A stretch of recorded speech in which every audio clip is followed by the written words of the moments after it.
Fucking LOL! Holy shit! Oh fuck, why? What? Why is it doing that? Oh, for fuck's sake. What?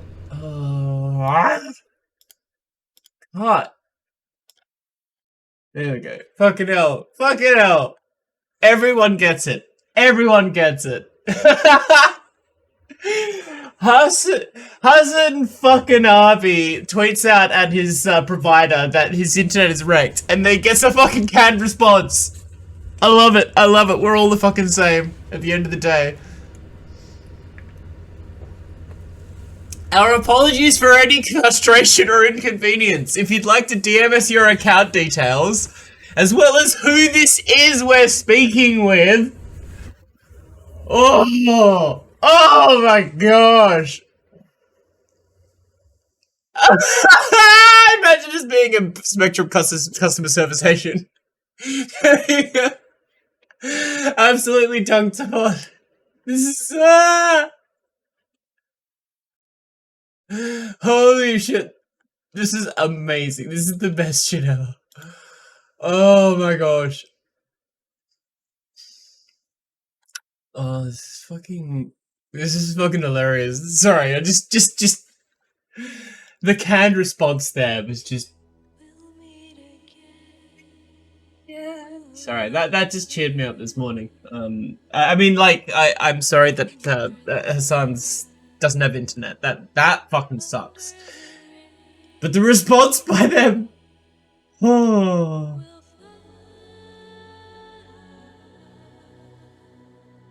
The cheesiest starting music ever, by the way.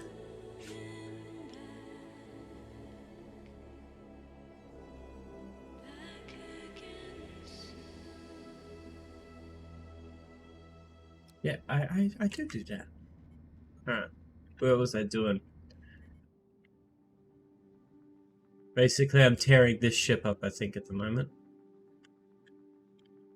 And also salvaging this one, infra scrap. Moving it all across. Let's go.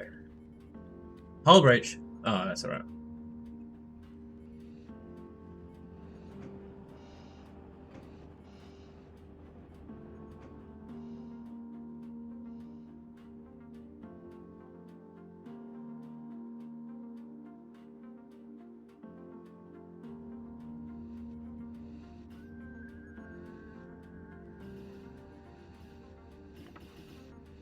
Look at him run. Basically, at the moment, I'm just waiting for... Yes! X1 hyperdrive! That one might take a while, though. Advanced nutrition.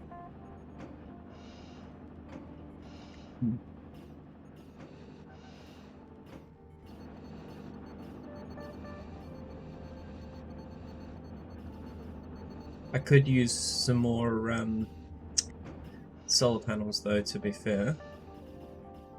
Oh, no, wait. Basic power is covered by that. It's just advanced power that this week uses now.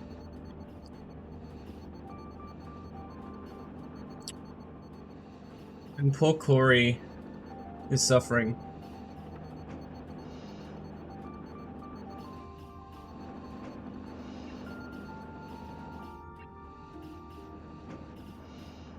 Aw, y'all are friends. Where's the fire? Oh, it's there.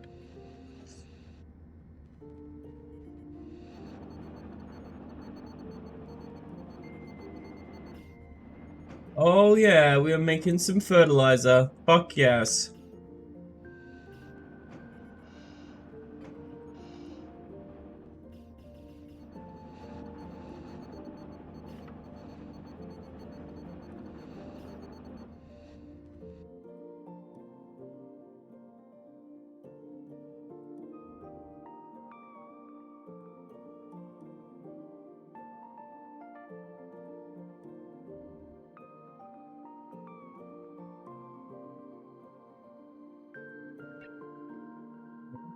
Almost done with the salvage. Incoming ship. Ah, fuck you! I don't want you. Ah, son of a bitch.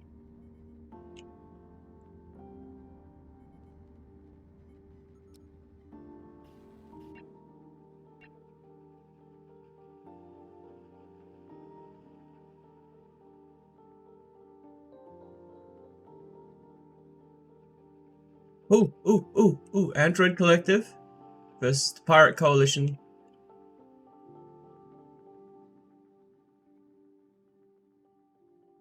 Alright. So this apparently is done.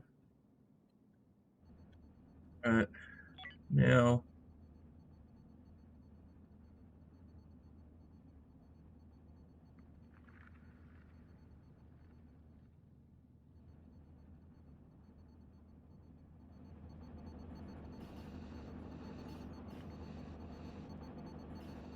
Guys. Oh no. Corey had a mental breakdown. No, Corey. No. Oh, what's gonna happen? Oh gosh. No, I'm trying to look at Corey. Where's Corey? Hey, gaming binge.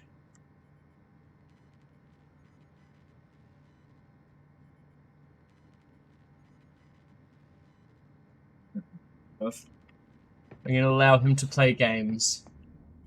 He's gonna play video games to escape his fate.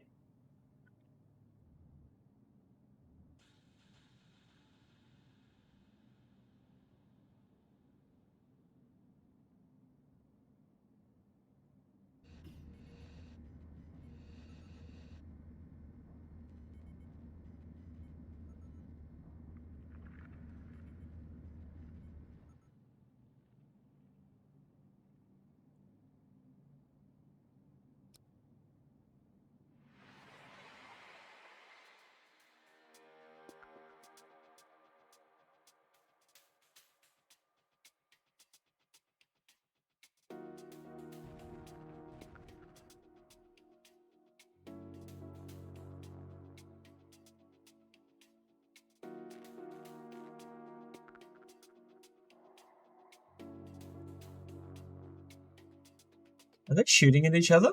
They're shooting at each other! Oh, thank goodness. Yeah, shoot at each other and not me.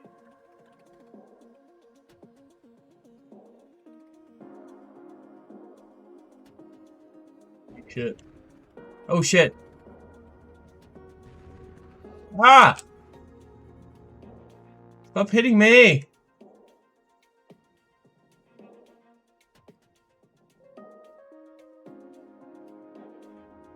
You pick up these items, please?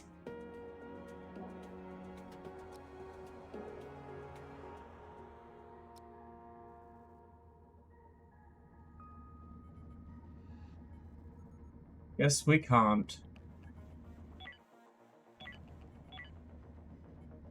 Getting the fuck out of here.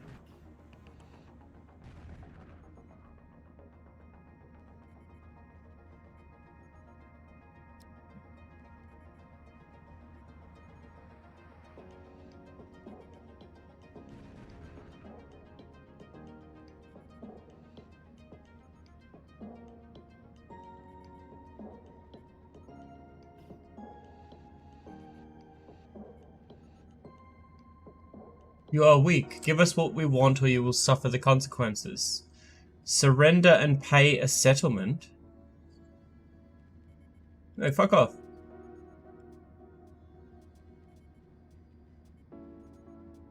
Goodbye. Getting the fuck out of here.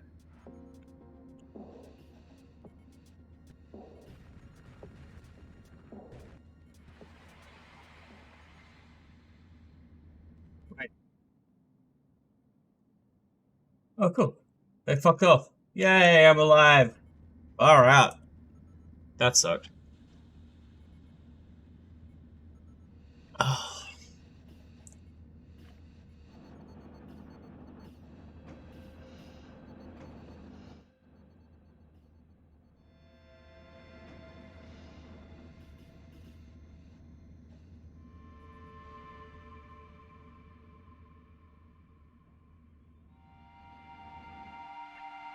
Trade gear?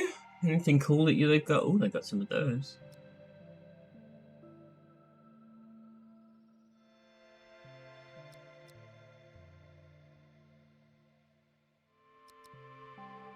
Always use more of these fucking things. What are we doing for water? Yeah, we're okay for water. Beer, though. Ugh.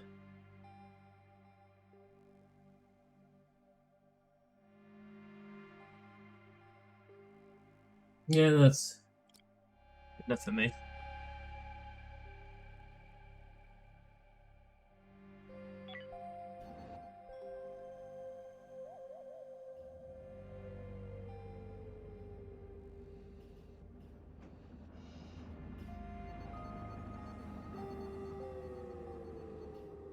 Oh, I'm grabbing stuff now.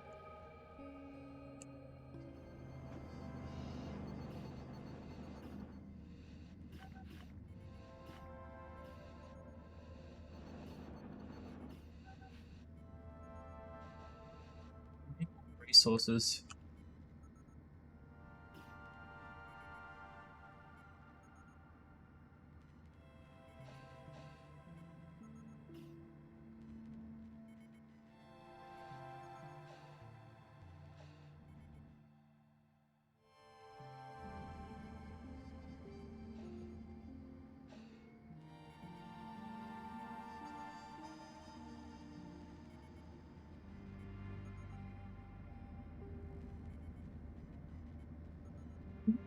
Insufficient resources. Oh.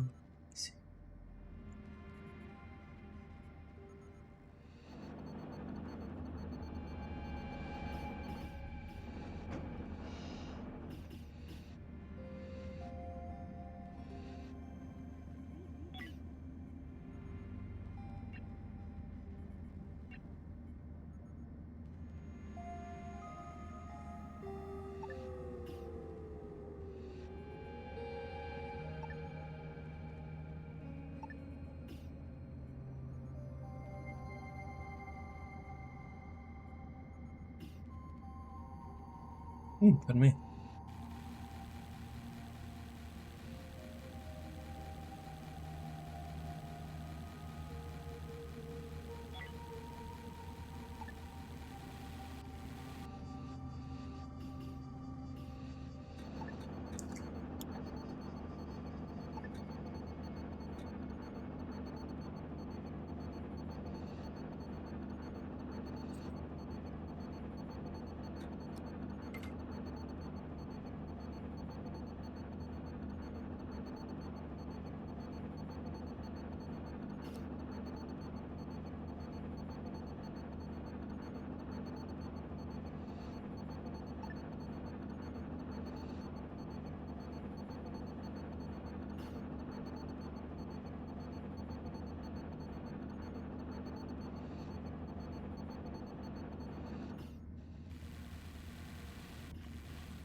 Circle.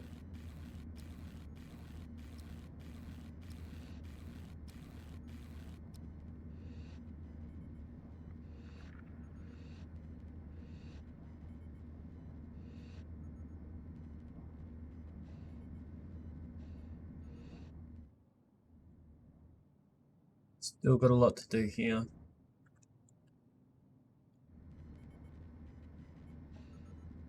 Oh hey! The pants, the Mario shirt is so cool, dude. They're just the pants. The pants are just like they're just doggies. They're just puppies. So, first time chat. Welcome, Phantom Rain Ultra. What is slash?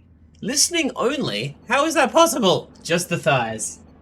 I have thighs, but my thighs are chonk. My thighs are chonk, and they have wings because of weight loss. My thighs do not look pretty. Like, you can't really tell from a distance, but I actually do have really, like, chunky thighs. So, it's so good. It's so addictive. It's actually really good. They're adding, like, fixed stations now, which makes me think that maybe this is going to evolve. Yeah, you thought it. You probably thought they were pants because of all the folds in my skin. It's okay. I'm body positive here. Gaining muscle may help. It might not. Like I've shown you my before pictures. You've seen how big I was. I don't think that gaining muscle is going to fill out what I had. 100. This goal, it's to survive. You basically you've got like a procedurally generated universe basically. and you just explore it. You just go through it. You salvage ships, which is what I'm doing now, and you just build up your own. Yeah, it's very open-ended. Motherfuckers! 1312. Like, okay, so this morning I was searching for this. There is a Vine that I've been wanting to find for so long, and it's a bunch of it's basically these it's a puppy that's been wrapped in blankets, and there's some people. Yay! Yes. And there's some ladies saying, "Mashallah, you are so beautiful. She is not married yet." And I need to find it because I fucking love it so much. It's the most, it's my favorite dog meme, but I can't find it because I search mashallah dog and like really weird fucked up videos come up. That make me sad. Oh, my problem is that Corey, I've got Corey in the game and he keeps on having mental breaks, but he plays video games to cope with it. So like, just like me! The only reason I'm wearing pajamas today and I haven't done my makeup, I know it looks like I've done my makeup, it's actually yesterday's makeup. That's the benefit of having expensive foundation. It stays on for like a day. But yeah, the only thing I spend lots of money on is everything. Be a girl, like makeup, love expensive video game shit, love tools and expensive tools. Like I have no hope. Because the one people think is the original is just the audio of the original with their own black cat. Cat's a good black. There's no such thing as, okay, so let me lay it out for you. Luck is what people, you know, the wellness community uses, like, what do they call it? It's the secret bullshit. Manifestation. You know how they call it manifestations, right? They call it manifestation, which is a pseudoscientific way of describing a real phenomenon in which you... Oh, it's confirmation bias. Luck is confirmation bias. You see, when you think that you have good luck, you only see the good things that happen. When you say that you have bad luck, you're only seeing the things that bad that happen, basically. That's the difference. But like, why would you impose your own personal views of what makes something good or bad on like an animal that can't fucking choose for itself? Like, what the fuck? Concerning health problems?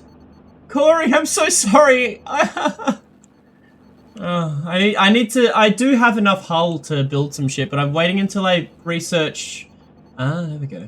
I'm waiting until I finish researching the hyperdrive, X1 hyperdrive, so I can actually start building them. But I'm trying to...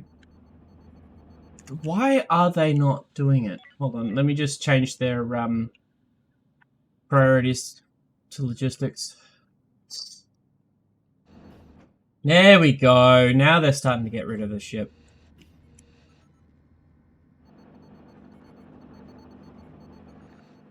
Yeah, why is it insufficient oxygen levels in here? What the fuck?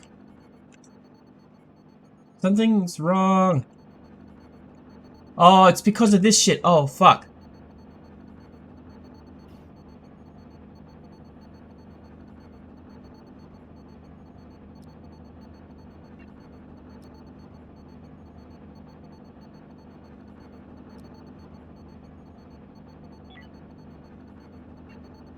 Alright, I just need to make sure that we don't all die for a second.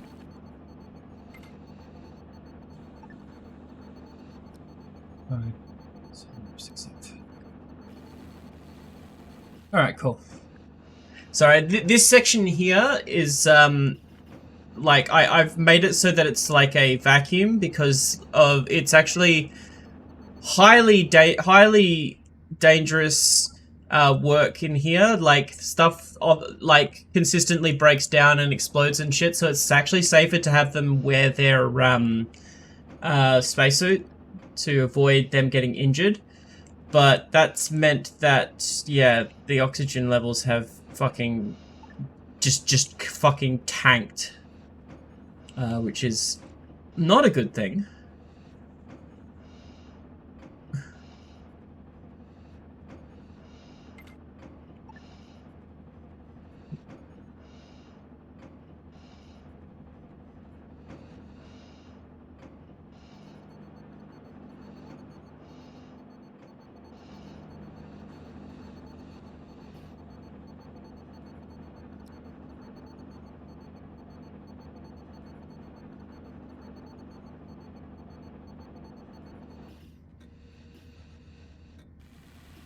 Oh, good shot, Alex. Good stuff. That isn't an alarming title at all. Hey, Hoser for Life, welcome! Welcome to the stream. Friend of the show. Hoser for Life. How are you today? I see you've dropped me a link. I will have a look at that very shortly. I just want to build this energy refinery finally.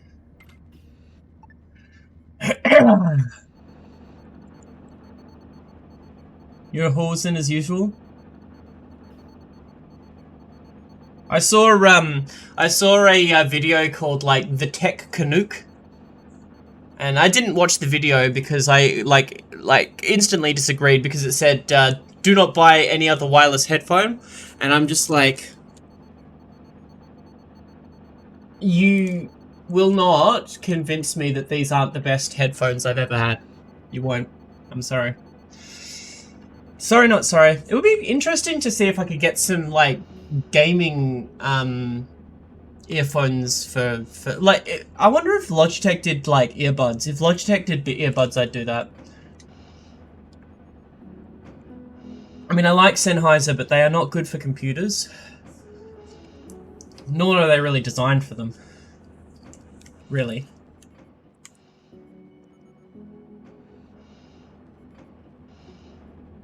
Yeah. But yeah, we've got Sam Blips in here already. I'm gonna start naming them after you guys, by the way. Or if you want me to name a character a particular thing, like that, like, because you pick up new characters from time to time.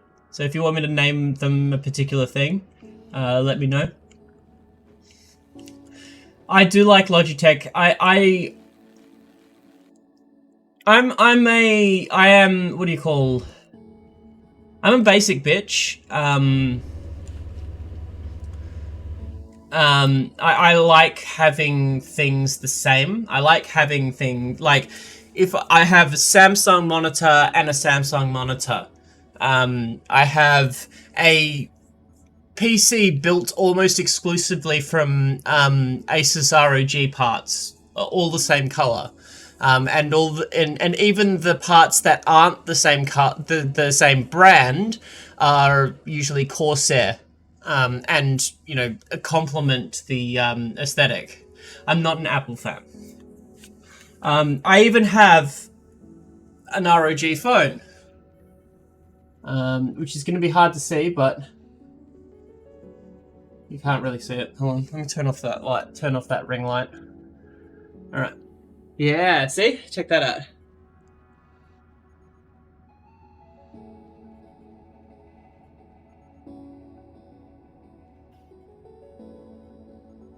Yeah.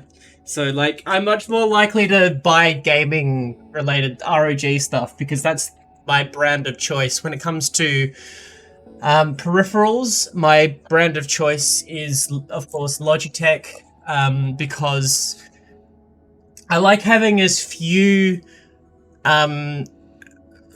like peripheral programs as I possibly can. I don't like having a shit ton of shit running in the background, if I can possibly avoid it.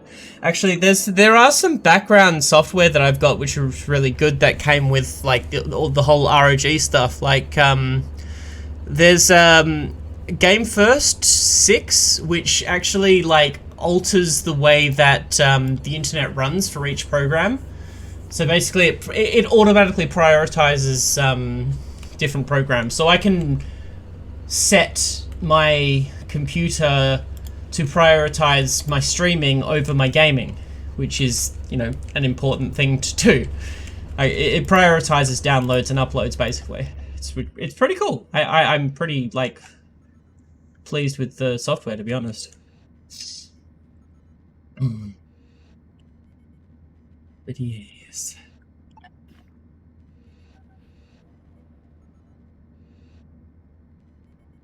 But this game is so addicting.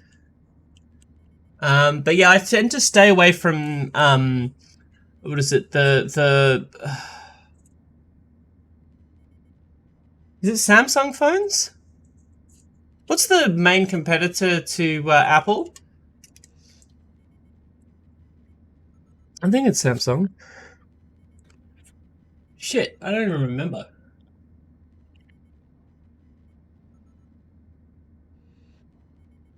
Yeah.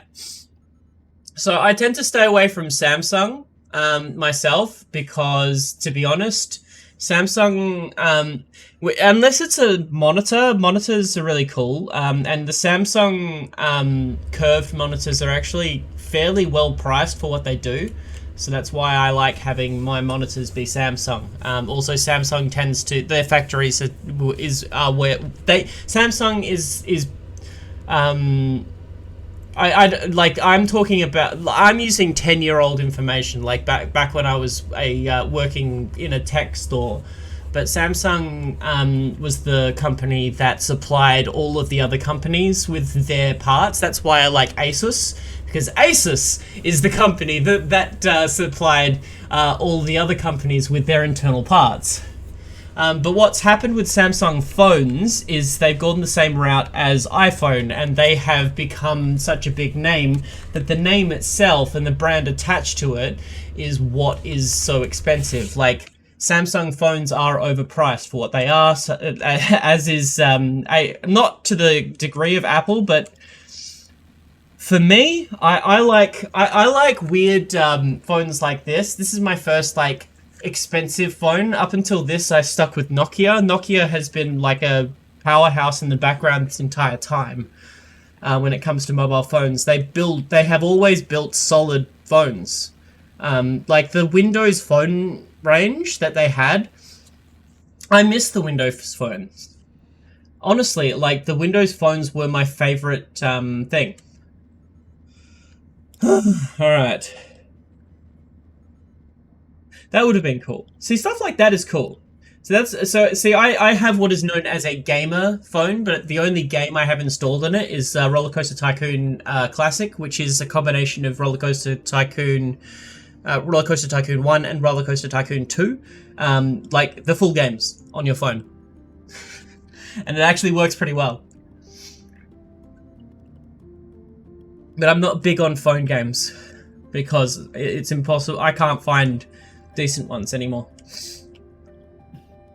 Alright, so we are almost at the point where I can do the...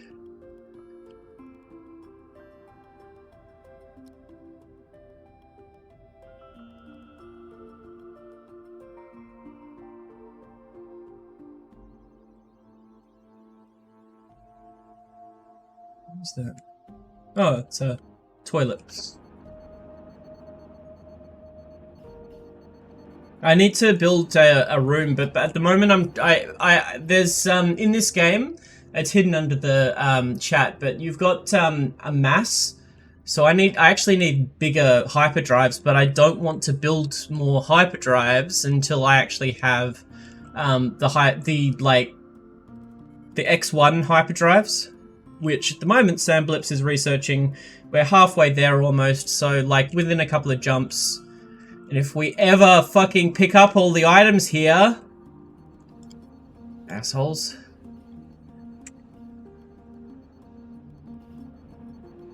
But yeah, What was that video you showed me? Alarming title. Oh fuck, it's Jordan Peterson. Jordan Peterson! Be prepared, people will starve! Alright, let's have a look.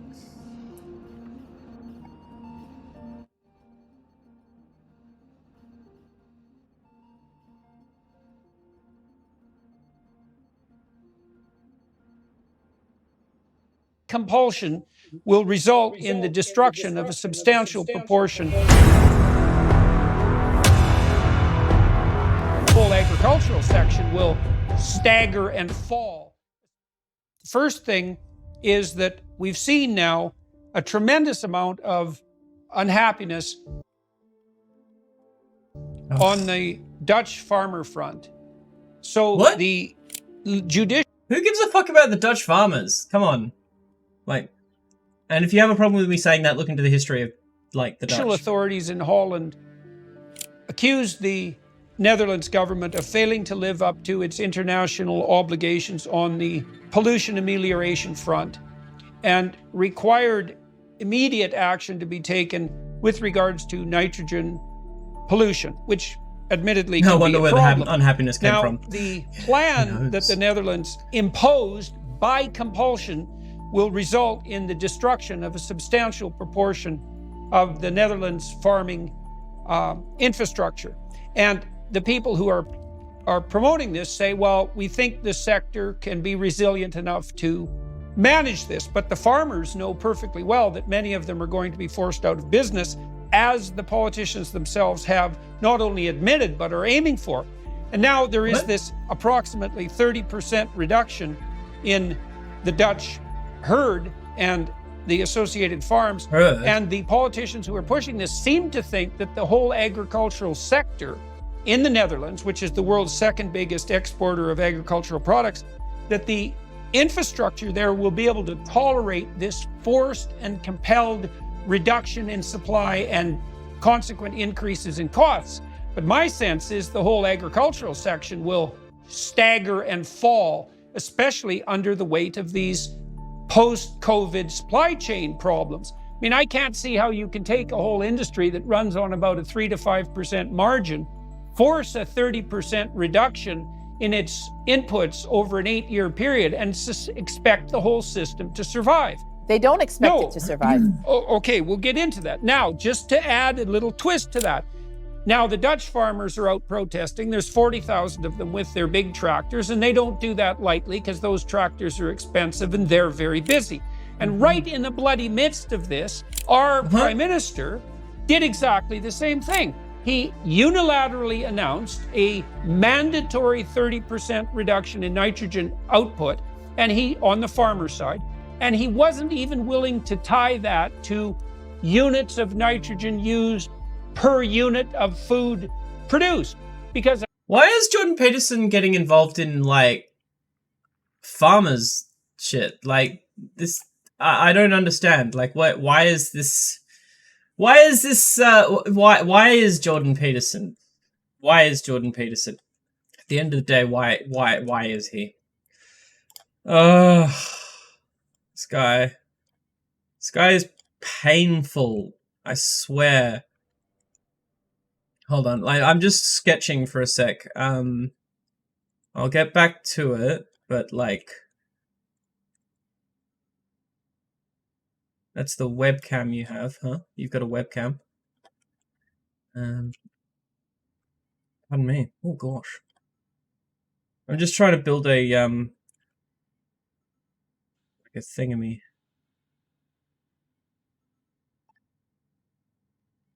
Basically, there's certain things that you can put in certain places which make the things that you use a certain way.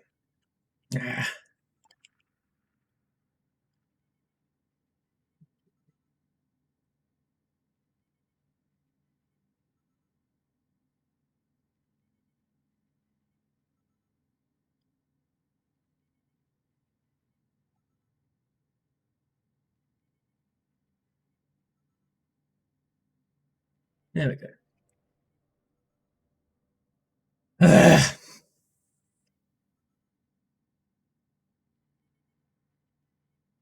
This is Come down like that.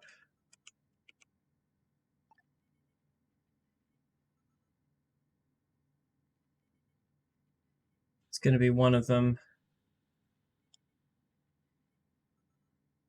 Two of them.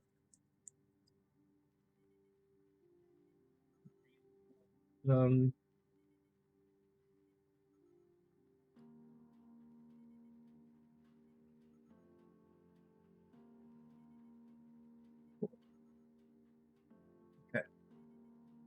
The clickbait title worked on you. Indeed, it has.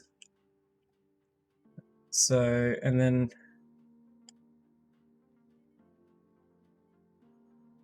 my issue here is that it's not going to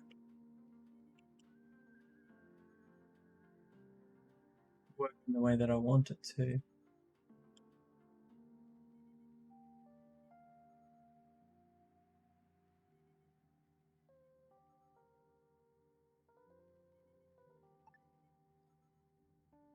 That's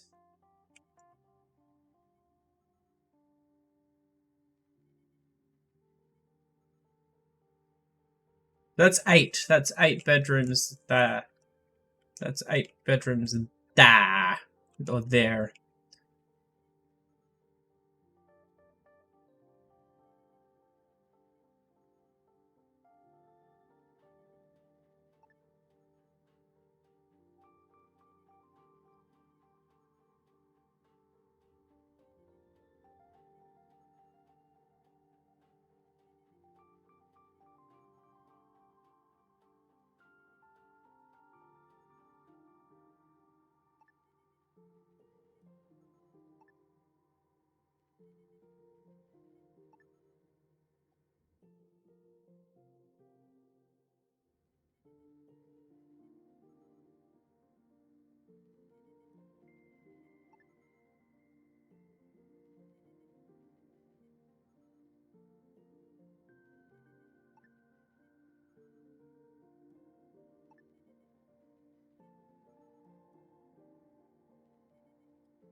Okay, so this piece of hull is going to have to be like this. Cool. Alright. Allow them to build that hull.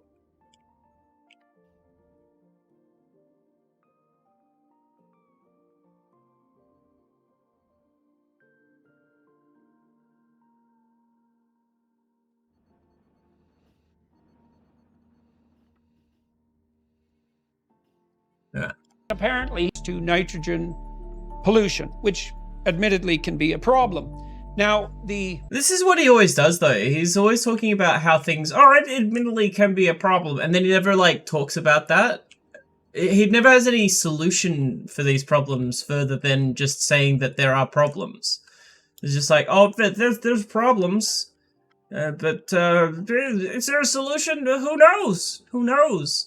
And it all comes back down to this concept of things being static and unchangeable, like the idea that you can't solve the world's problems because that's just the way the world is, and you need to get used to the world being the way that it is.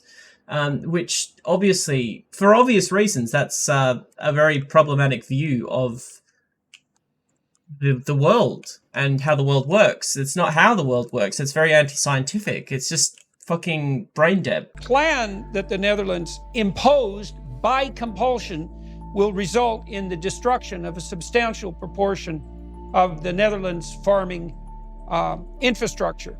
And the people who are promoting this say, well, we think the sector can be resilient enough to manage this. But the farmers know perfectly well that many of them are going to be forced out of business, as the politicians themselves have not only admitted, but are aiming for. And now there is this approximately 30% reduction in the Dutch herd and the associated farms.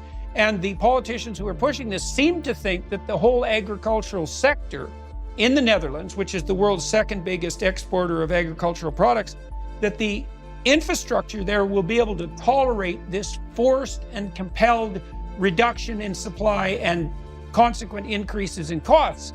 But my sense is the whole agricultural section will stagger and fall, especially under the weight of these post-COVID supply chain problems. I mean, I can't see how you can take a whole industry that runs on about a 3 to 5% margin, force a 30% reduction in its inputs over an 8-year period and expect the whole system to survive. They don't expect it to survive. Oh, okay, we'll get into that. Now, just to add a little twist to that. Now, the Dutch farmers are out protesting. There's 40,000 of them with their big tractors, and they don't do that lightly because those tractors are expensive and they're very busy. And right in the bloody midst of this, our Prime Minister did exactly the same thing. He unilaterally announced a mandatory 30% reduction in nitrogen output. And why is this the end of times though? Like, what is this catastrophization? And when has Jordan Peterson been right about his predictions before? The farmer side. This is a little bit over my head, to be honest. Tie that to units of nitrogen used per unit of food produced. Because apparently he doesn't give a damn whether we produce food effectively. And then why does that matter? You need to show us why that matters before, like, saying that it's a problem. You need to actually show us why that's a problem. What? That means that poor people will go hungry. So why? What do you make of this? Again, we said... like, this guy is so good at saying a lot of things without saying actually anything at all. He's just saying that he doesn't like the way that things are looking. And he feels as though it's going to cause problems. But all he's doing is throwing out numbers, asking why the government isn't doing some specific thing that he thinks is important for the government to do, without explaining why that it's important for it to do. Like, this makes no sense. Like, you need to be able to show you're working out. You need to show us your long division. You need to be able to show us that, oh, actually, yeah, that this is why this is a problem. Without just catastrophizing the whole situation, without explaining anything in any fucking meaningful way. What the hell?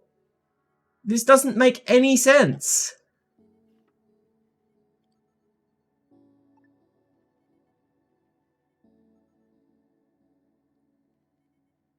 Am I fucking crazy here? Or is he just absolutely just making no sense at this point?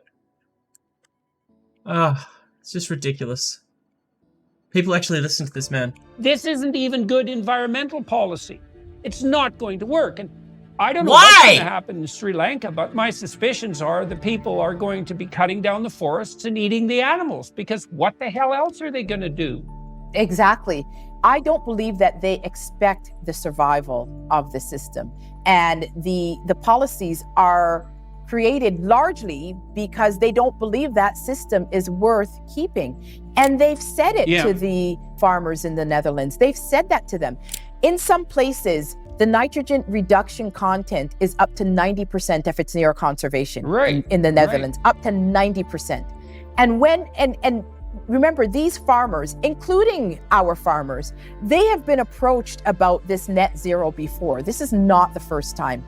And they were told, if you invest in innovative technologies, that would bring down your carbon footprint, and therefore you would get some credits for that. And so many of those farmers in the Netherlands, they spent millions of dollars investing in innovative technology. And then after that, the government said, what? That's not good enough.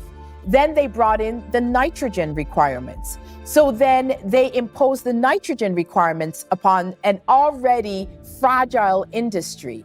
And then the Dutch farmers said, well, we will not be able, exactly like in Sri Lanka, to make the yields that it would be worth financially us continuing this industry. And what did the government say? Well, if your farms can't sustain itself, they're not sustainable, we'll buy them, or a corporation. Isn't that just the invisible hand of the market, though? that you guys love? Will buy them from you, but it's not, we cannot continue to invest in an unsustainable business. And when the Dutch farmers come out and say, well, we are one of the largest exporters of cash crops, certain cash crops, what does the government say? Oh, no, you're not. You import a lot of the things that you need to produce that. And so when you minus that from the equation, you're actually negligible in the world scheme of the food supply chain. So they have an answer for everything. And not only that, when the Dutch farmers said, okay, let's look at if this is really about the environment, and the Canadian farmers are saying the same thing, let's look at our contribution and the contribution that we make to carbon sequestration. When we plant crops, carbon is sequestered in the soil. And so we get carbon is secret. Ryan sequestered. In Canada, the question's asked, do we get a reduction from our carbon tax that we're paying to dry the crops? Can we get a reduction on that carbon tax? And the answer is no. In the Netherlands, what was the answer? The government basically said, well, no, you don't get to do the calculations. We are the ones who set the calculations. So the metrics, they don't even want to negotiate on the metrics, which tells you how dictatorial this whole process is. When you cannot even have people who have tended to the land for generations, who are probably some of the most experienced farmers in the world, where you say their input is not valid. It tells you that there is an agenda beyond just protecting the environment. Because if it were just protecting the environment, you would want all of these viable inputs, and you would want to say, okay, this practice, if it can be done in a sustainable manner, let's do it. No, you impose a restriction that you know will kill the industry. Again, like, you need to be more specific. And what is the end of times thing? Like, how this will leave millions hungry, cut the nitrogen in agriculture. But they haven't actually explained how it happens. They just say that it has. I don't get it. Like, it's just like, it's the clickbait. It's just a clickbait title. Sorry, Jose, that one was boring. Boring and dumb. It's not your fault. It's like, just, why? Why do people listen to these people at the end of the day? Yeah, it's like, it just begs the question. At the end of the day, all it does is it begs the question. It's all just saying, oh, this will definitely happen. You know, just you wait, it'll happen. And it's just like, will it? How? When? Who? Where? Why? What? Yeah, this just doesn't make any sense. It doesn't make any, like, real sense that this is going to be a huge problem. Yeah. Oh, well. Yay, finally they're picking up the shit. Get the hull blocks done.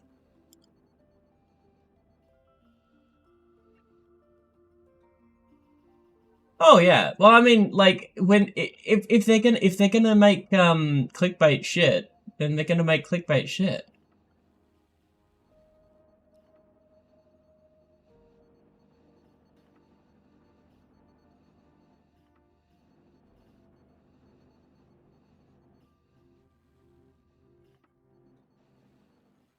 Clickbait is gonna clickbait, after all.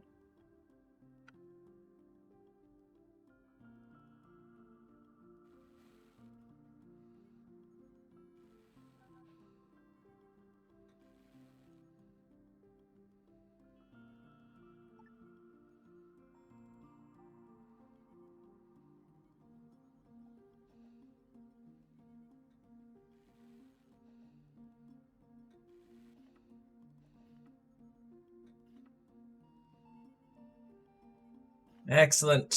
Alright, now, let's grow some, I guess I'm gonna grow, how is this, oh, the cam. Cameras don't really matter to me too much. I wouldn't mind getting an SLR though. Oh yeah, that's not bad. I don't know the brand or anything. But yeah, camera. I have no idea what the difference is between most of them. Oh, what the fuck?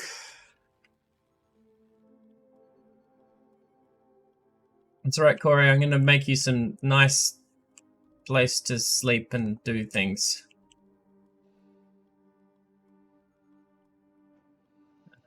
That's all fruit. Yeah, so let's make fruits.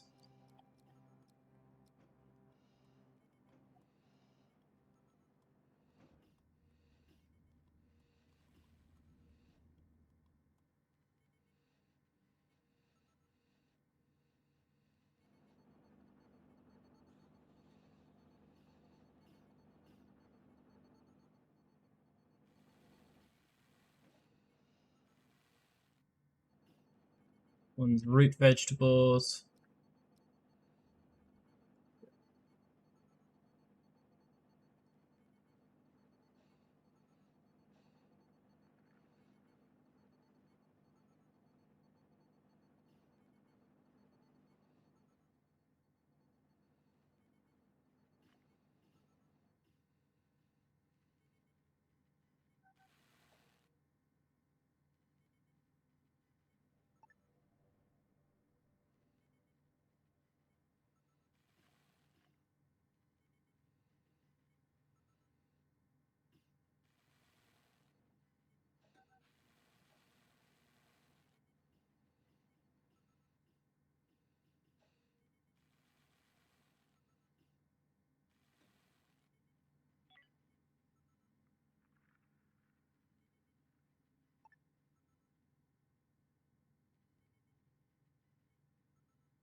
Yay!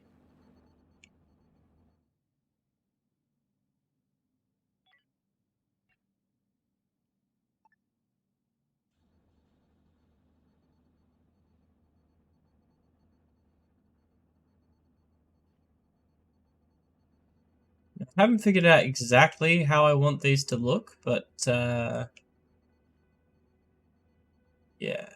it's gonna go like this.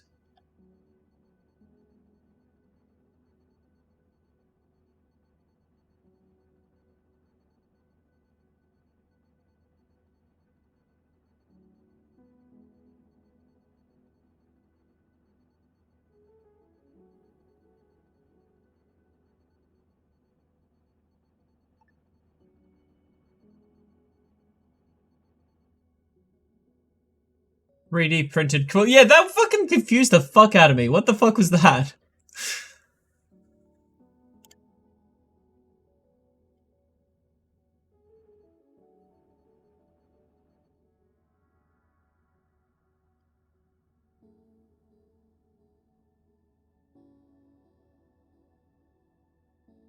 That's it there.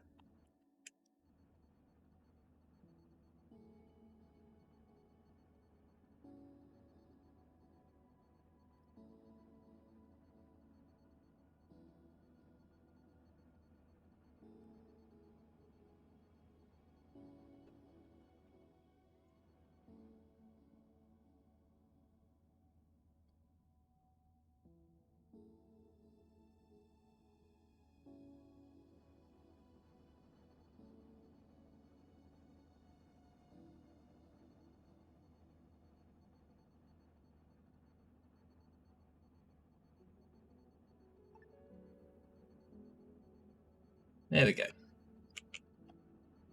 That'll be enough to start building that shit.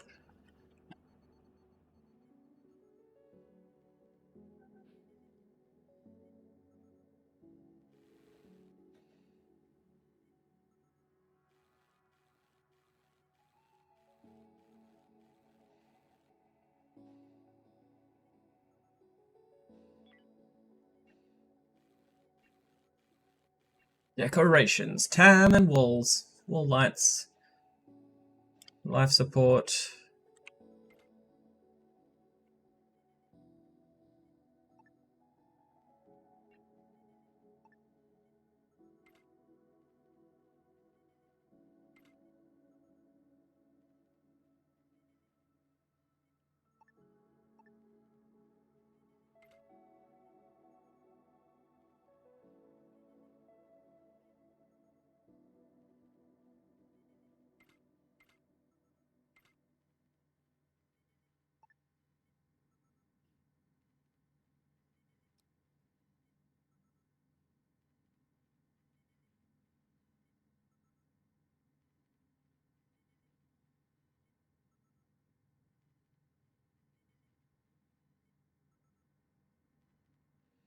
Girls react to man jokes content? Hells yeah.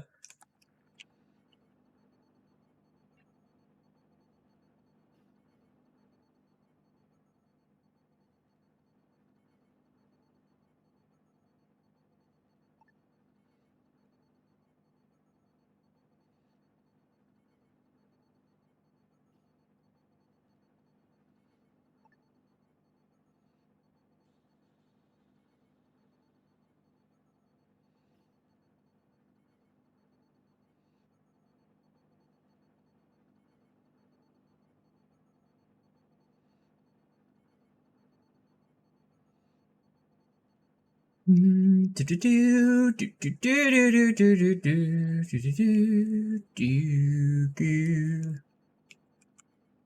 don't know why I've got that stuck in my head.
Oh man.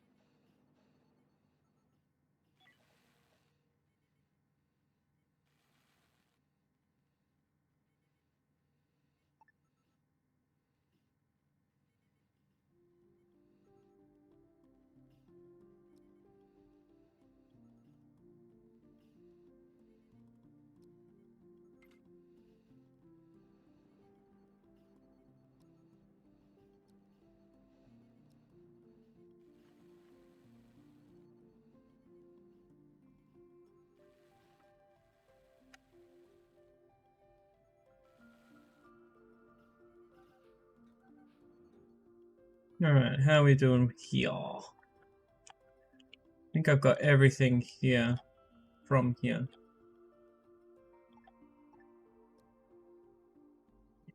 Everything's there, everything's up there. So now, edit it. Let me remove The entire hull.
Event there. Oh, got all the events.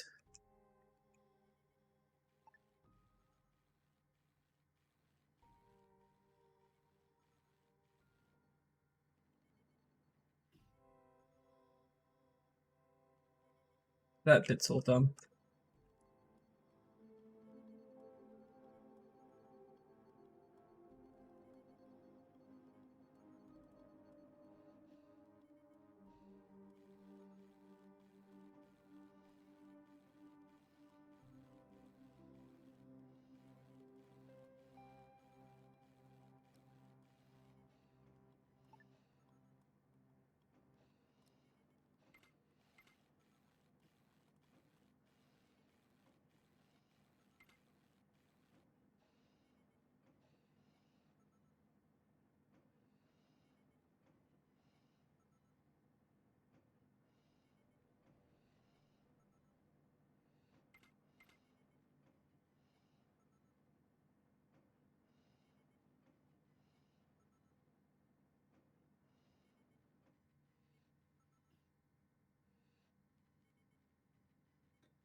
Yay! Sleeping with privacy! Haha!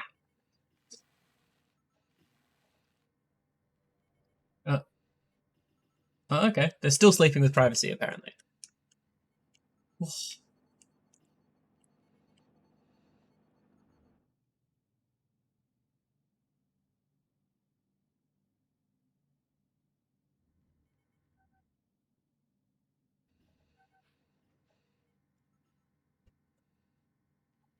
Ah!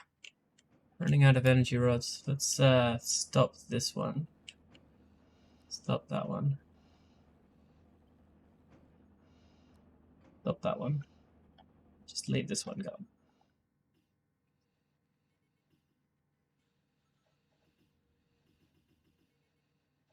It's a bait link, but it might be too long. It's Mouthy Infidel and Andrew's wife debating feminism. Yeah, could pop that on in the background. I will need to go to the ladies' room shortly. Once that is complete.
Oh no, Corey broke it down again. Oh, I'm sorry, Corey. Okay, Corey's in a coma. Oh, poor Corey.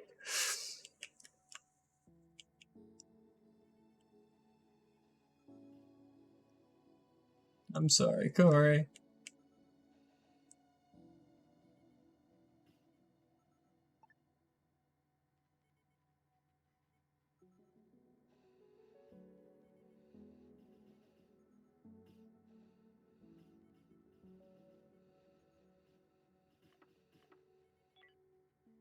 Yeah, is there any cool furniture that I can use to...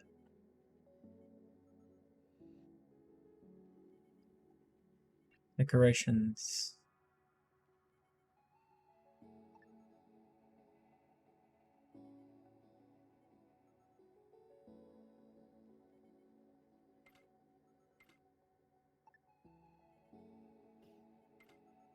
Decorative screen.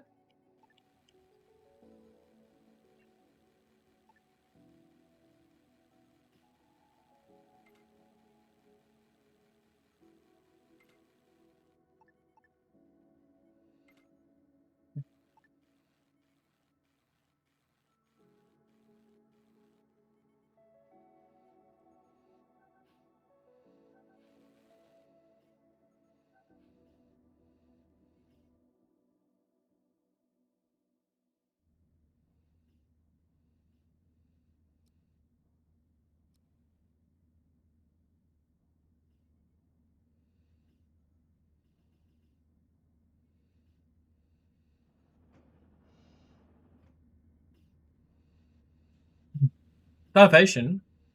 What? Oh, that's right, because he's fucking on the floor sleeping.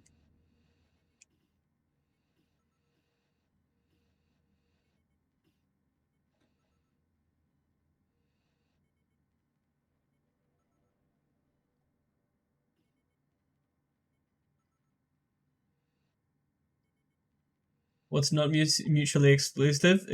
Sleeping and starvation. True.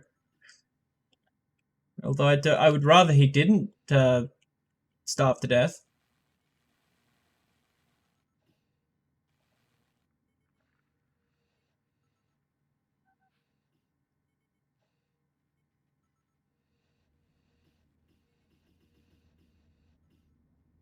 Holy shit, logistics is 100% overwhelmed. Holy shit. Ah. Men jokes with feminism links? Yeah. Not mutually exclusive in any way.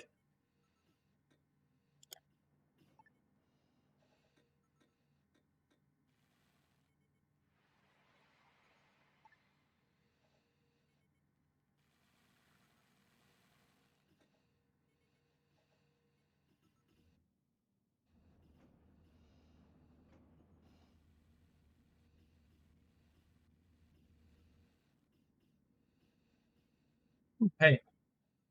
Trade with me. Give me...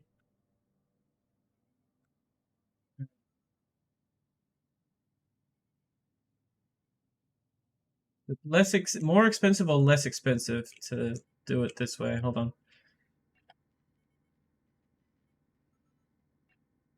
Comes that I need half of one of these to make one of those. So if I'm going to be trading with him, so it is cheaper just to buy those. Yes. I have a bunch of the tech blocks already, so that's not so important.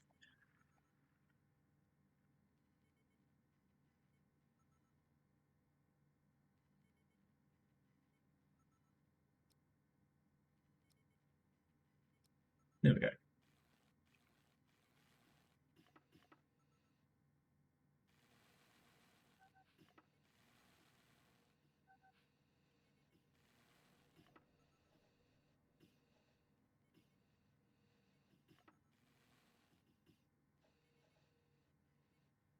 How are we doing here for comfort?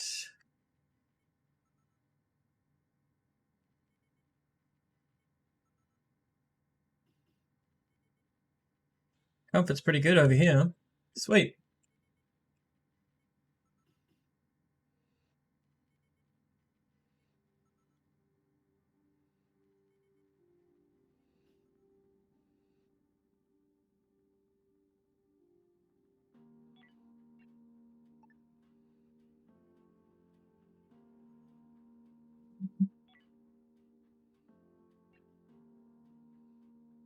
Now let's build those X1 hyperdrives.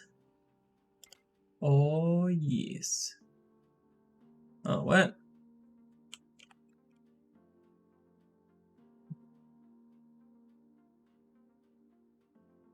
They do need 4x4 to be 4x4. That sucks. Oh well.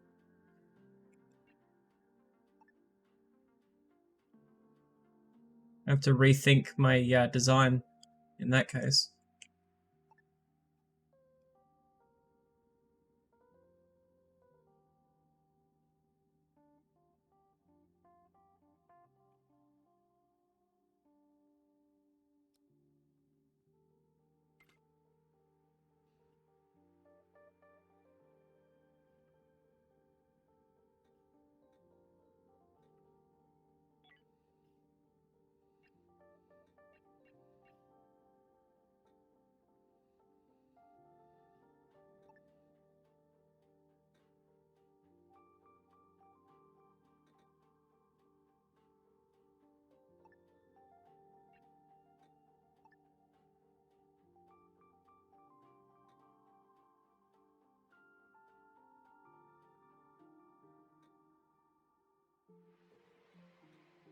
Shadyville or Shady Acres. That does sound pretty cool.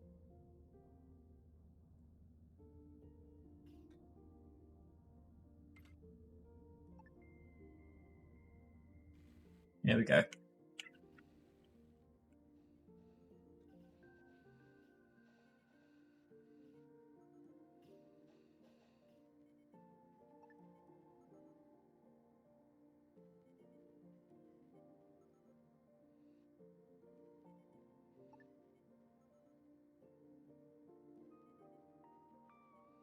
At least now you've all got separate rooms.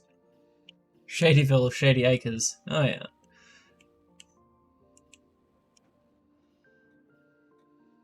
But you got to name the characters. Well, when I get a new one at least. There we go. So here we go. Now I can fucking jump as much as I damn well please. This one here, dismantle.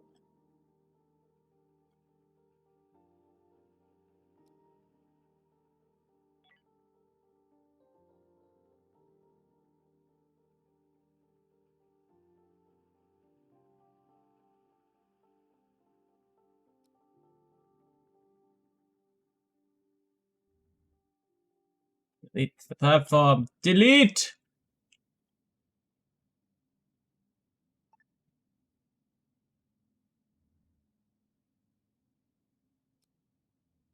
Can't delete it. Oh well.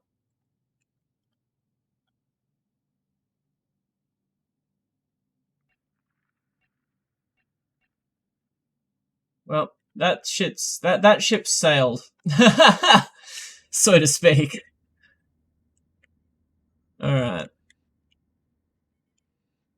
And in that case, ooh, that's the last thing I need to build is grow bed with the light.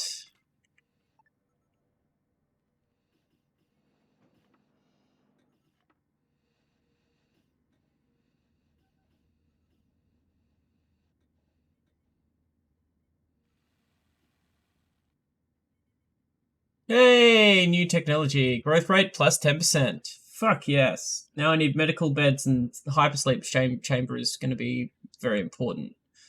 Then I want to research the jukebox and the arcade machine because I really don't want to. I'm. Let's hold off that one for a little bit.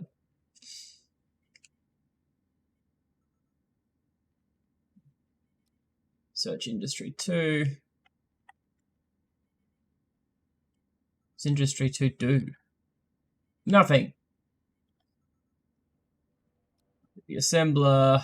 Then I'll do artificial meat.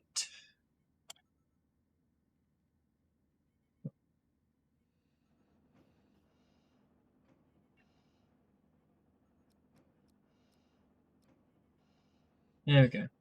Now I should have an overabundance of food. What do you mean? Oh, I gotta redo this.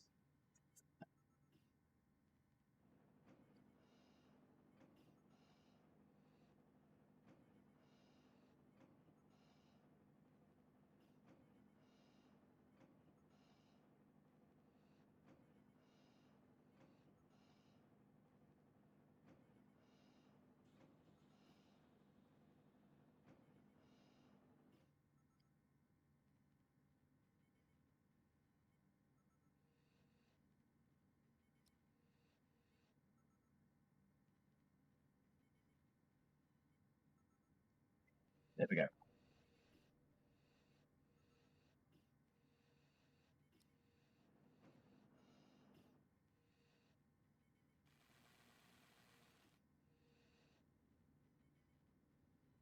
Water as well. Uh-oh. Running out of everything here. But that's okay, I can just move straight into the next system very shortly.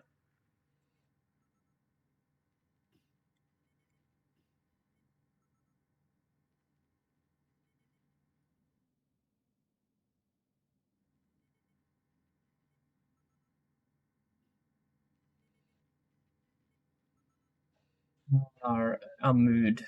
56, 52, 58, 39, 56. But why are you feeling discomfortable? Uncomfortable?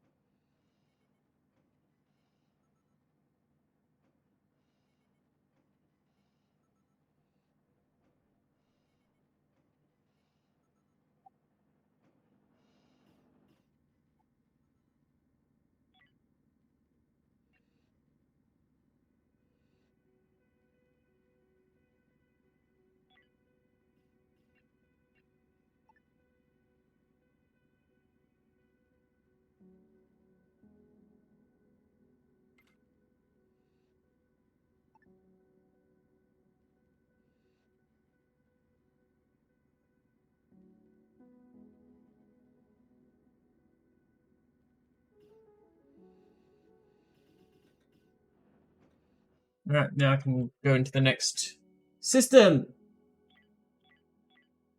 Prepare for hyper jump.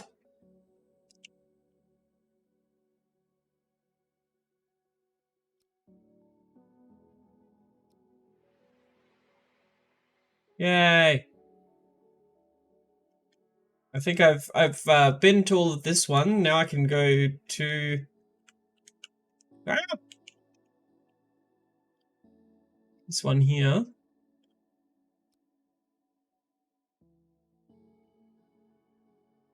We got here nothing.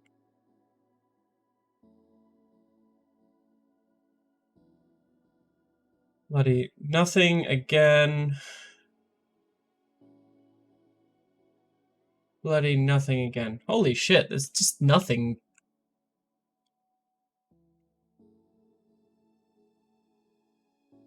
Hey, perfect sector. I need all three of these things. Oh. Well. Who dat? Yeah, I'm gonna go there. Yeah, that's right.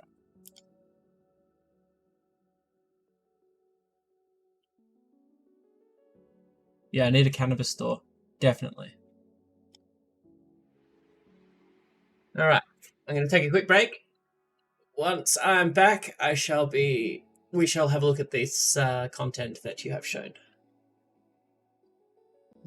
So don't go anywhere. Or do. Either way, though, I will be back after this short break.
And they're back.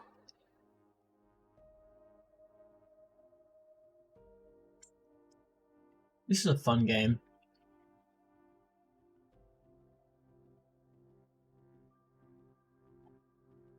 Alright. Just get that ice and the base metals. Oh, yes, shit. I need to do that as well. Alright, green hex.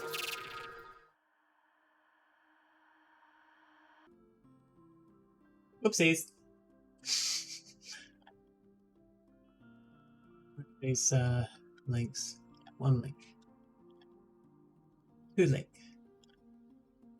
Girls react to man jokes with crying tears. At least it's better than like. Have you noticed that thing that the quartering does? Right, where he like makes it look like their faces are fucking melting.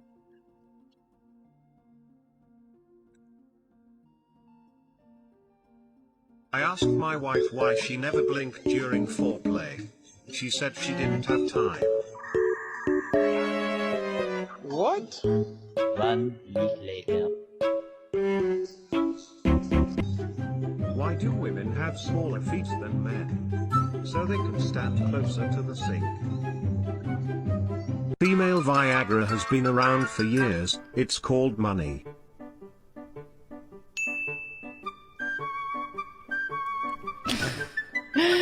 Look, you're not wrong. You're not wrong. It's not exactly Viagra. It's just capitalism, babes.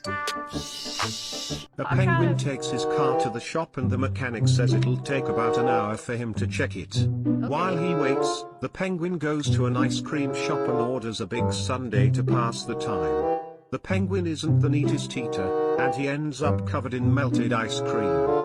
When he returns to the shop, the mechanic takes one look at him and says, "Looks like you blew a seal." No, the penguin insists, it's just ice cream. Yeah. Oh. Because of the cum. Yeah, it's just ice cream. What? It's because of the cum. He's just a wholesome penguin. He's just trying to eat his freaking ice cream. The mechanic's being rude. It's disgusting. It's cum. What the hell? Blew a seal of the car? What's that? Who is the most popular guy in the nudist colony? The one I know who this can one. carry 2 cups of coffee and a dozen donuts at the same time. Who is the most popular girl? The one that can eat the last donut. I want you to remember you are the reason I failed No Nut November. The stream that launched 10,000 crusty socks. What the? That wasn't even a fucking joke. That's just a guy saying he's jerking off to her. Fucking okay, creep. Shit? 1,000? Of course, 1,000. That's a nice smile. It'll look better if it was all you were wearing. Hey! I like that Your one. smile is beautiful. I think it's the second best thing you could do with those lips. Glug gluggy gluggy glug gluggy glug. You mean drink peppers? Delicious peppers. I hate you guys. The only time a woman says something wise is when the sentence begins with, "A man Hey! once said." No, Oh, no, it's no, not. I've never said that. I've never said that apart from Jordan Peterson. Shut up, everyone. I play the world's most dangerous sport. Wait, what I did she disagree say with then? my wife. Fuck. What did she say about Jordan Peterson? I hate you guys. The only time a woman says something wise is when the sentence begins with, "A man once said." No, no, I've never.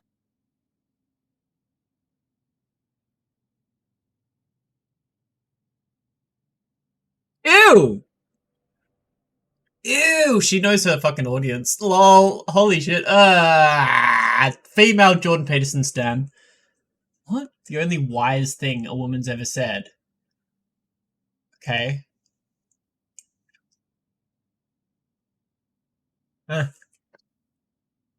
Each their own, I guess. I have the beholder. said that. I've never said that apart from Jordan Peterson. Shut up, everyone. I play the world's most dangerous sport. I disagree with my wife.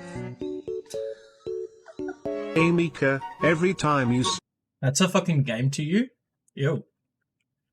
You're a gross person. stream, I lose a sock. Wait, is that true? Do you guys actually use socks? Or like, what do you use? Is that... Depends. Why would you use a sock? Like, that would just hurt. What the fuck?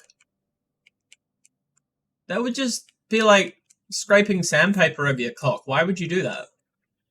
Is that... I I'm don't genuinely understand that joke, curious. honestly. If women don't belong in the kitchen, then why did God put milk and eggs inside them?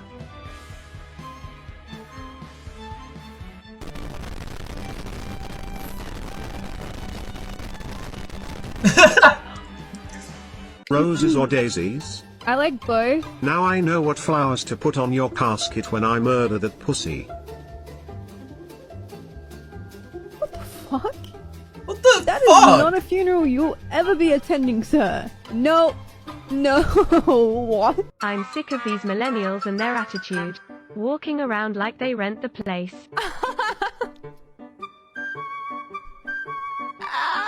You just stabbed me where it hurts, didn't you? The annoying thing about Christmas is running out of batteries because the kids want them for their toys. I'm sorry, but if Christmas is coming, so am I. That's not a man joke? That's not a man joke, that's a fucking woman joke. Huh? What? Nice hair, Melly. It reminds me of your anus beads. Uranus beads? A few moments later. No, it doesn't. It does not. Not today. I am never doing this hairstyle ever again. Oh. I come in a lot of different sizes. Sometimes, I drip a little. If you blow me, it feels really good. What am I? Don't say you're a penis. No, it's Vagina? a riddle. It's not dirty. Think about it. Bubbles! Vagina. Bubble! It feels really good if you blow bubbles. A few moments later. What? A nose? Oh. God, stop it! Hey Bree. Why don't Ken and Barbie have kids? Ken came in another box. Oh, no. Oh, You put your hands on me the first thing in the morning. You always play with me in bed before you get to sleep. I mostly live in your pants and I am always in your mind. You cannot live without me. What am I? balls! Research shows that most women will at one point in their lives possess highly intelligent DNA. Unfortunately, most will spit it out. Oh, hell no! I asked Nah, my fam. dad for filthy Nah, fam, swallow that shit. dad jokes, but he was too old to keep them coming. I'm a motherfucking cannibal. Oh my god.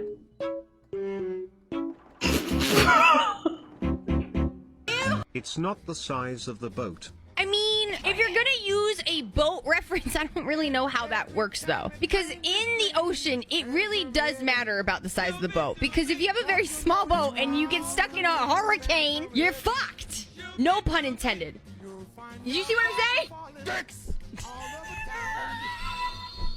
Good luck on your streaming journey. Deny!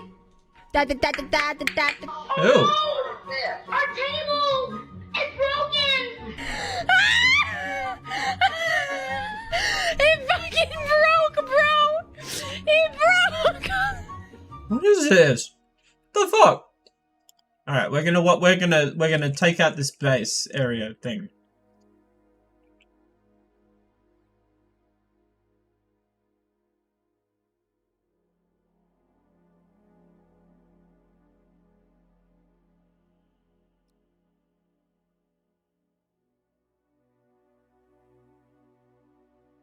Alright, Lucy.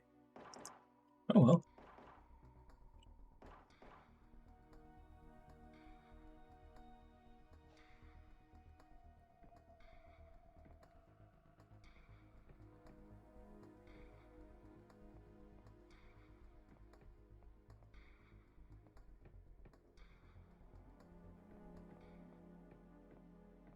Damn it. Oh.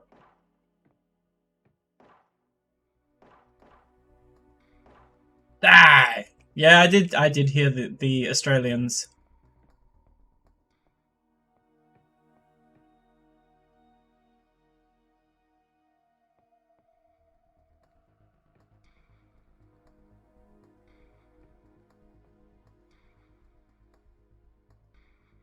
Ah!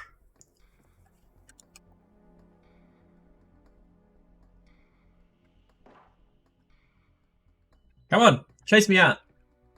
This is how I'd get them. Oh, fuck you.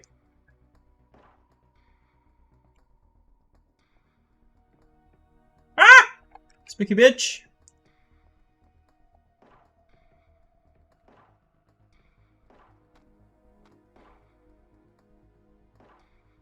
Got him. Finally.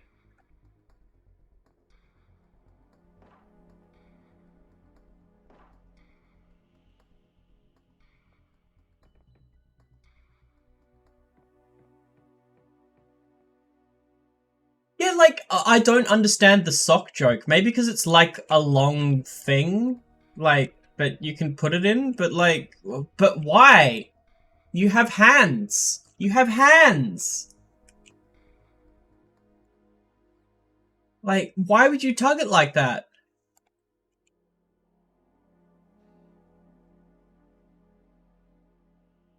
I don't know, that seems just like a lot of effort.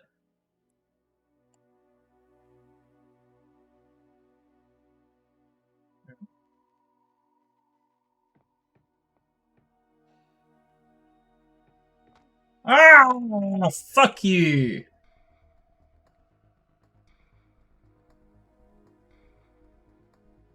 Get out. Oh, Sam Blips punching him bare hands. Fuck yeah. Go Sam. Alright.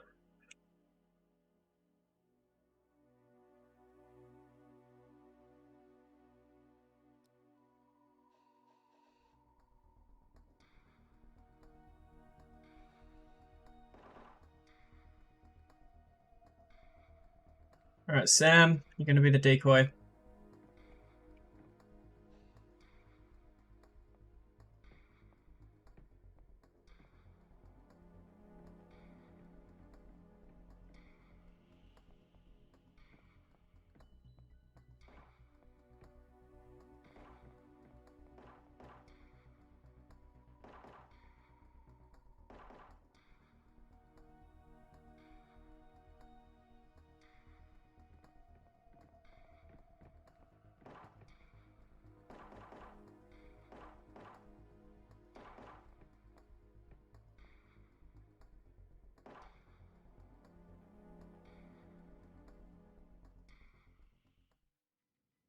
Yeah, what? Yeah, but wouldn't you burn your fucking pie? Have you ever eaten a fresh... Have you ever burnt yourself on a fresh pie? Imagine doing that to your dick.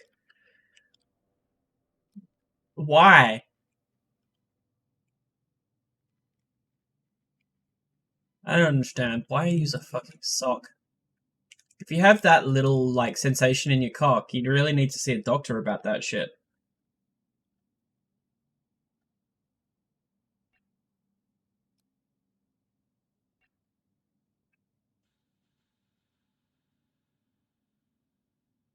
Because trans femmes are here, don't... Why would you not try fuck a pumpkin? I can't even remember who the actor was, honestly. Alright. Yay!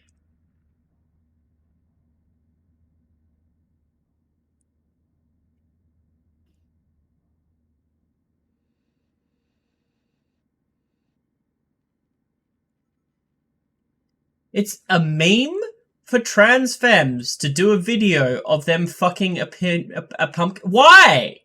Why?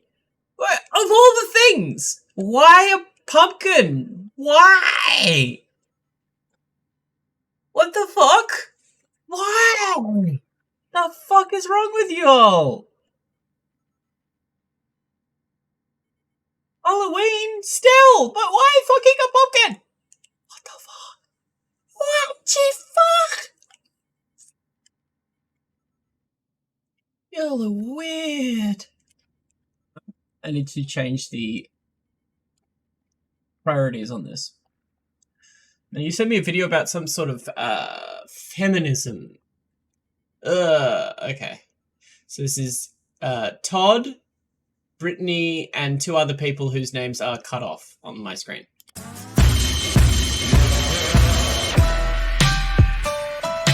Based mum crushes the infidel. Okay.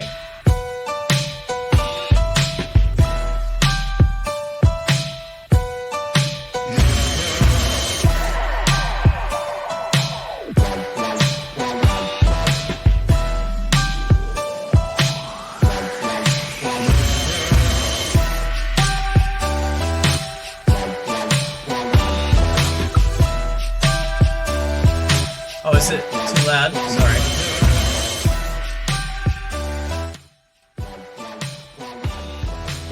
So yeah, like I said, I'm really excited for this debate. I've been looking forward to it all week. It is a debate on feminism. How's that? The first person we have joining us is a stay-at-home mom, the wife of Big Papa Fascist, or well, she goes by based homeschool mom. Hi, Rachel. I change my handle all the time. Yeah. Oh, so No that's his wife. Yes. Oh, yeah. No.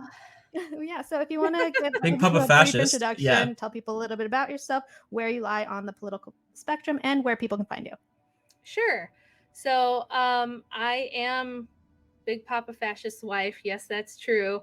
It really offends my feminine sensibilities that I'm defined only by the success of my husband. So if you do care about anything I have to say, you can follow me on Twitter at based TradMom. I think I am on there, and I'm on here. I debate right-wing positions for Politically Provoked, and that's about it. I'm not really on Facebook or Instagram What she much looked anymore. like? So. What do you mean? What do you mean by what she looked like? What do you mean? I'm also a mother of 5, and How does she look different now? I will be debating against feminism. Thank you. Yeah, so the next person that we have joining us goes by the name of Mouthy Infidel. So how are you tonight, Mouthy? Hi, I'm doing all right. How are you doing? Good. Yeah, if you want to give a brief introduction, tell people a little bit about yourself and where you lie on the political spectrum and where people can find you. Yeah, I'm Mouthy Infidel. I do political content, debates on YouTube.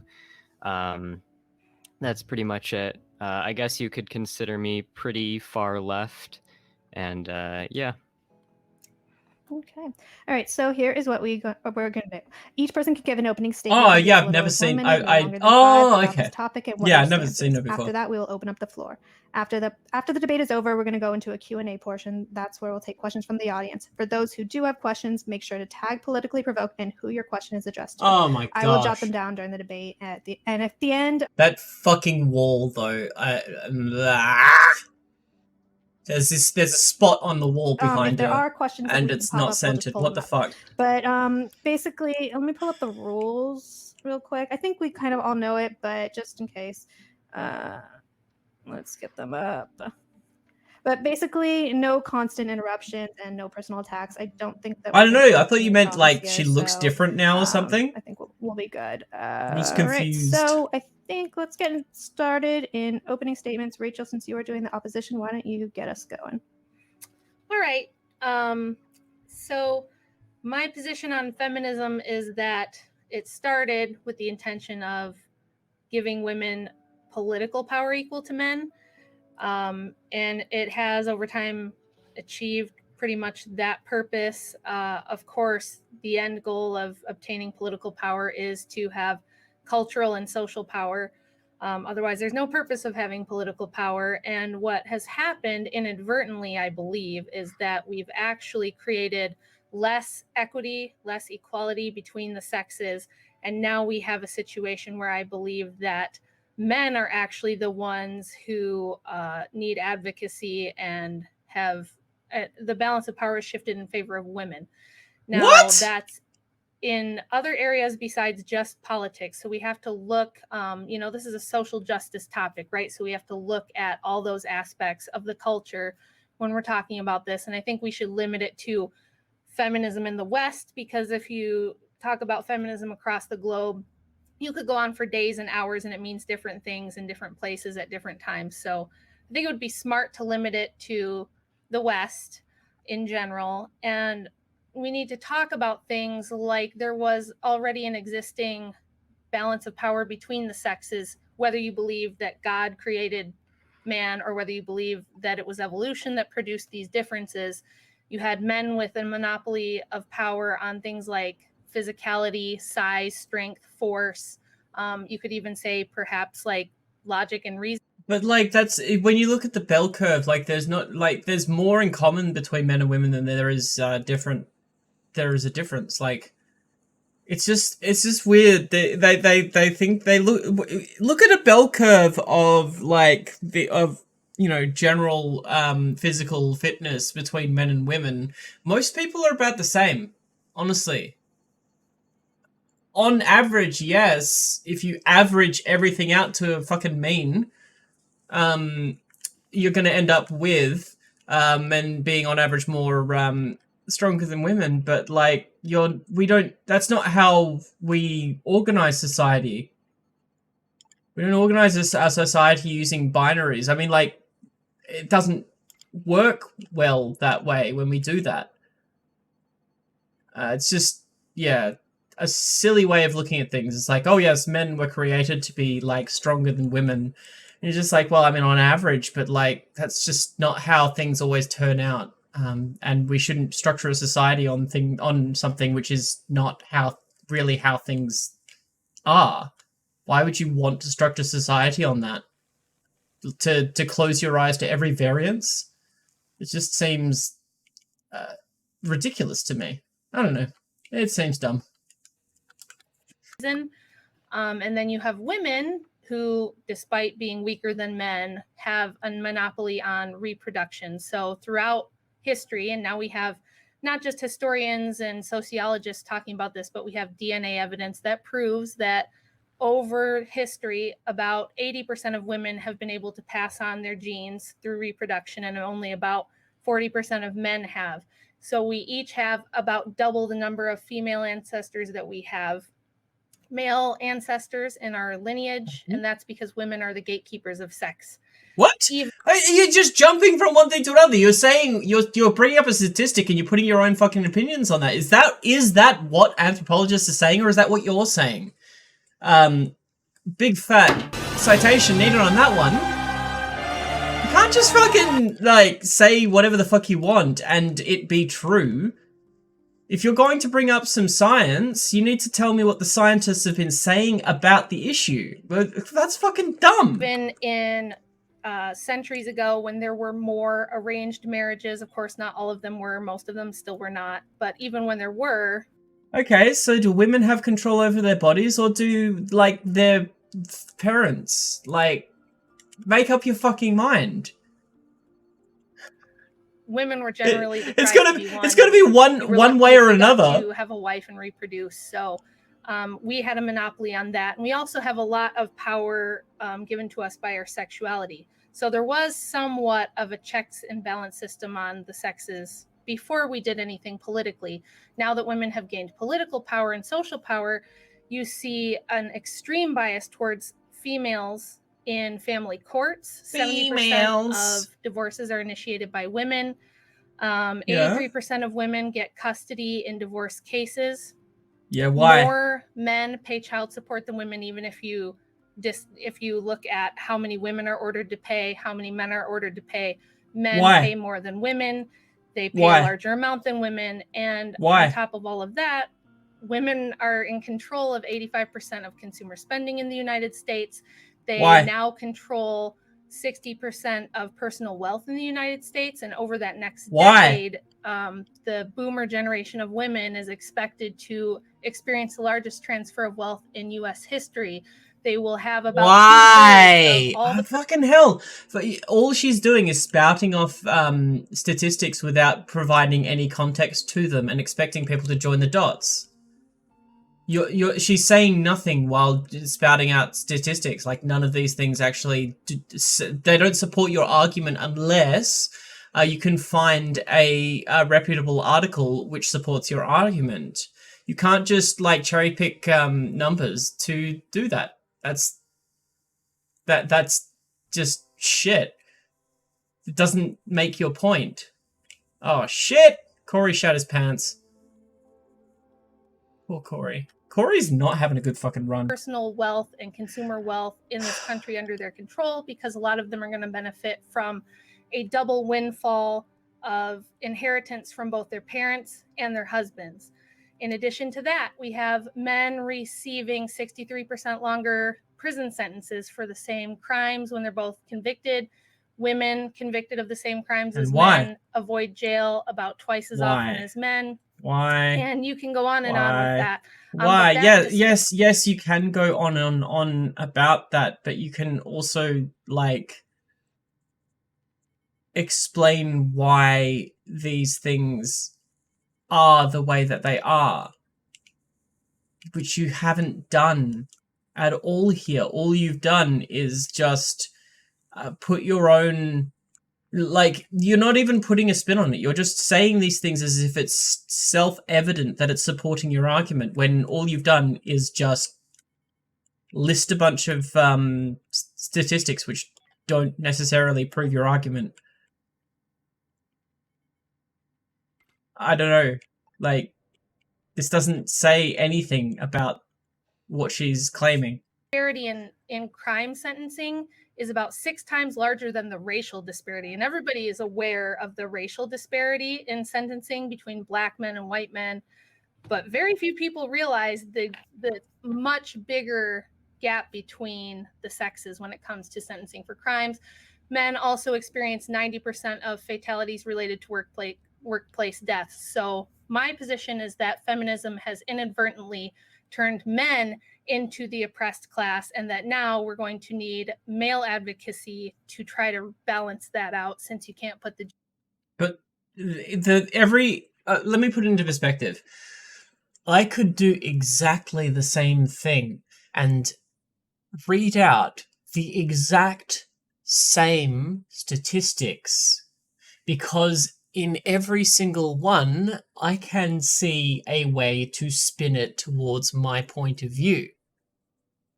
At the end of the day, you need to provide the connection between the statistics and the point you're trying to make.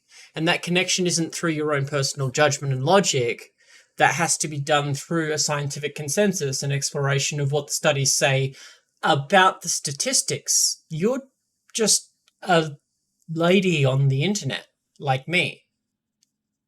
We don't have the credentials to say why one statistic means a certain thing. We need to defer to the experts who actually studied those things. Literally, that was 10 minutes. There was an intro. There was an intro of about 2 minutes. So it's like, that was just 5 minutes of absolute trash that is just easily ignored. Because, like, one of the traps you can fall into with this stuff is as soon as they spout out a bunch of these statistics, you can feel overwhelmed and feel like you have to debunk each one individually. That's why all you just need to say is, well, explain yourself.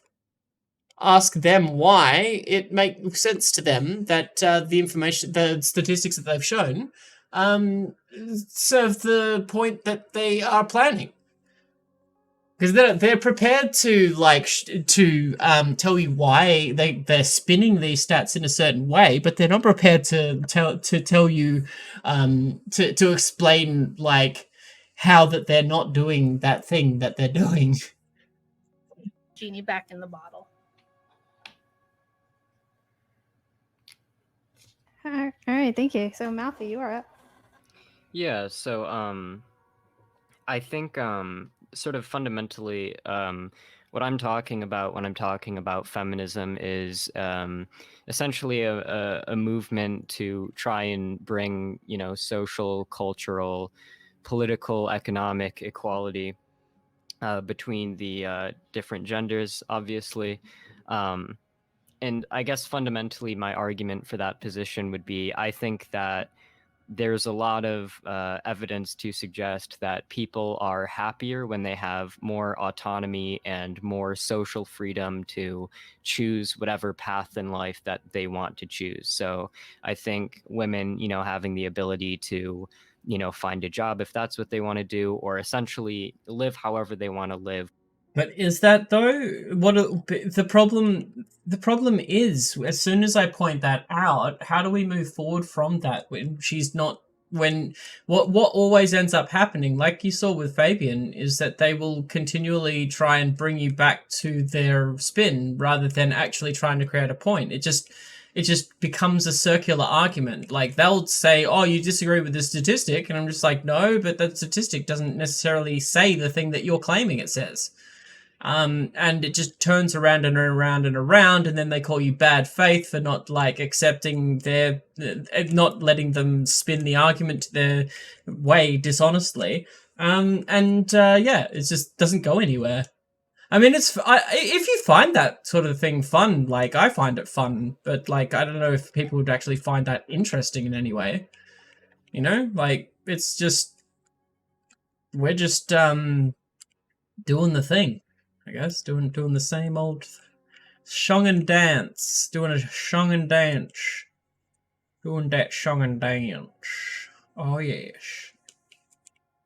Yeah. Without being constrained in any way by our political system or by our culture, I think is pretty important. And additionally, I think fundamentally people are just happier when they feel as if their society is not treating them in a way that's unfair or unequal. I think treating different groups in different ways creates a lot of discontent in society, creates a lack of social cohesion. I think it's pretty harmful. And I guess there are more like superficial arguments that I could make. Like, I think giving women the ability to vote has been beneficial in the sense that women tend to vote in ways that correlate with, I think, more prosperous societies, whether that be in terms of voting for more social spending, or voting for like more environmentally friendly policies and so on. So this is a good way to run it. So I guess, and then but that's based on the assumption that social policies are a better thing to vote towards. I would want to hear like why that is the case, rather than accepting his personal opinion on the matter. But hopefully he'll move into that. Additionally, I think like having more people, it's a better angle to take than just like spouting out a bunch of stats which don't necessarily say the thing that you're rules, claiming it a says. More specialized and efficient workforce, which I think is broadly beneficial to the economy. So yeah, I think that feminism is important because it gives women more freedom, it gives equality, both of which I think make society prosper more. And I also think there are on the side sort of political and economic benefits that tend to benefit society as a whole, and not even just women directly. I guess just like really quickly, so we can like sort of get the ball rolling, I guess, to address sort of the core claims that were made. I think first of all, in terms of the idea that men need some advocacy in the sense that men are disadvantaged in certain ways, I totally agree with that. And I don't necessarily think that's antithetical to feminism. I think, there's a lot of like people who advocate for feminism in a very superficial way, where they just act like, men are just horrible and aren't disadvantaged in any way. I think a more like sort of nuanced feminism is able to answer. Citation, like source. I mean, like, yeah, like we've all heard of these crazy feminists that do certain things in certain ways. We've all heard about this, but like, where they at though? Where, like, I've this isn't something that I see as a common problem amongst like women. Does that make sense? This just seems like I don't know. I just have a problem with like this sort of like this kind of like disavow, this knee-jerk reaction that people on the left have or who call themselves on the left have to disavow these crazy feminists who disavowed the crazy man-hating feminists who don't actually exist in reality. Like I have never I've never seen one in the wild. I've never seen a real man-hating feminist. So I really wish that someone would show this to me so that I could like actually act as if it's a real thing, because until that happens, I can't really speak out against feminists like that, because I don't really believe that they exist. I've never seen them before. I've never heard of them existing before. Like, show them to me, please. Show me source. How patriarchy negatively affects both men and women. And I think sort of the end goal of feminism is to, yes, alleviate the struggles that women face, but also alleviate the underlying causes of the struggles that men face. So if we want to talk about like, very true, more deaths, or men experiencing more deaths in the workforce, we could talk about underlying causes like the idea that men are expendable. I know a lot of feminist theorists have talked about how it's bad that men are sort of expected not to show as much emotion and therefore don't seek therapy as much. And I definitely think that these things are problems that a coherent feminism should address. But I guess in terms of whether or not like women are more advantaged than men, I think that men and women both suffer from patriarchy in like very different ways. Like for men, again, we could talk about like family courts. For women, we could talk about something like, I don't know, the gender wage gap or something like that, or the fact that something like 50% of women experience like discrimination in the workforce. But I think in general, men generally have more institutional power than women. So sort of the society that's created by those at the top does harm the average man and the average women in different ways. And I think it's kind of useless to try to compare them. But I think there's generally more men at the top than there are women. And that sort of like institutional power is like important to take into account. There's other things I could say, but I don't want to like drone on for too long. So if there's anything that you wanted to address. Yeah, so I'm happy to hear that you kind of agree with me that, things are not equal and that men do suffer oppression right now. And I would say that the idea that they always have.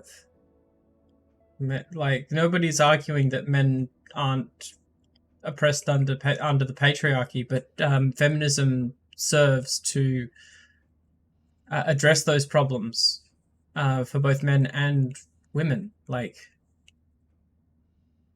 that's the point. At the end of the day, like,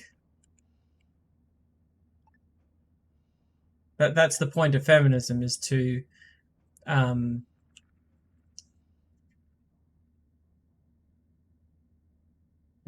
that's the point of feminism, is to address these problems inherent within patriarchal society. And it's just weird to me that people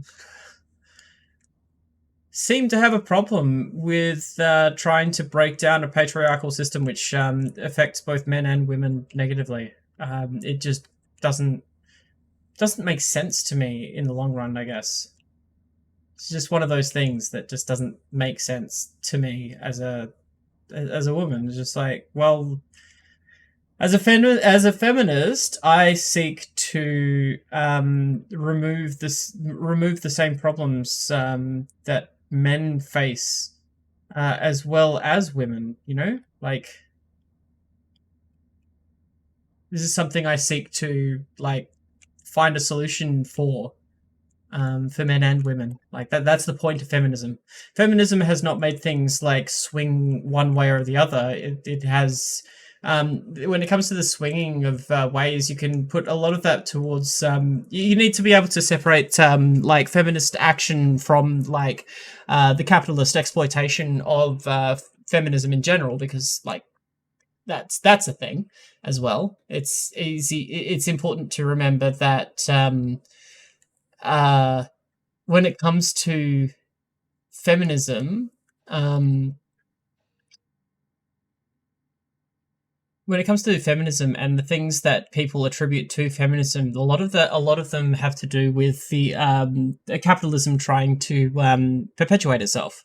So bringing more people into the workforce to keep up with the need for perpetual growth is a very important thing for that to, have happen.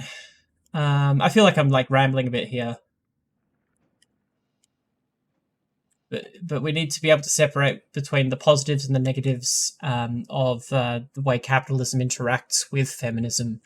And a lot of the things that negatively affect both men and women are a result of capitalism, which was based on a patriarchal system. So it's very hard to break free of that system, a system of hierarchy in which people are used to acting in a certain way and where certain people have certain roles based on genetics and all of that. Like, it has been a constant battle for scientists to break free of scientific racism and scientific sexism and all of these problems inherent within a capitalist system.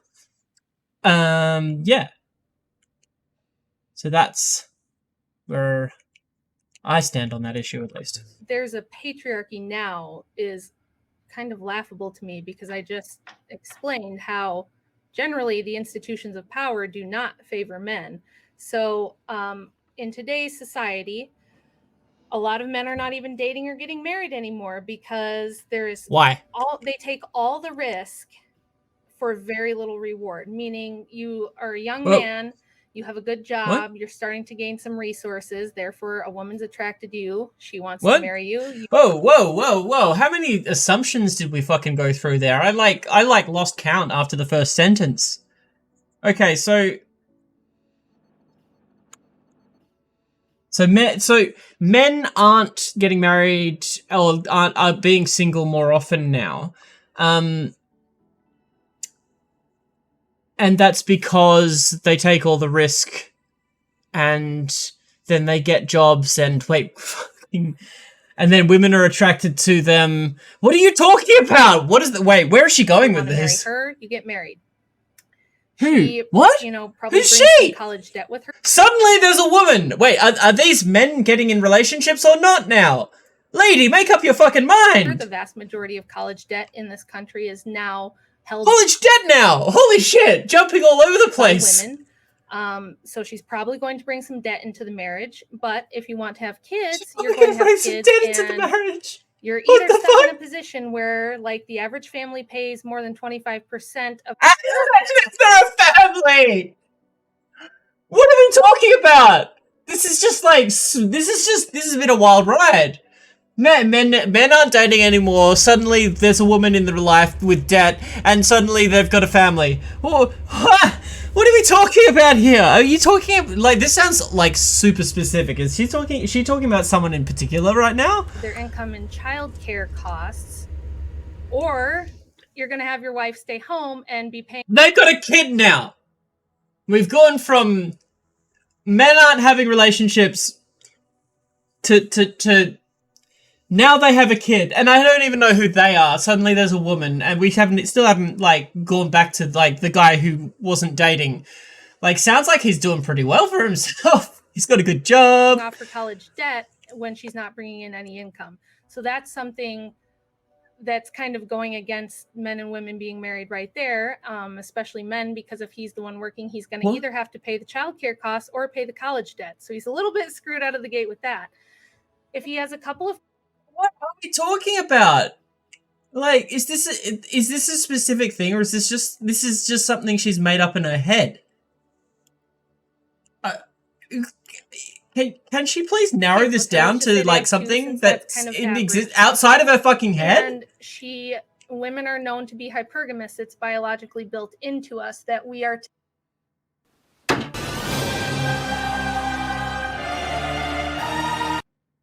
To seek men with resources, because having children disables you for about the first 5 years of that child's life. You have to nurse them. Yeah, but why does that got to do with biology? Can you show me the I'm horny for rich man gene, please, honey?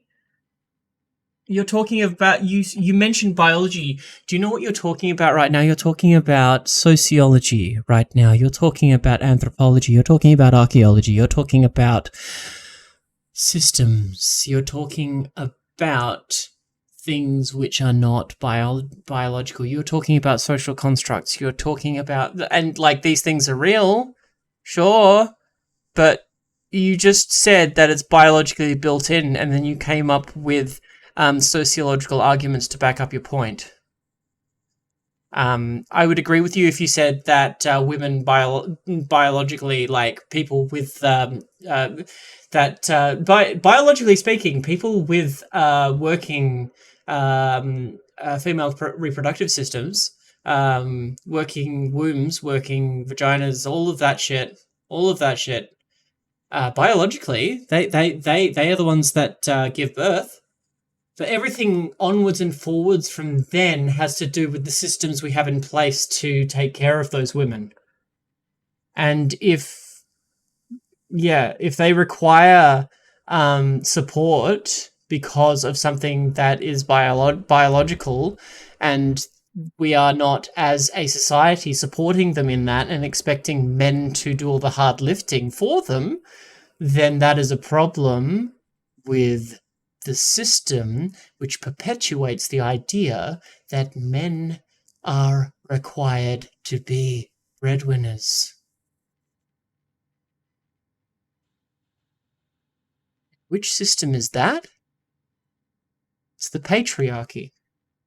Patriarchy damages men as much as it damages women, and there's a dialectical relationship to where the damaging nature of the patriarchy against men affects women negatively as well. Like, we're all together in this. We're all part. We live in a society.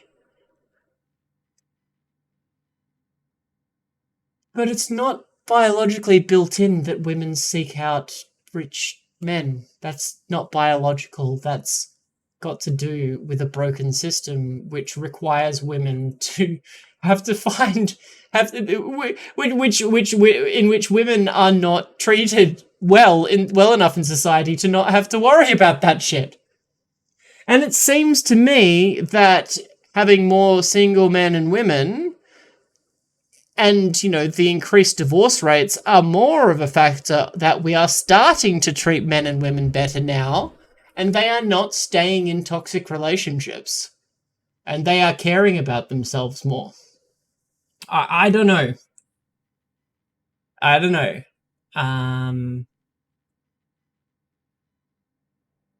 Eventually, all of my friends found relationships. Every one in my family has... Every one of my siblings, apart from my half sisters, I don't know much about what they're doing these days, but like on the Burridge side, every single one have married and had at least 2 kids. Most of my neurotypical friends have married and maybe had kids or a fur baby or trying for kids. Like, there doesn't seem to be this huge problem that you're talking about in the middle class, at least, or the upper middle class, where most of my friends and families lie. I feel like this is a thing which is blown out of proportion and very much dependent on your own personal opinions on what is bad and what is good. Like, she like, I know that, I know for a fact, I'll take the L on this if I'm wrong, but she'd definitely bring up the figures for divorce rates as a negative thing. Just on face value, she would bring up that there are more divorces than ever before, and that inherently, in and of itself, to her, is a bad thing, because that's a trad-con way of thinking. To me, especially since it's mostly women that are getting divorced, it sounds like women aren't putting up with the shit that they were dealing with before, and maybe I'm hoping men will catch up as well and not put up with the shit that they've been putting up with too. Feminism lifts all shifts. It destroys the patriarchy for men and women. And it's important to remember that. You have to keep little walking death traps from going off and dying, because that's what kids do. They hurt themselves and fall down and get in trouble. So you need resources, you need protection if you're going to bear children. It's a fundamental fact of human biology. So the man comes in and that's what provides you that. use AR-15s The for. woman is naturally going to look for someone better, someone with more resources, somebody who's got more money. That's not nature. That's a social issue. You can call it a problem if you like. I would call it a problem myself. But it is a societal issue and not a biological one. Again, if she wants to disagree with my opinion, fucking show me.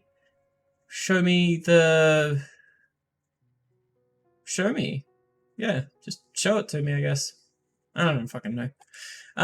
If you want to disagree with me on that, show me the finding rich men gene. Show me how it's built in biologically into our brains. Because I can tell you that that's not my understanding of how the human brain works, the human mind works at all. I don't know where she's getting this shit from, but it's definitely not from reality. Fortunately. And she might just decide one day that she doesn't like your face. And thanks to Ronald Reagan, we have no-fault divorce in this country now, which means she's just tired of you. She's just not in love anymore, and she's going to go get a divorce. 70% of divorces in this country are initiated by women.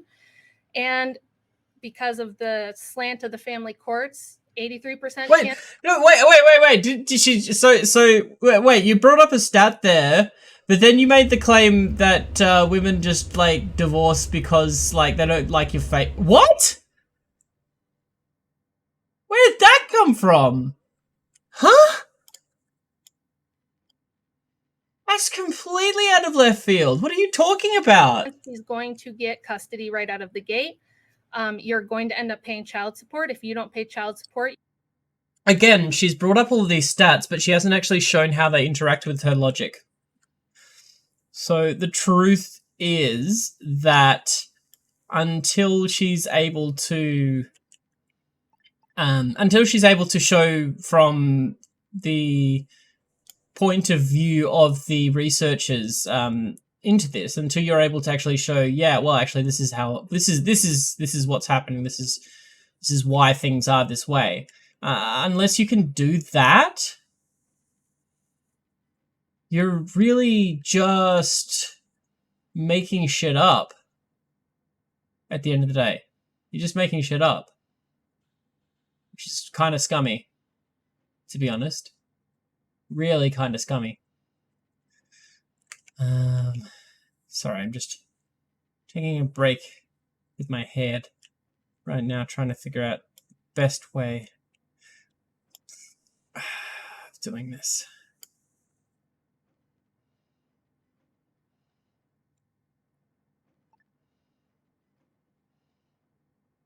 Yeah, it's like this. And I'm gonna have the toilets there. Yes.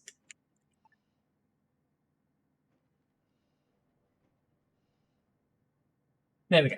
Cool. And then this is going to be the med bay, and other stuff. All right, cool.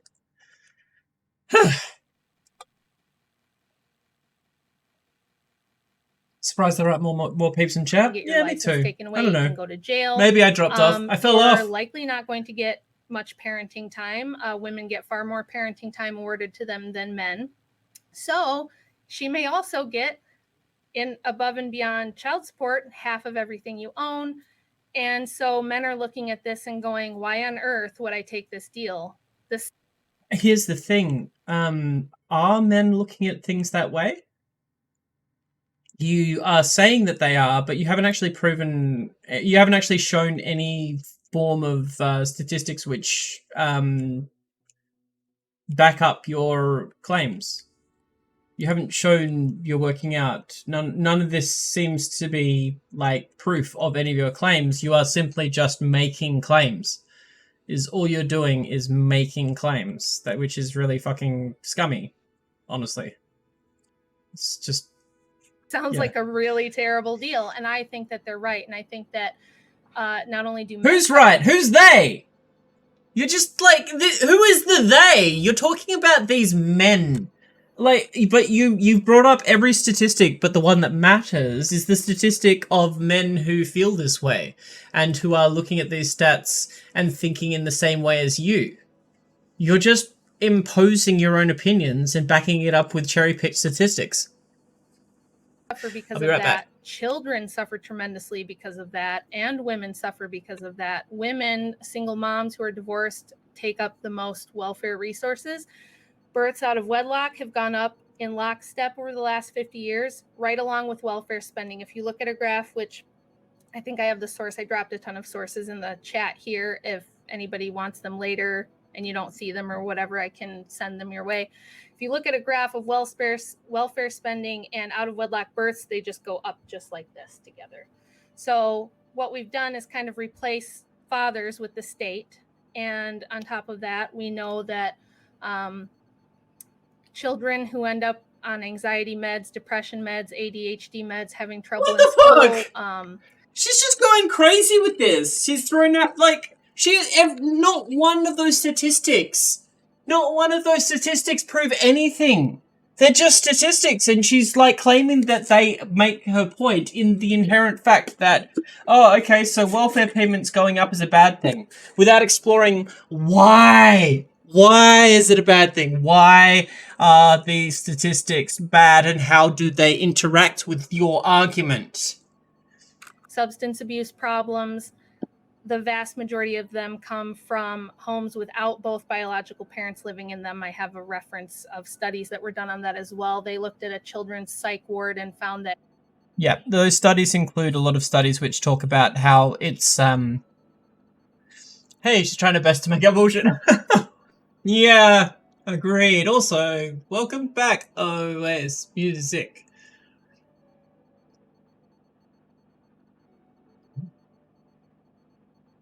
Her studies are, trust me.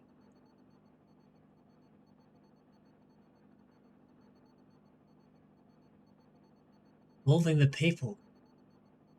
I'm just looking at your history. I'm trying to remember because some of the people that follow me. Why can I not close this? Her studies are, trust me. Source, I made it the fuck up. But the thing is, no, she's got sources. But she doesn't, but this is what they do, is they look at, they bring up the statistics and then expect you to join the dots. It's frustrating. You can't argue with shit like that because they'll just say, do you disagree with my sources? I'm like, no, but the sources, I mean, it's both frustrating and it's hilarious because I guarantee you I could look at every one of her sources and tell you and show you the exact point in the article where it says the opposite of what she's trying to say. Like every fucking time, I swear. 88% of the kids in there did not have an intact... Unless it's a Koch brothers funded think tank. Family with both bio parents. So I think there were probably good... Oh yeah, by the way, that's what I was going to say. With the studies that go into both bio parents, that's actually a twisting of the truth. It's not about biological parents. Oh, literally, feminism versus... feminism is bad. Feminism bad, yo. She spent 5 minutes bringing up statistics, which are just statistics. Didn't relate them to her point at all. This is Big Papa Fascist's wife, I think, versus a infidel. Infidel man. And then you've got someone who actually looks like a tradcon, who is apparently the left-wing host, and a silent picture. Yeah. On the bottom right. Top left is a host.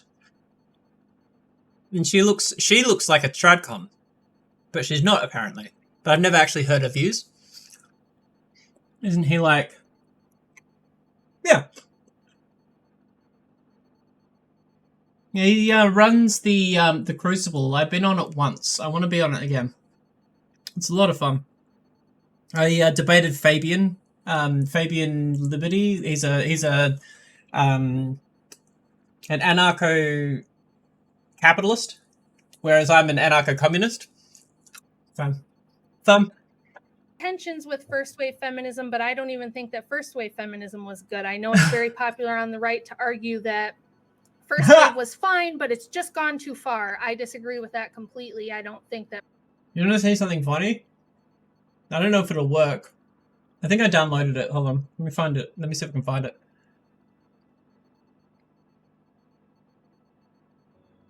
Where's my downloads? Show me my downloads.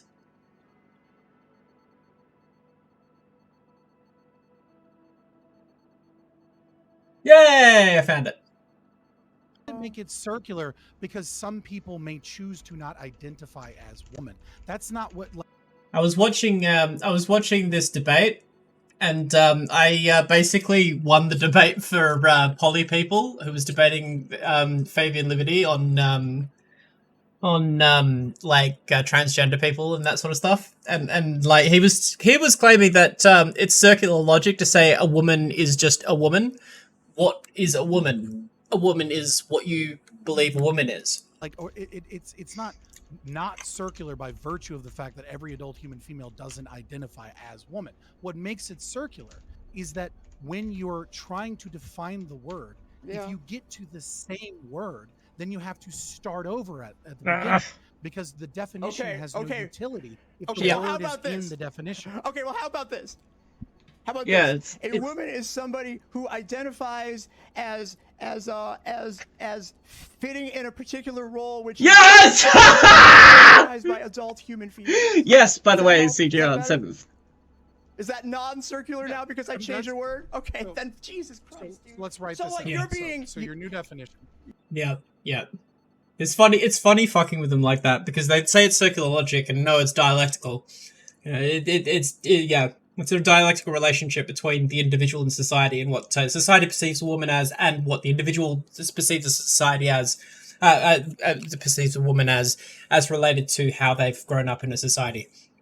It's not circular, it's just complicated. Tell me the definition of the word "why" without looking up looking it up in the dictionary. It is fucking impossible. I can't do it. I need to look into a dictionary, and the dictionary doesn't really explain it contextually either. You really need to get into the etymology of the word if you want to really understand it. But why would you want to have a deep understanding of what the word "why" means? Why do you need a deep understanding of what the word "woman" means unless you're trying to fucking exclude trans people? So fucking frustrating, but also hilarious at the same time. Anyway, back to this one. First wave feminism was a good idea either. If men are going to be the ones that build, maintain, and defend the modern world, then it makes perfect sense that they should kind of be the ones in charge of that because feminists don't think men should have to build and fight and construct and be filled with all of those responsibilities. That's not fair. Gosh, it's like these people that act as though like feminists just want women to like do whatever the fuck they want and just like men just still have to do everything. Yeah, well, I think they call it paleo-conservative, which is hilarious to me because tradcon shit is very like recent, like last 50 years worth of shit. It's funny. Fundamentally, women. So like one of the people say, well, women couldn't own property. Well, one of the reasons for that is women can't defend property. So if you owned property, even now, if you own property, you live in a country that has guns. What are you talking about? Property. If there's any sort of threat to that. Oh my gosh.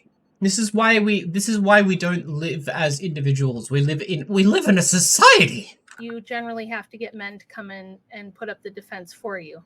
So there's a lot more to it than just making women feel like their voices are heard or having an equal number of men and women senators and men and women CEOs. And that's where it really gets me is feminists say some of the most prominent feminists like Gloria Steinem say we need 50-50 men and women CEOs. We need 50% of senators to be women.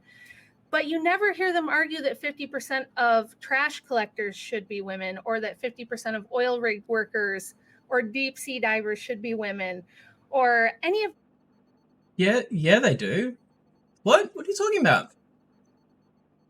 What about no CEOs at all? What? Subversive! The yucky, dangerous jobs should be. If a woman wants to do those jobs, they should be allowed to. Like, what's the issue here? What? Huh? Anyway, like, those jobs are ridiculously underpaid and ridiculously overworked. Nobody wants to do those jobs. It's just like it's just that people are coerced into doing them. That's a problem. Problem is with the system itself, not about fucking men and women as individuals. What the fuck are you talking about? Held by 50. Wait. This motherfucker thinks that feminism is just people on Twitter saying angry things. I just realized. She just thinks it's angry people on Twitter. That's what feminism is. It's not a movement designed to topple the patriarchy in order to make it so that men are not oppressed and women aren't oppressed and we can live together, deciding on the way forward together as, like, people. That's fucking hilarious. 50% women. We don't often hear them argue in favor of putting women in the draft. So again, I think if what you want, and I've heard you talk before about how you want equality and equity and happiness for everybody, I don't think that feminism has moved us closer to that. I think it's completely flipped it on its head and moved us further away from it. Okay, so there's, I guess, a few things there. So you talked at the beginning about how whether or not, like, sort of institutions of power benefit men or women, and like I said, I feel like men and women are both disadvantaged in very unique ways due to existing institutions of power, right? In terms of like I said, like in terms of men, we can talk about things like family courts or the fact that they die more often on the job. When it comes to women, we can talk about issues like prominent like sexual harassment from men in things like the workplace, or we could talk about like the gender pay gap or women being less likely to be promoted or things like that. I think men and women are both kind of disadvantaged in unique ways by the existing structures of power.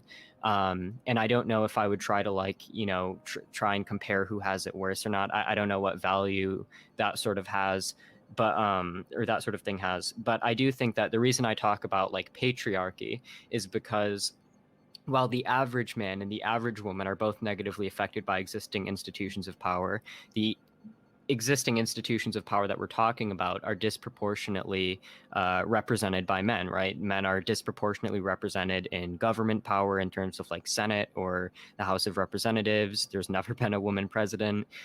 We could talk about like workplaces, like men are disproportionately in terms of have like economic power in terms of being CEOs or shareholders and so on.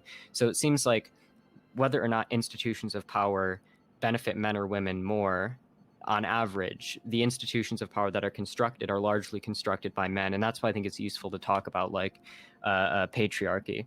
And you brought up a lot of issues that I think amounted to you trying to argue essentially that first wave feminism has brought us further away from gender equality, right? And you brought up some examples, things like, there being more divorces. I'm not necessarily sure what, more or less divorces. I think it's like certainly a problem, or it's indicative of a problem, but I don't know if that necessarily says a lot about gender inequality. Certainly like there are certain issues like family courts, bias in the family courts, things that I think are addressed or should be addressed and can really only be addressed by feminism. But so like, for example, if we want to talk about like men and women in family courts, right? The reason that I would say probably men are disadvantaged in family courts is because there are certain cultural ideas around what the role of a woman should be in society and what the role of a man should be in society. Men are I mean, this is just like, I can't really add much to this. This is a perfect explanation of like the difference here that she's not understanding. But you'll see, like, as it goes on, like, that she will immediately just pivot back to her statistics instead of backing up her claims. Like, she'll lean on the statistics and expect you to join the dot between what she's cited and what her claim is, without doing any work into looking at what the actual experts she's citing have actually said on the issue. This is how conservatives get the whole 42% like, you know, transgender people kill themselves. From a study which specifically says in the conclusion that they believe that the suicide rate, and this is backed up by a multitude of studies since this, you know, this is a relatively older study based on data from the 70s. Family acceptance and societal acceptance and the way in which transgender people are treated have a much larger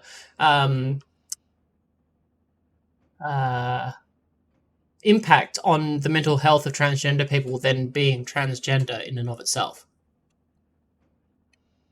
So those people who are using that statistic are citing an article which, like, disagrees with the very way that they use that article. It's conservatives don't know how to read past the results section, and rarely do they even understand the methods section. And, you know, like, most of the time they're just reading off of the abstract. You really need to look at the discussion and the conclusion and the way and the other people that they've cited and look into who the people that wrote the piece. You know, you need to actually learn to critically analyze media, but that's hard to learn that stuff. It's not an easy skill to learn. So instead, they just, you know, search the article for, you know, whatever tidbits of data that'll support their point. They'll say that, oh, there's more divorce than ever before, and think that that'll win their argument, when it won't. It won't. It does. It's not going to. It doesn't agree with you in the way that you think it does.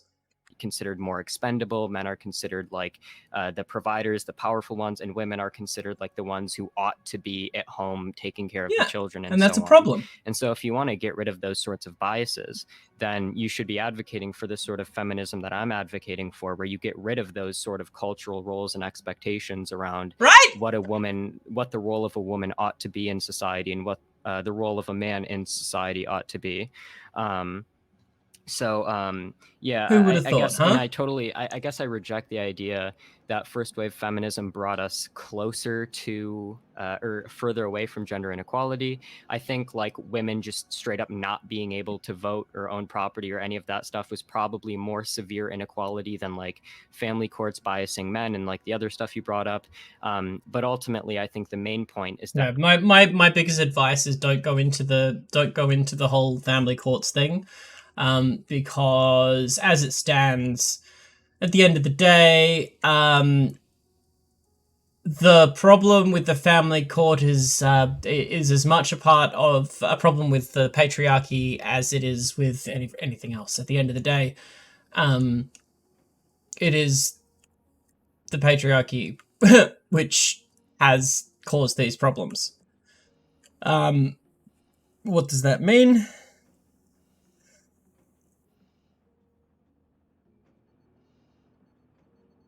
When it comes to the family court system, there is a lot of social pressure against the men involved in order to just give up and not fight for their kids, which is not a indictment against men in general. This is an indictment against a system which portrays men as being unable to take care of children effectively. It also has a lot to do with these problems with society which do not give women support while pregnant, and which impose the expectation upon women to be the child raising ones, which should not which is unfair. Men should be able to be as much of a fucking parent to their kid as a woman could. The family court system is not black and white. Men are disadvantaged and women are advantaged. It is so complicated that putting it in those terms just fundamentally does not work as an argument, unless all you're doing is citing a statistic and expecting people to agree with you. That's it, at the end of the day, which is what she's doing. That's why you should avoid getting into arguments like that, because you're going to go down a rabbit hole. And as soon as you bring up the fact that feminism actually solves these problems, they're just going to pivot and like pick another one of the statistics that they've got up. They'll never agree with you on any single point. It's pointless to run down those rabbit holes. It's a waste of time. Focus only on the fact that they haven't done the effort required to look up these statistics and look at how the researchers have analyzed these statistics. They haven't done the due diligence to do that. Do not put that expectation upon yourself. You have no reason to believe anything that they say to you if they're not going to cite an expert. Everything from the beginning of this debate has been, that's just your opinion, man.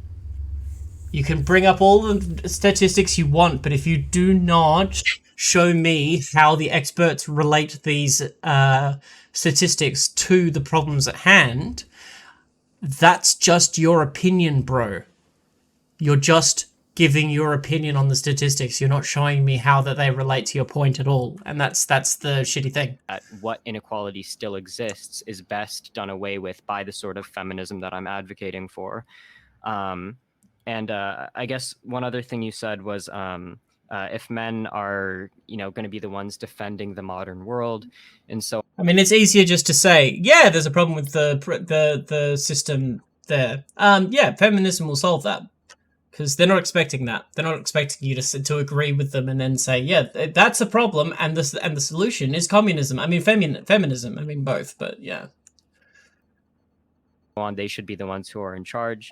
But I guess like my rebuttal to that would be just I don't think that men should be the ones who are tasked with defending the modern world and so on. I think that there shouldn't be these sorts of cultural roles that dictate what a man ought to be in society and what a woman ought to be in society.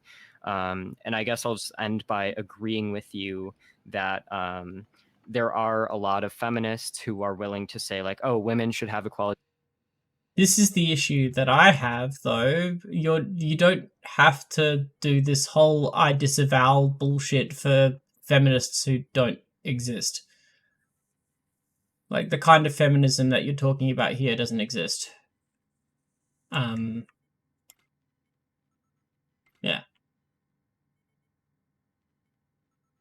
You don't have to hand it to Nazis. In this respect, women should have equality in this respect, and then when it comes to like garbage truck drivers or whatever, they will sort of not talk about that as much.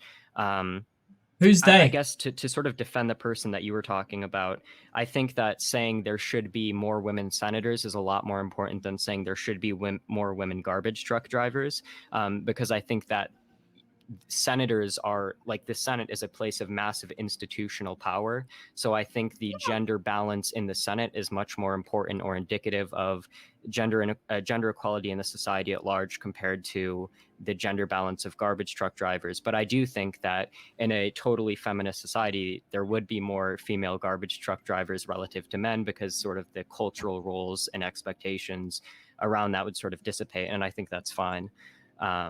So yeah, I guess that's like the broad strokes of where I sort of disagreed with that.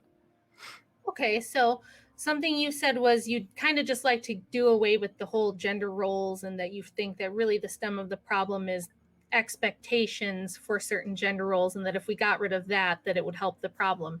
So I'm you keep saying the type of feminism I'm advocating for. So I'd like to hear more about what specifically the type of feminism you're advocating for is, and how it's different from what prominent feminists are advocating for, and maybe just address for me how we are going to do away with gender roles if women are the only people who are capable of carrying and birthing and nursing infants. Yeah, so there are yeah, the social welfare support. Like, she literally gave the answer for this earlier, in that most of social welfare spending is spent on women. Yeah, that's the answer. We as a society should band together to support the people who are like giving birth to the children. Is that a fucking radical idea, or do these people like believe in individualism to the degree that they would just like throw pregnant like women under the bus? Is that what I'm hearing here? What? Sort of two major parts to that, I guess. So in terms of whether or not the kind of feminism I advocate for and like how that diverges from mainstream feminism, I feel like my version of feminism is pretty much in line with most sort of mainstream feminists. Of course, you know, any ism, right? Any feminism, capitalism, socialism, there's going to be different versions. But I think I generally advocate for a pretty mainstream version of feminism, which is just that I think that the genders should be treated equally. I think that whether or not you are born with male sex organs or female sex organs should basically have no impact on the expected roles that you are expected to fill in society throughout your life. So yeah, I guess that's just sort of how I broadly define it.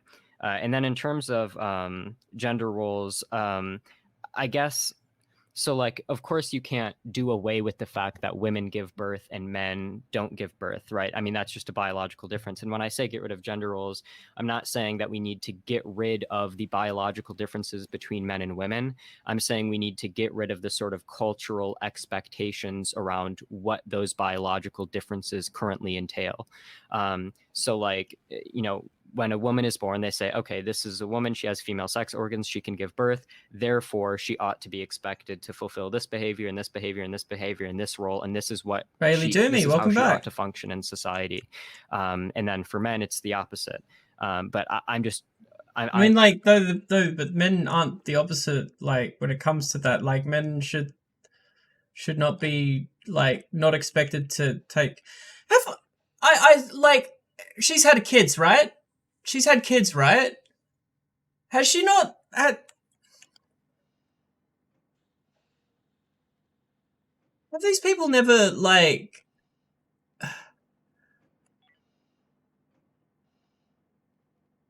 raised kids before or something? Or have they literally raised kids in a way where the woman has done all the fucking work throughout the whole pregnancy? Because if the guy has done fuck all, that seems like a big fucking problem in my opinion there. What? Like, yes, she struggles through the 9 months, but you know, their partner also supports their partner. It's so weird. It's so weird to me. Like, she seems to have reframed the idea of supporting your partner to like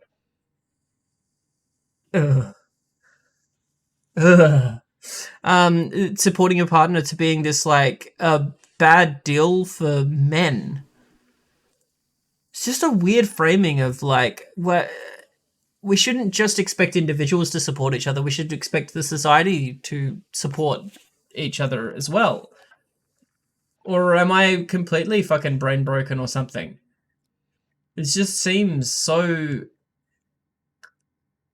brain broken to me. I'm in favor of not doing that. I'm in favor of not telling women what they should be expected to do based on like their sex organs or whatever. So how would we address something like women, you're a woman and you have a baby. Do you feel like there should be a reason to stay home? Do you think that there should be a reason to go back to work? How do we address the fact that, you know, babies need to be raised by their mothers, certainly, especially for those first couple of years? We have tons of research about. What? No. We have tons of research. Source?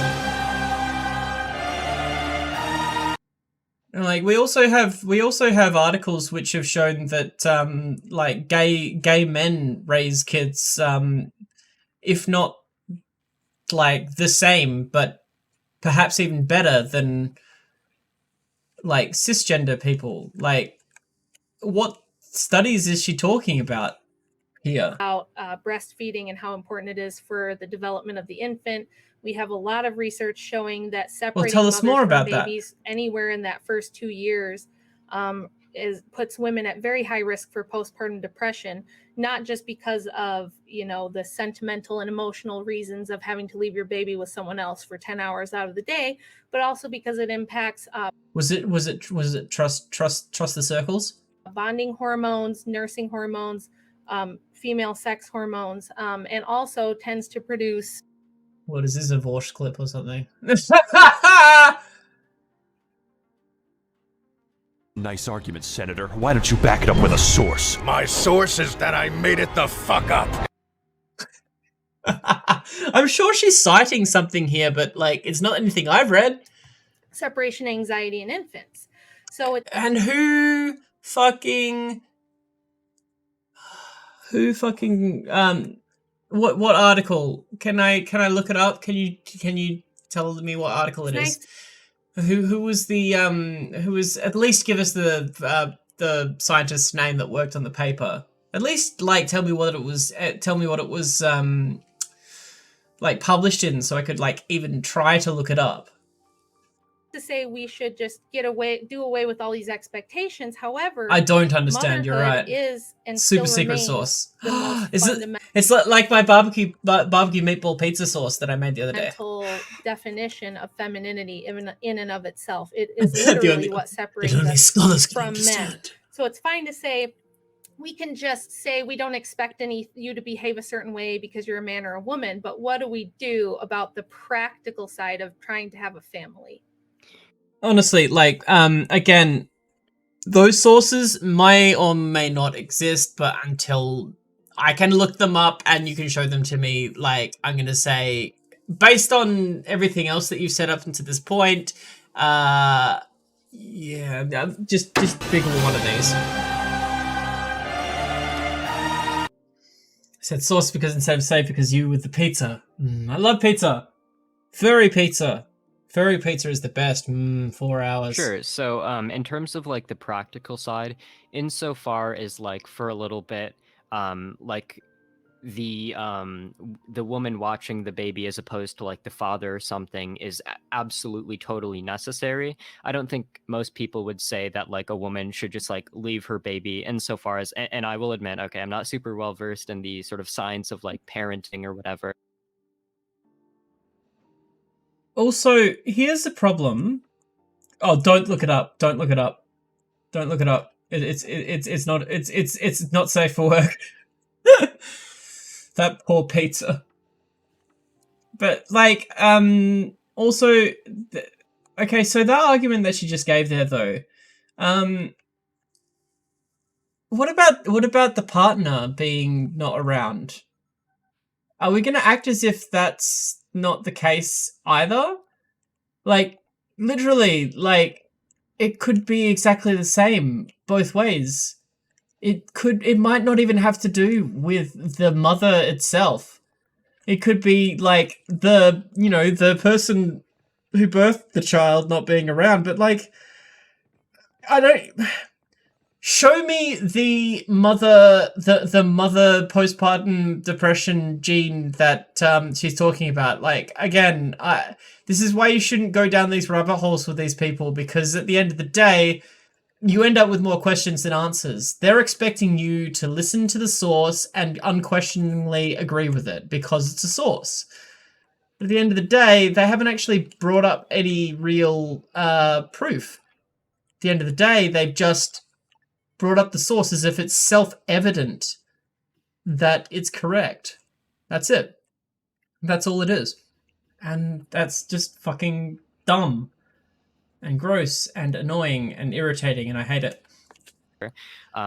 But insofar as it is true that the mother specifically like needs to watch a baby for, you know, X number of months in order for that baby to like be healthy or something after it's born, then yeah, I think it would be reasonable to expect or hope that the mother would do that.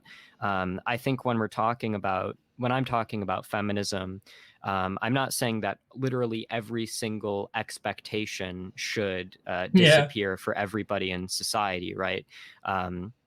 Obviously, if you take a certain action like having a child, I think it should be expected that you do the things which are conducive to that process working well for the child. So like, you know, if a man and a woman had a baby and then the woman, you know, took that baby and like threw it in a dumpster, I would say, you know, that's bad, right? Feminism isn't going to make me say that there's nothing wrong with that, because women shouldn't be expected to act in any certain way.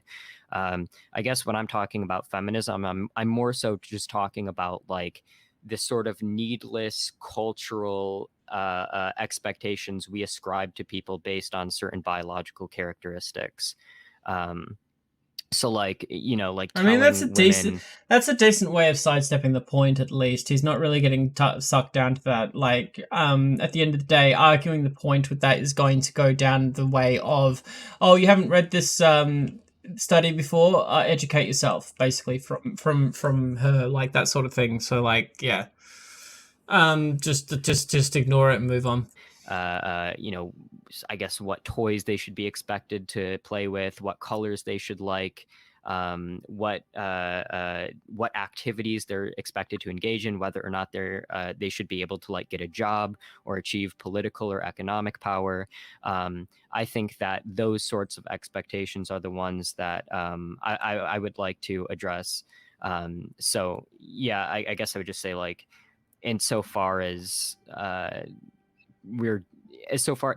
we're creating expectations because they're like practical necessities, then yeah, I don't think anybody's really saying we should get rid of those. It's more so like the other, like the needless stuff that needlessly limits people's autonomy and equality and freedom that I'm opposed to. Okay, so on that note, then, when we see data, and now this was research done by a female professor at the University of Michigan, where she found that men were receiving 63% longer sentences when being convicted of the exact same crime as women, and that women convicted of the same crime were able to avoid jail Patriarchal expectations upon men. Next. time twice as often as men. Are you going to tell Hillary Clinton and Gloria Steinem and all the prominent feminists that we need to do something about that, or should I? Because I'm not sure how they're going to take it. I'm not. Hillary Clinton is a feminist? Wait. Hillary Clinton is a feminist? I guess feminist girl boss with all the, you know, war crimes and shit. Like, what? Corey, have you, like... Oh, you've got a broken arm as well. Sorry. I should probably build some, like, facilities for I'm not that. sure if they're going to like that, because anytime you bring up men's advocacy, they generally don't want to hear it, and they hit back with something like... Well, I mean, like, I've got a solution for you, honey. It's called, feminism. It's called feminism. Like, we have a name for that, and it's called feminism. Oh, you know what it is? Oh, yeah. I've got an answer. It's called feminism. Like, are these people real? Do they actually exist? They can't, like, wrap their brains around these, like, really simple ideas.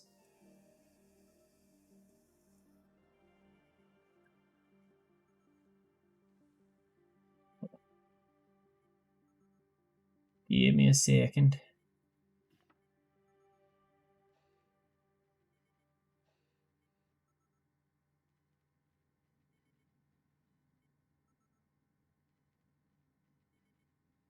There we go. We do need a little bit more. Yes.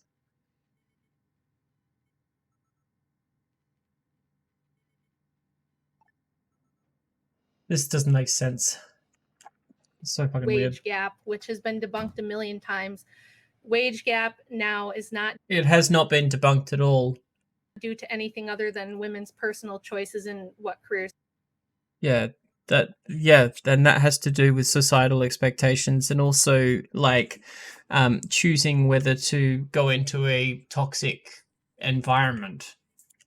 An environment that you know is toxic. Like, no, like I'm not even gonna go into this. Like the only way you can debunk the wage gap myth as a myth, is through multivariate analysis, which is just a fancy way of saying looking at certain variables while arbitrarily choosing not to view other variables. That's it. It's the only way that that works. So once again, yeah, you're full of shit. They choose taking time off to be with family, taking time off for maternity leave, and things like that.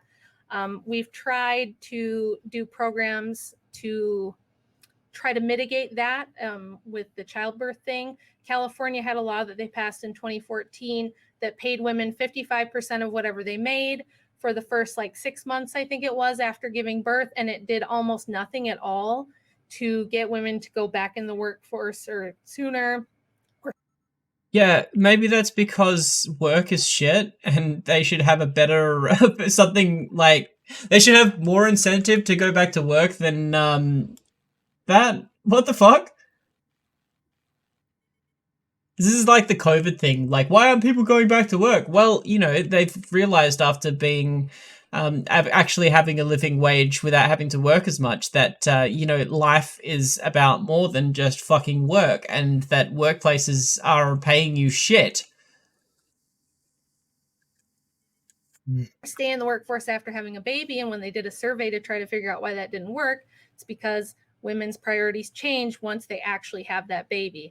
So I think there's a big disconnect between this theoretical, philosophical idea of feminism. Why has that and got what anything actually plays out in the real world between men and women and in families and what's best for kids? But I just want to know how we're going to get feminism to be okay with men's advocacy, because they see it as a direct.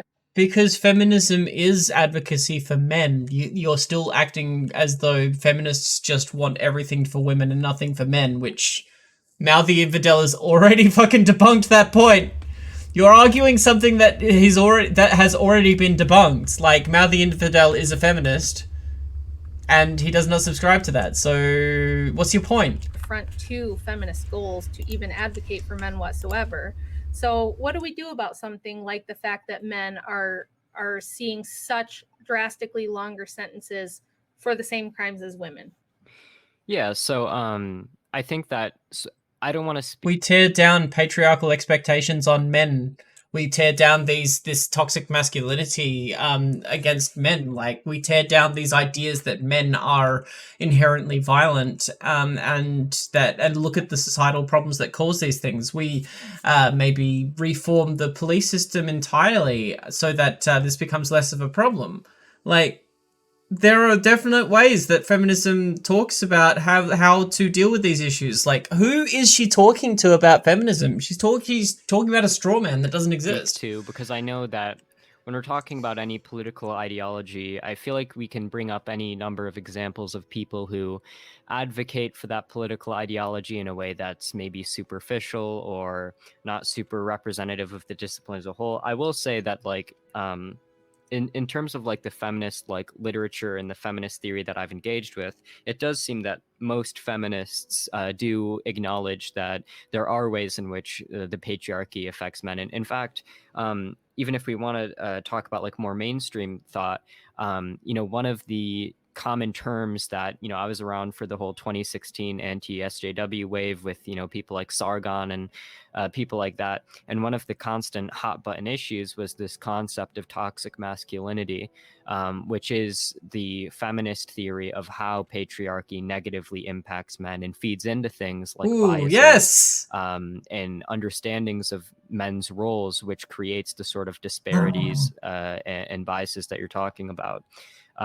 So if we want to talk about how to really address the fact that men are more likely to get harsher prison sentences and so on, I feel like the way to do that is to address the underlying root cause, which is the cultural understandings that we have of what a man is and what a woman is, and what sort of roles these different groups of people are expected to fill based on their sex characteristics, because that is the underlying cause of these kinds of disparities, and that's the particular thing that I and most feminists are trying to address. I feel like it's important to jump in and ask you what evidence you have which proves that it's a cultural reason for the differences between men and women rather than a biological one. Because these expectations of men and women have changed over different cultures. They're different over different cultures and different places. Sky is blue. I don't need a source for that. That's like asking for a source about whether the sky is blue. Like, the entire field of archaeology, maybe. Anthropology, all of these studies that study the history of the way people treat each other. What's your source? Entire fields of science! You dumb bitch! Anyway, with that, I do need to take a short break. I will be right back, so don't go anywhere or do. Either way, though, I will be back after these short announcements.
And we're back! Oh, I don't have ears. Hold on.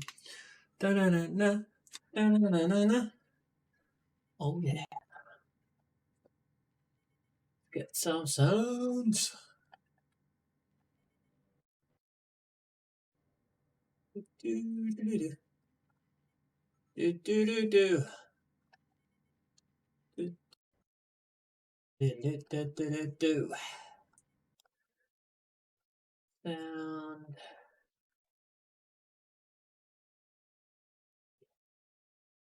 Welcome back. That's right, I'm hungry, so I'm going to cook some pies. Very basically, but yeah, that's what I'm going to do when...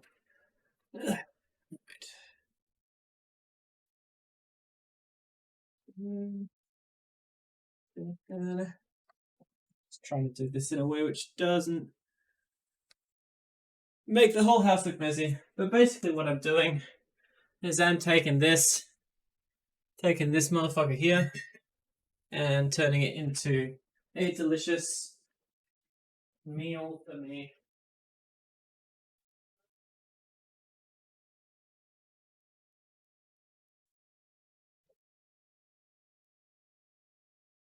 Oh, yes.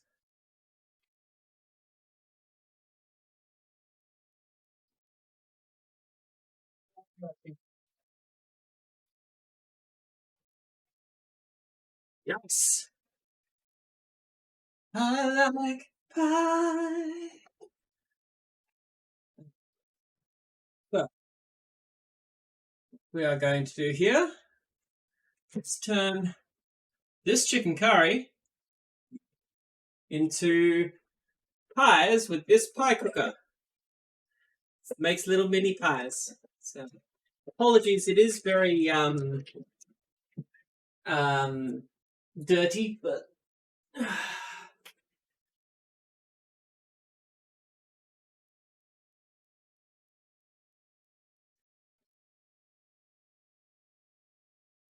some music on. We will get back to the feminism debate. I just want to have something nice in the background.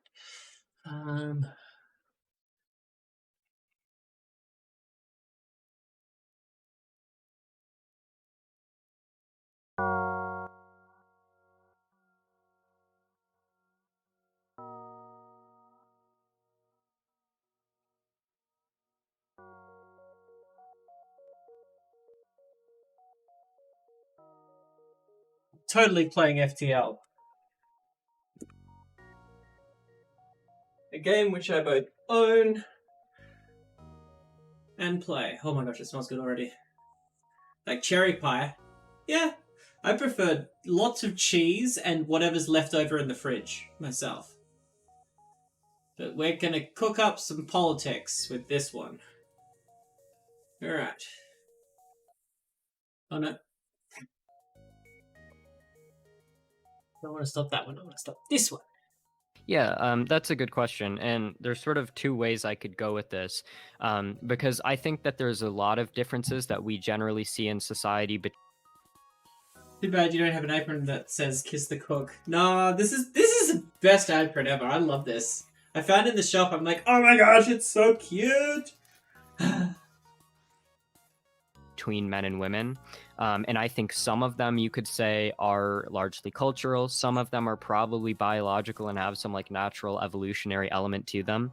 To what extent we can parse out which ones are which, and to what extent I think is sort of an open empirical question.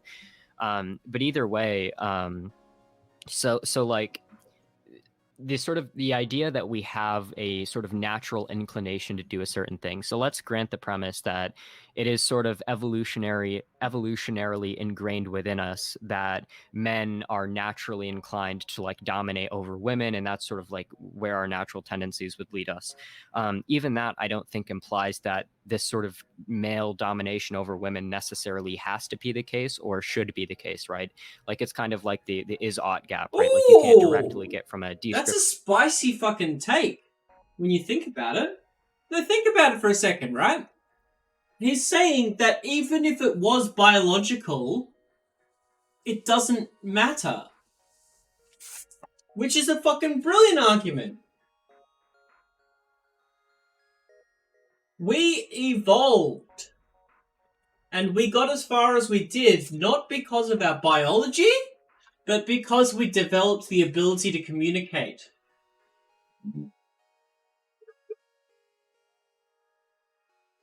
Mm-hmm.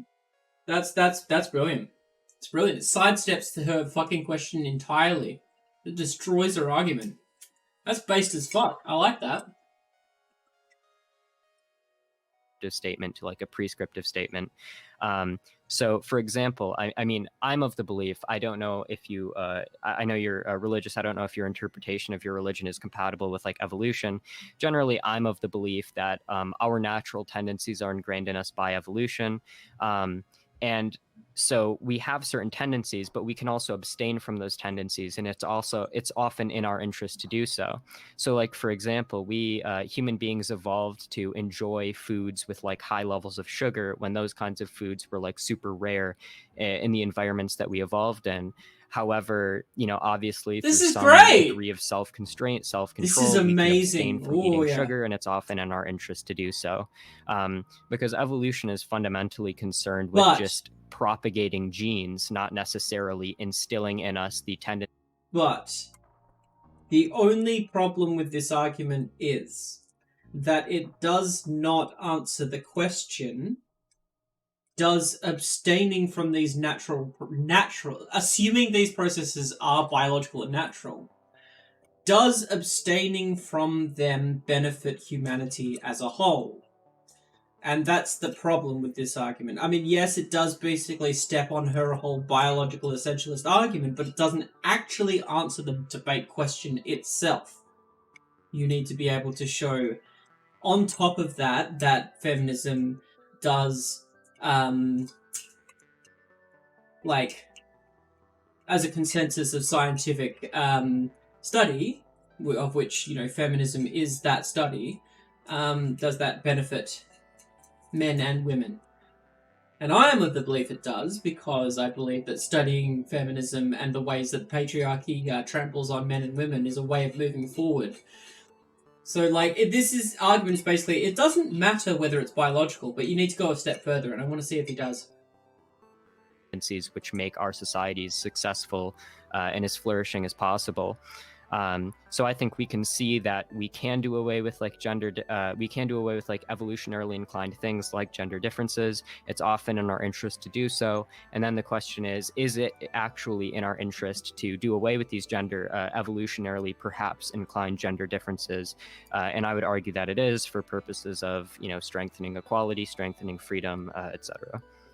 Okay. Wow, I was really shocked to hear you say that, because I thought you were going to say that gender is a social construct. There's really no underlying biological basis for anything. But you kind of said we don't really know. It's not an underlying basis. It's not both. We could go on and on about which is. This is the issue. Like she's trying to bring it back, by the way, into it.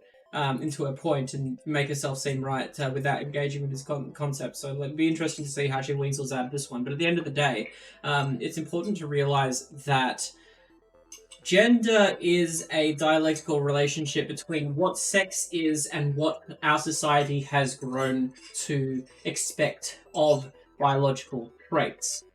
So it is not that gender is defined by your biology, but gender is defined by a dialectical relationship between your biology, between you as an individual and the way you feel, and how your society has particular expectations of you, and that is a cauliflower. Huh, cool.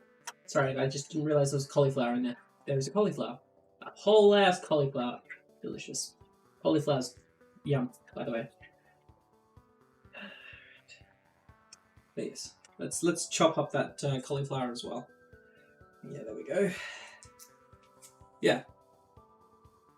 Or which is more causative than the other, but it's nice to hear you say that you do think there is some fundamental difference between the sexes and the genders, and also that you think, because I noticed in your opening statement and in other debates that you've done, and this is really common. I hear Vosh say it. I hear Destiny say it. I hear the left, the socialist left, talk about this a lot. They want happiness. They want what makes people happy.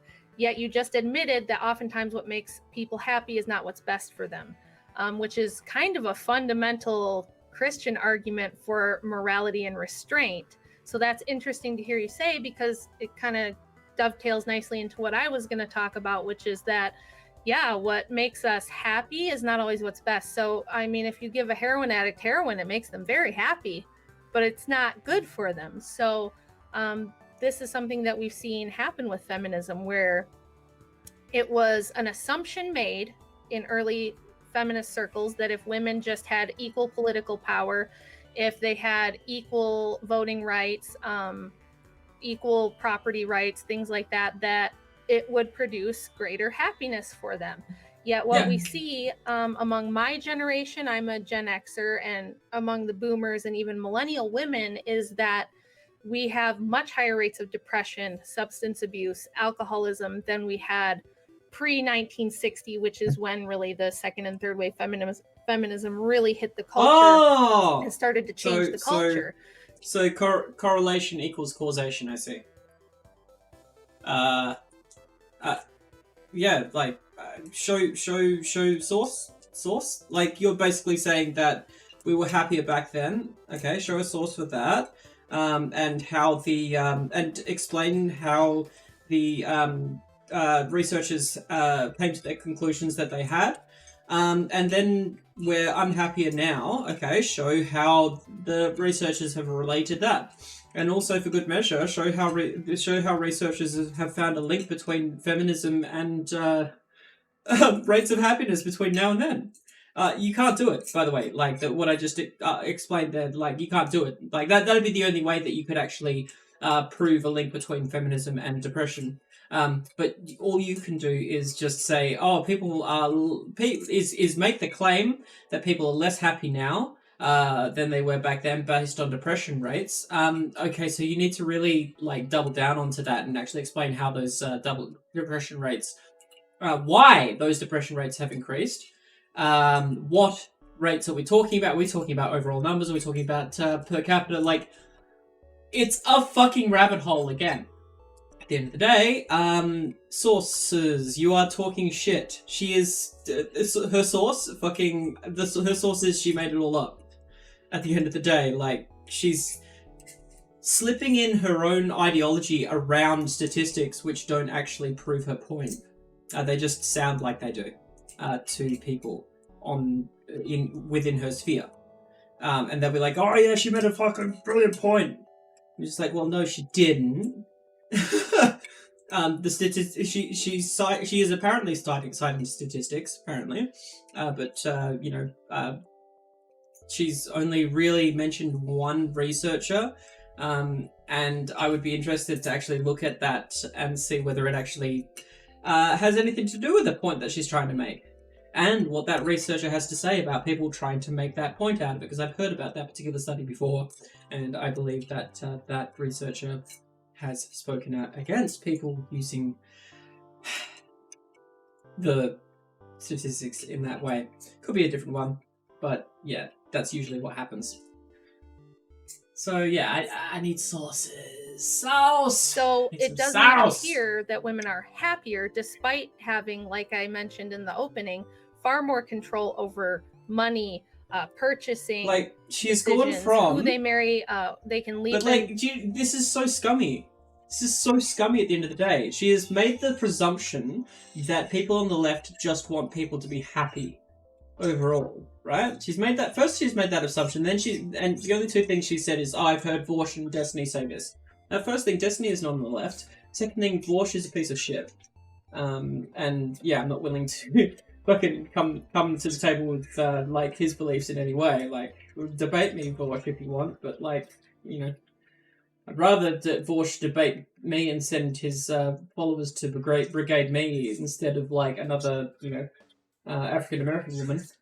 It would be nicer if he didn't keep on attacking black people for being genocidal sociopaths, genocidal schizophrenics, as they like to say now. Fucking pieces of shit, I swear. Get a divorce anytime they want.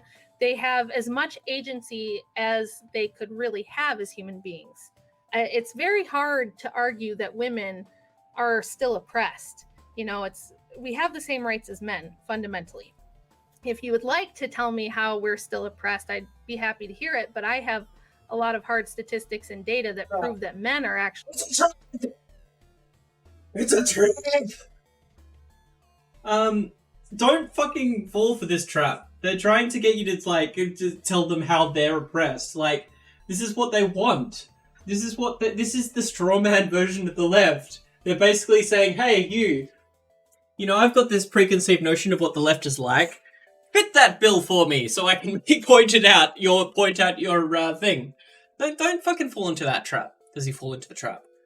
The ones who have the systems of power against them at this point, and it hasn't really made women much happier, and it certainly hasn't helped marriage, which I guess if you're going to argue that marriage is not necessary or that it's outdated, you could try to make that point, but all of the sociological and psychological research that we have on children and children's mental health proves that having both biological parents in the home... What game? What game is it? Oh my gosh, you gotta tell me what game it is.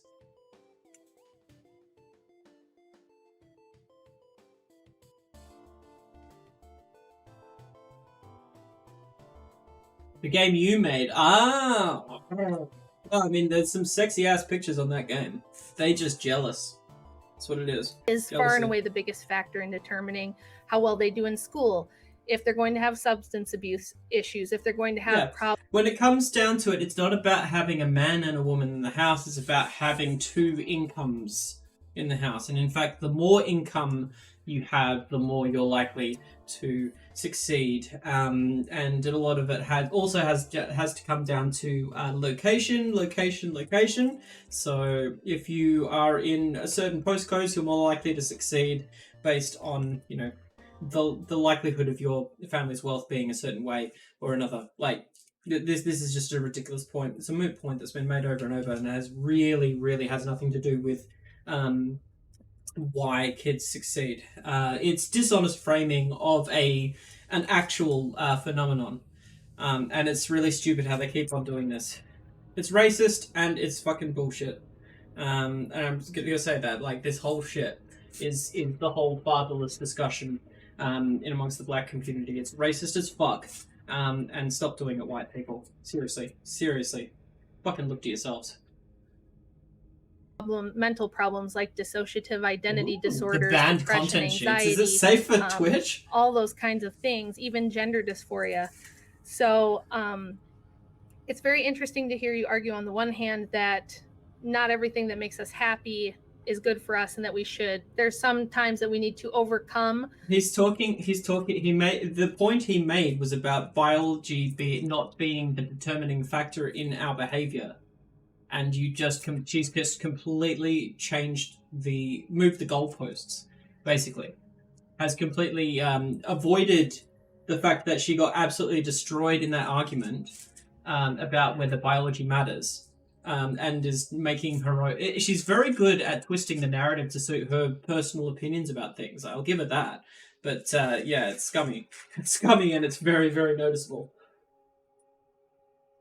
Our passions and subject them to the truth rather than subject the truth to our passions. In the Discord. And I just don't see that argument helping your case that feminism has made things better. Sure. So yeah, so I guess first of all, in terms of the sort of idea of happiness, it gets kind of hard because it's just in terms of like it's just in terms of like how do we define happiness? I think I would define, I guess, like well-being is probably a better word that I like to use. I think people ultimately, we should strive to get the greatest amount of like well-being for people in society. And I don't know if it's necessarily about, people just not doing necessarily what makes them happy. It's more just a matter of, I think, what makes people more well off in the long term. Oh no, I can come at the expense of people pictures. having to repress certain I just drag and desires that they have, right? So like it might might like give me a lot of dopamine and like satisfy my very short-term pleasure to like shoot up heroin. However, in the long term, the addiction that's going to create and the sort of impacts that's going to have on my life will ultimately not be in the long term conducive to my well-being, though it might in the short term seem like something I want to do. So it's just fundamentally for me a matter of repressing certain impulses that we have, which might manifest in bad ways. This is kind of where he's falling off a bit, honestly, for me, like, because it was really important to like look at, especially in the drug argument, is you need to be looking at the reasons behind why people engage in this sort of behavior, and look at the reasons why things happen in a certain way, and really push down on that fact that it's not about living in a world which is unchanging and fixed, like your fucking biological argument, which got destroyed. You got fucking destroyed, big papa fascist mama. Big mama fascist. Big neocon trad wife, whatever the fuck you want to call yourself.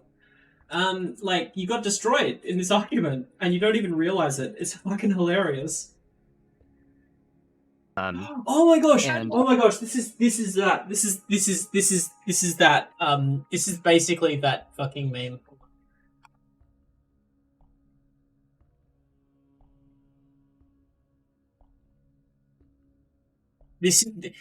I just realized who she reminds me of. This skit here. This is her skit in this skit. It's a niche business. We specialise in providing thick people for jobs that they're particularly good at. This is her debate style. Arguments. Thick people are very good at winning arguments because they're too thick to realise that they've lost. To pick up about Lexi. Right. Actually, this pretty much sums up most debate bros to a T. She's one of our top earners. She's very good with officials. She fails to grasp anything, least of all she's being thick. So it's not your car then, madam? No, I'm picking it up for Mr. Hunter. I'm not Mr. Hunter.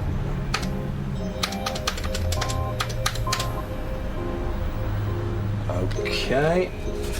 Fill that form in for me. Ah, the videos. And that will be £165, please.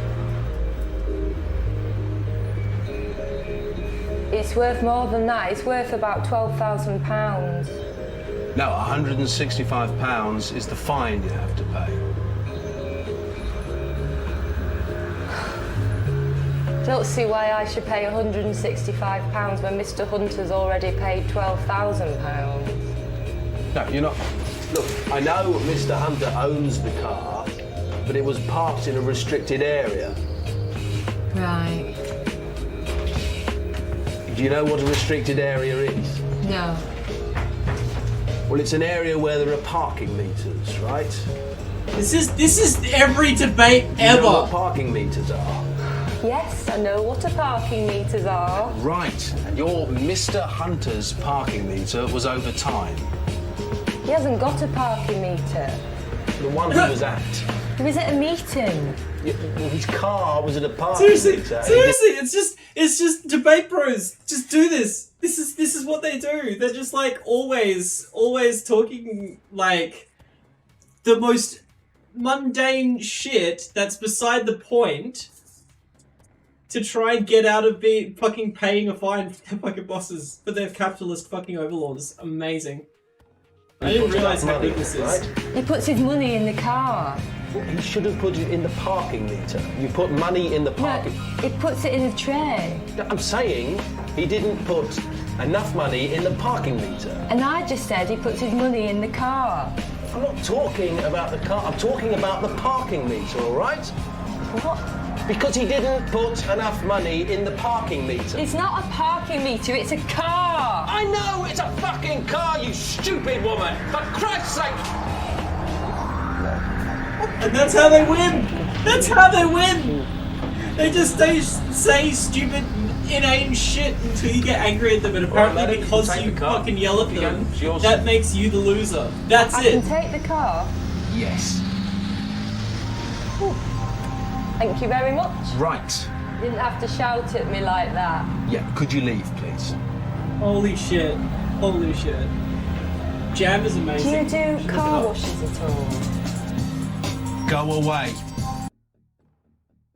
Yeah. I think that those are. How do you know which impulses should be repressed and which ones are not healthy to Scientific so you consensus. use like a combination of like logical inference and empirical evidence to try and determine what things, when acted on, and when it comes down to the study of how patriarchy affects both, a bit like how the intersection of how the patriarchy affects all genders, there is a particular way of using logical inference. Like, we have a name for that, and it's called feminism. Feminism is what we use to study these things and figure out what is beneficial for society as a whole. That's what it is, and that's what it is.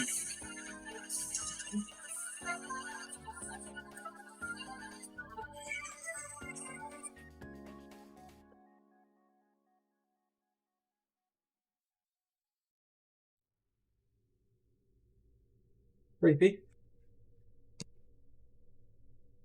Like lead to worse outcomes. And I guess that sort of dovetails into what you were saying, because one of the fundamental arguments that you made was that there was this assumption that feminism would increase happiness. However, when we did feminism, it made people more miserable. I think this might be an example of a conflation between correlation and causation, where we certainly have seen a lot of social issues pop up, but I think it's a mistake to necessarily pin that on feminism. I think in large part we could pin, increased social angst on things like increased income inequality, decreased power of unions, alienation, the fragmentalization of society, the decrease in like stronger community bonds in terms of things like unions or even churches and things like that.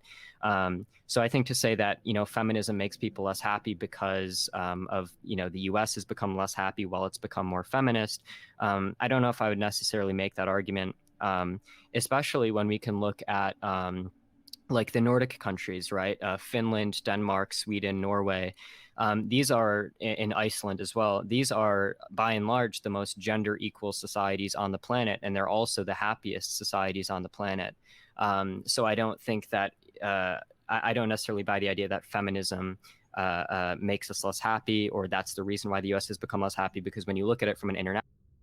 I would look at America as a good example of how capitalism stands in the way of really affecting positive change. And the way she's talking about this empty, shallow version of feminism, which I can only assume is like the Hollywood view of what a feminist is. It's like she's gotten all her knowledge about feminism from movies, but not even the good movies, but sitcom movie, like comedy movies, like fucking Rob Schneider shit and like that sort of stuff, like where it's all making fun of feminism and how look at the crazy blue-haired feminist standing up, like coming from like pop culture rather than actual reality. You know, it's like coming from she's talking about stereotypes and straw men instead of actually talking about real shit. It's disappointing. It's very disappointing. It's a surprise to be It's disappointing to be sure, but not a surprise. I'm trying to reframe that old Star Wars thing. National perspective, more feminism seeds to breed more happiness. I guess just to address like two other things you said, you talked about how women aren't still really oppressed. I guess it depends on what you mean. There are no laws that say like women should be required not to, enter the workforce or anything like that. But I think there are ways practically in the way that our law manifests that are oppressive to women. I think the fact that like women are less likely to be promoted in certain areas, the fact that women are less likely to be in political power, economic power. I think the gender wage gap is one of them. I know you talked about how you don't necessarily buy the gender wage gap idea. And I think my sort of counter argument to that is the classical counter argument to the gender wage gap is the idea that it's not taking into account different choices between men and women. It's just taking account like the average earnings of men and the average earnings of women and comparing them, which isn't a very good methodology. However, I guess what I would argue is, first of all, even if it is a difference between even if it is a product of different choices between men and women, the question then is, well, okay, what leads men and women to make those different choices? And I think the sort of cultural norms we have around gender plays into that. And also another thing that doesn't really take into account is that there are certain studies showing that, for example, women are less likely to be promoted and are discouraged structurally in the workforce in certain ways. Like I think like the numbers like 42% of women are like sexually assaulted in the workforce. So I do think there is still a substantial oppression of women going on in our country. In terms of whether feminism has helped marriage, I'm not exactly sure. I think that marriage is like probably generally a good thing, but I think I don't know. I've not necessarily seen it. I mean, I don't really consider this to be a spicy take at all, but like some people might consider it to be. Divorce is based and a good thing, and it's a sign of positive social change. Like, the fact that people are able to escape from like lifelong commitments from like potentially abusive partners, that's awesome. I am making pies out of my out of day old curry. I'm just like hungry and I didn't want to stop streaming, so I just like pushed out my table here and started cooking. I'm literally in my my office right now, I guess, the front room, in my living room cooking. Any evidence to the effect of feminism being the thing that was harmful to marriage. In fact, like I think a lot of the problems that you referenced that sort of play into these issues are products of the different ways that our culture views men and women. I guess just like final point, you talked about the need for biological parents being in the home and how that's beneficial to children. I think there's a need for parents being in the home. I don't know if necessarily like biological parents are super necessary. The studies I've seen on things like gay adoption, for example, tend to show that, the children raised by like adopted gay parents tend to be as well off as children that are raised by like biological parents. But either way, I don't see any way in which the concept of feminism is necessarily antithetical to, having like parents at the home taking care of the child. That's more so a thing that I would try to rectify through economic means, right? Like providing things like universal childcare, universal pre-K. It's no longer you're no longer able to live properly on a single household's earnings at this point. Like, there is a huge actual problem right now with capitalism basically forcing households to have two earners in order to like survive. Like, that's a real problem. And that causes conflict and strife. And financial problems is, I believe, one of the number one factors in relationships breaking down. Like, financial problems. So we're really looking at an economical problem, I think, like he says. I don't know about enjoy. I'm definitely enjoying the thought of eating these pies after I've cooked them, because they smell good. I wish I could like send the smell through to you guys, but yeah. Universal child allowance, so that and paid maternity leave, paid paternity leave, so that men and women can. It's really interesting as well, right? That isn't it interesting, right? That we're attributing these welfare payments to women. So she said at the start that like most people who receive welfare payments are women, and she's relating that to the taking care of a child. Okay. Why are we talking about family benefit payments as if it's going to the woman here? Why are we not seeing that as a benefit to both parents? Why are we not it seems like a really shitty way of framing it to me. It seems like like a gender bias within science, which is still a thing, and we could look into how there's gender bias in medicine. Up until very recently, they used to do studies into birth control pills using men. They had men take the birth control pills to test them, because men are seen as for a very long time, the male hormone makeup has been seen as the default, and that is one way in which women are still being oppressed within the scientific field. Take care of their children more effectively. So yeah, I guess that's basically all I would say about that. Okay, so you mentioned the Scandinavian countries being the most egalitarian, which is true. Mm-hmm. And there's been some really famous studies and data that show that the more egalitarian those nations became, the more the women tended to actually choose traditionally more female occupations, and say in surveys that traditionally female things like family and motherhood were more important to them. And the scientists were torturing themselves trying to figure out why, when it's a pretty simple and obvious explanation. But they had a couple different theories about that, why that didn't turn out as expected. Wait, so she's basically just saying, all right, so the scientists had a reason. I'm gonna disagree with that and tell you that they're wrong before reading it out, because obviously it's wrong because I disagree with it. Okay. But let's talk for a minute, because you were saying, it's hard to tell. Oh no! So women chose traditional things for a reason. Scientists were scratching their heads and couldn't figure it out. Oh well, actually they did have reasons, but I disagree with them. It's obvious why that happened. Are you fucking kidding me?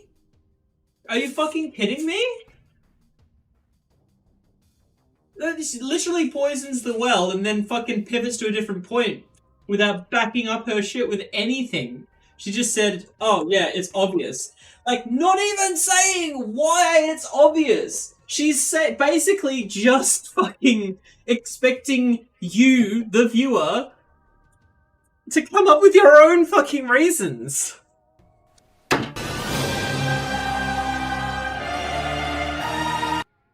Sources? I made them all up, but even when I didn't, I just disagree. That people are more unhappy. So let's talk about the sexual liberation piece of this argument. Moderators haven't really needed to. They've been polite. The 60s, that was Turns the out- big sexual revolution. Turns out feminists are really good at listening to women and letting them speak. Fucking who fucking knew, right? Fucking absolutely, just maddening. Revolution, women's lib. How do you feel? Do you think that things like pornography being so ubiquitous, OnlyFans being so popular, women making money that way, what's your opinion on? Do you think that that's a net benefit to women? Do you think that's empowerment for them, or do you think that it actually lends itself more to exploitation of women? Okay, so I guess two things. I will get to that. I guess the sort of one point that I wanted to make is that you brought up the idea. All work is exploitative. All work is exploitative. So yeah, that's it.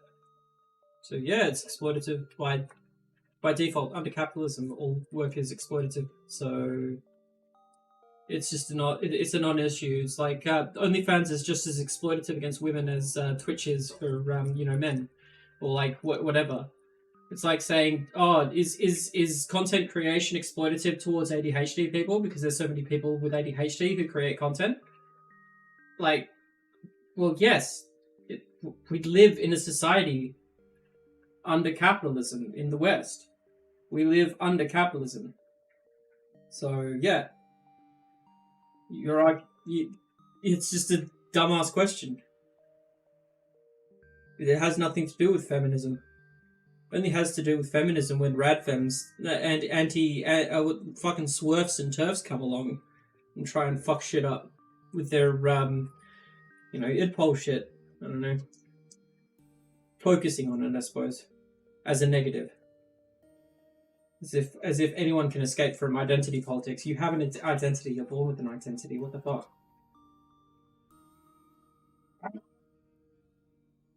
You know what? I don't know what I'm going to do with this. I'm going to try and get her off. I'm just going to try and rip it off, I guess. Oh, no, it'll be fine. Piece by piece, I'm going to get rid of it. Unfortunately, it looks like in the factory they stuck these two sheets together, and I'm just too, much of a freak to just allow that to be a thing that exists. There we go. Let's fix you up. Give me a second. That as societies become more gender equal, they become less equal in terms of outcomes. Not necessarily less equal, it's just that everybody assumed that if women had the choice to be powerful CEOs and run companies, that's what they would choose. When the more egalitarian societies become, women tend to choose more traditional. Well, maybe just no CEOs. What's his face said earlier, maybe no CEOs. Maybe women realize that aiming for the top of the hierarchy is not the thing that we should be aiming for. Maybe there's some other things we can consider in this conversation, like communism. Female occupations rather than STEM fields and running companies. Yeah, so my sort of understanding of this data is so I guess one of the reasons why I'm kind of skeptical is when we're talking about measuring gender equality in terms of what drives women to, I guess, make different decisions. One of the main things that we have to look at is what's called gender neutrality, which is sort of in the idea of how the culture treats men and women, or the cultural expectations that exist. Whereas most of the studies that sort of measure this so-called gender inequality paradox are just looking at, very base structural things like, to what extent women are represented in certain bodies of local government and so on. And the problem is that counterintuitively, though this isn't super easy to accept, but it happens to be the case that inequality can exist or can vary very widely in different sort of domains of inequality, right? So one of the things that researchers have found when trying to do research on gender equality is that, you know, say like gender inequality in the economic domain doesn't actually predict the level of gender inequality in like the political domain, and gender inequality in the political domain doesn't necessarily predict gender inequality in like the cultural domain. So I think that whether or not women are like choosing to, you know, join STEM fields and so on, I think the most important factor there is how the culture treats it and what's called gender neutrality. And those studies don't assess that, and you can't really assess the level of gender neutrality in the studies or in the countries being examined based on the methods that they do use. And then I guess in terms of whether or not sex work is empowerment, I think that there are certainly certain aspects of sex work that are like maybe play into sort of problematic cultural norms about men and women, but generally speaking, I'm in favor of women being able to make money or, you know, do whatever they want in life, even if that does include sex work. I think in large part, the sex work industry has been pretty exploitative. That it's less so in terms of things like OnlyFans, where women have more power over their product, as opposed to like in the porn industry where they're being like directed around by some rich dude. So I think that's pretty good. But then again, I mean, most any industry is going to be pretty exploitative. I mean, you talked about earlier how many men die in the workforce, and, you know, that's not from sex work. That's from things like lumberjacking and, you know, things like that. So I think different occupations can carry different risks and different problems. The most dangerous work. However, I think that I'm generally in favor of women having the ability to try and enter into any industry that they think is most conducive to their interests. Okay, so kind of no judge, right? We're not going to judge people. So there was a survey done in 2019. I don't think that's the most, but yeah, it's up there. A large number of men. I've got a link to it. I don't remember the exact number, but it was a large sampling of men. They asked questions about how often they view porn, and 98% of men responded that they had viewed pornography at least once in the last month. 50% of them had viewed it at least once in the last week. The average age that a young boy is first exposed to pornography on the internet. Your generation is the first generation to grow up with porn right on their cell phone that they get when they are young children. And around age 11 is when they're first exposed to pornography. We now have all kinds of research and studies that show that young men being exposed to pornography on such a constant basis is one of the leading causes of things like, you know, men having fertility issues or performance issues. It tends to become extremely addictive. Yeah, no, there isn't. There's no that porn addiction is not a real thing. Outside of, you know, it's like saying it like porn addiction, right? Let me put it in context for you to understand what porn addiction is as a concept. Porn addiction and saying that you have porn addiction is the equivalent of saying that you have OCD because you like your bedroom being tidy. It's like saying, oh, I'm ADHD because you can't concentrate sometimes. Porn, like, addiction is not a real medical condition. There is no consensus, scientific consensus into pornography being a inherently damaging factor. I would love to see what she's referencing here. All kinds of scientific research, to me, smacks of she's read like a couple of Guardian or Daily Mail articles which talk about pre-release papers that really don't go to show what the media releases claim. Like, this is all like manosphere adjacent shit that pops up but is never actually proven. So yeah, I'm calling out your bullshit right here and now. Sources or you're a lying bitch. just like the junk food that you were talking about, like the sugar that you were talking about, or the drugs that you were talking about. And, you know, as a mother of 4 girls, I don't love the idea of them thinking that right when they hit 18, they can just get an OnlyFans and make money that way. I would rather them think of the second half of their life. This is another part of feminism. When we're talking about the happiness factor, most feminists don't think about what life is going to be like once they're past their fertile years, what it's going to be like when they're older.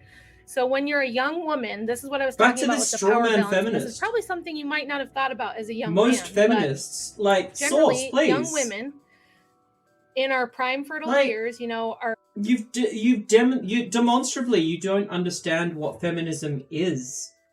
You're just attacking this straw man pop culture view that you have in your personal, like, conservative circles. Like, what you're expecting a feminist to say.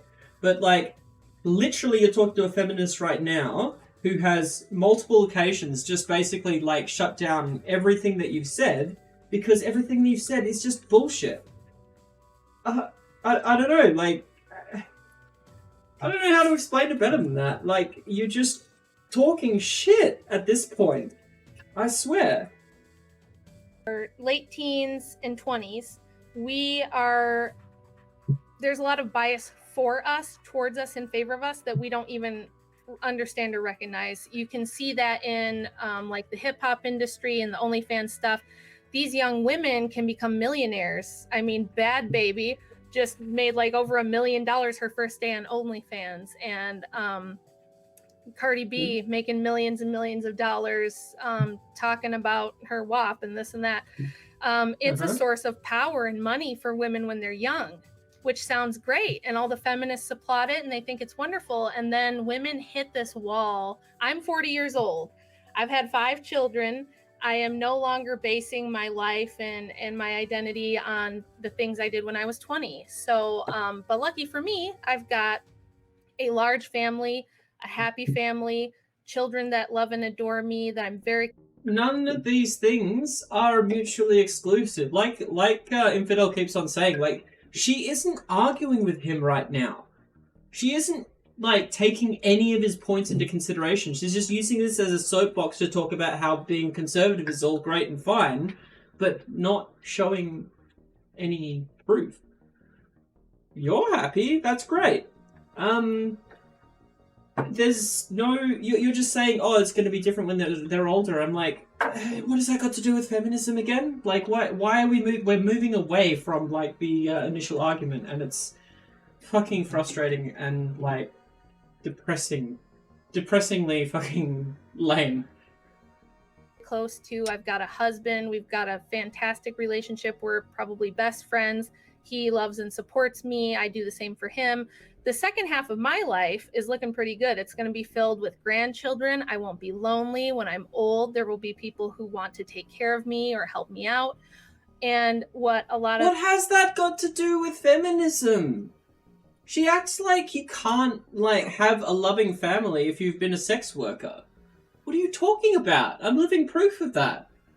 I'm living disproof of that. There was a popular article by a feminist that came out like a week ago where she said she remembered primally screaming when she found out that freezing her eggs did not work, because she wanted to try to have a career first and then have children without a husband when she's like 50 or something. And the thing that I think is so criminal that we've done to young women is convince them that you need to have a career first. You have to go to college, get $200,000 of debt, build a career first, and then once you have a career built, then have a family. That is completely backwards. Feminism. This is something I can talk about from experience. That's not feminism I was in gifted programs all the way through school. She's not talking about feminism here. She's talking about inherent problems within capitalism and why trying to dismantle hierarchical structures is impossible under capitalism. Like, she's advocating for communism now and she doesn't even fucking realize it. It's amazing. I had college scholarships, full ride scholarships that I turned down because I had my first baby when I was 20 and really wanted to be a mom. So fucking amazing. You can be a mom. Your fertile years are And do you hear this? Like, do you know that, like, most people who, like, are single parents aren't that way by choice? Nobody wants to be a single parent. Well, I mean, I'm sure there's someone, but like a lot of these people aren't single parents because they want to be. You're like putting all the blame on them. You're basically saying everyone who is like a single parent is some sort of feminist, and because they're a feminist, they deserve to like have bad things happen to them. That's what I'm hearing. You can correct me if you like, but like it's just your personal story does not trump what feminism is. Like, you are having, whether you like it or not, you are having a feminist dialogue right now talking about what feminism is. A feminist is someone who believes in exploring situations in life through the lens of feminism. Like, you know, 18 to maybe 35 if you're lucky. After 30, it gets more and more difficult with each year that passes to have children. And a lot of women in my generation were sold this bill of goods by feminism that we're going to get to have the corner office, we're going to get to have the power lunches, and we'll have our green highlighter and our pink highlighter, and we're just going to, you know, have a really fun career. It's going to be awesome. We're going to make all this money. We're going to be strong, independent women. And then we hit about 35, 40, 45 years old. And it turns out that the top 10 occupations held by women are almost the same as they were 100 years ago. It's I've got them right here. It's teacher, nurse, secretary, cashier, retail worker, waitress, bookkeeper, customer service rep, childcare jobs, and then a receptionist. And you can put all, and you can throw all the statistics you like out there, but you're not answering the question about why those things are the way they are. And the conservative way of answering those kinds of questions is simply to say that that's just the way things are. And changing those things is dangerous and scary, and you should not change what is, like, biological. You know, like, it's just biological essentialism in a fucking, like, in a fucking trench coat. That's all it is. The same ass shit you're gonna do at home for your family, only now you get to leave your family, be separated from your children, go and do it for a corporation, pay taxes, and so she's a communist? Be lonely when you're old. Drop your kids in daycare, and if you drop your kids in daycare, they're going to be perfectly happy to drop you off at the old folks home when you're old rather than actually interact with you. So there's a lot of women, the depression among... Like, none of what she said right there had anything to do with feminism. So how do you argue with someone who's just built a straw man? It's just a straw man argument. I'm interested to see how he's going to respond. My age group is pandemic in U.S. women right now. It's very high. Alcoholism is very high. Women are and lonely, she's just and they're throwing finding up out random that statistics that apparently correlate with her point, but in no way do they prove her point at all. It's insane. She's just built up a straw man, and her source is all these statistics that don't have any bearing of what she says. How do you argue with that? That's just it's a thick people. Thick people are the best at arguing because they don't even realize that what they're arguing about. Because she's literally arguing for communism right now. She's talking anti-communist talking points. This isn't anything to do with feminism. It's fucking insane. We were sold and told in the Go Girl 80s and 90s is not what it's cracked up to be, and that it doesn't account for what happens to us after we can't get attention and affirmation and all these things via our sexuality and our looks. And those are things that, despite the fact that you're saying, you know, we can just do away with these expectations, the biological imperative to reproduce is by far and away the number one. If you believe in evolution, it is the strongest biological imperative that we have. When they do studies on mice, they'd rather have sex than eat most of the time if they have a choice. So that's something that's not going away and has to be dealt with. And I don't think we're doing women any favors by telling them that, you know, forego a husband and a family who are going to care for you and be there for you when you're older, so that you can have an OnlyFans and, you know, 50 sex partners before you're 30, which totally diminishes your ability to pair bond with a future spouse. There's data on that too, that the more yeah, okay, so the data on that does not support her point. All of the data that she's talking about, I've heard before in previous arguments. So basically, what it is that people who have had more sexual relationships, there's a whole bunch of reasons why that's wrong, but part of it comes down to the fact that it doesn't answer the question. What it suggests is that women who have more sexual partners earlier on are more picky with the people that they bond with, which does not sound like a bad thing to me at all. It's fucking hilarious.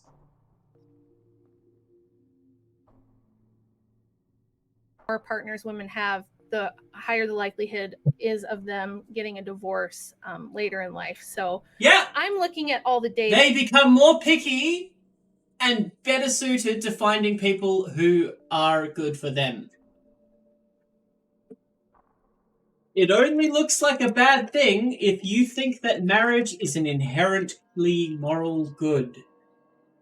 It only looks the way it does to you because you are unable to consider views from different perspectives, which is why you fail, and you don't even realize that you fail. It's like, it's thick people arguing.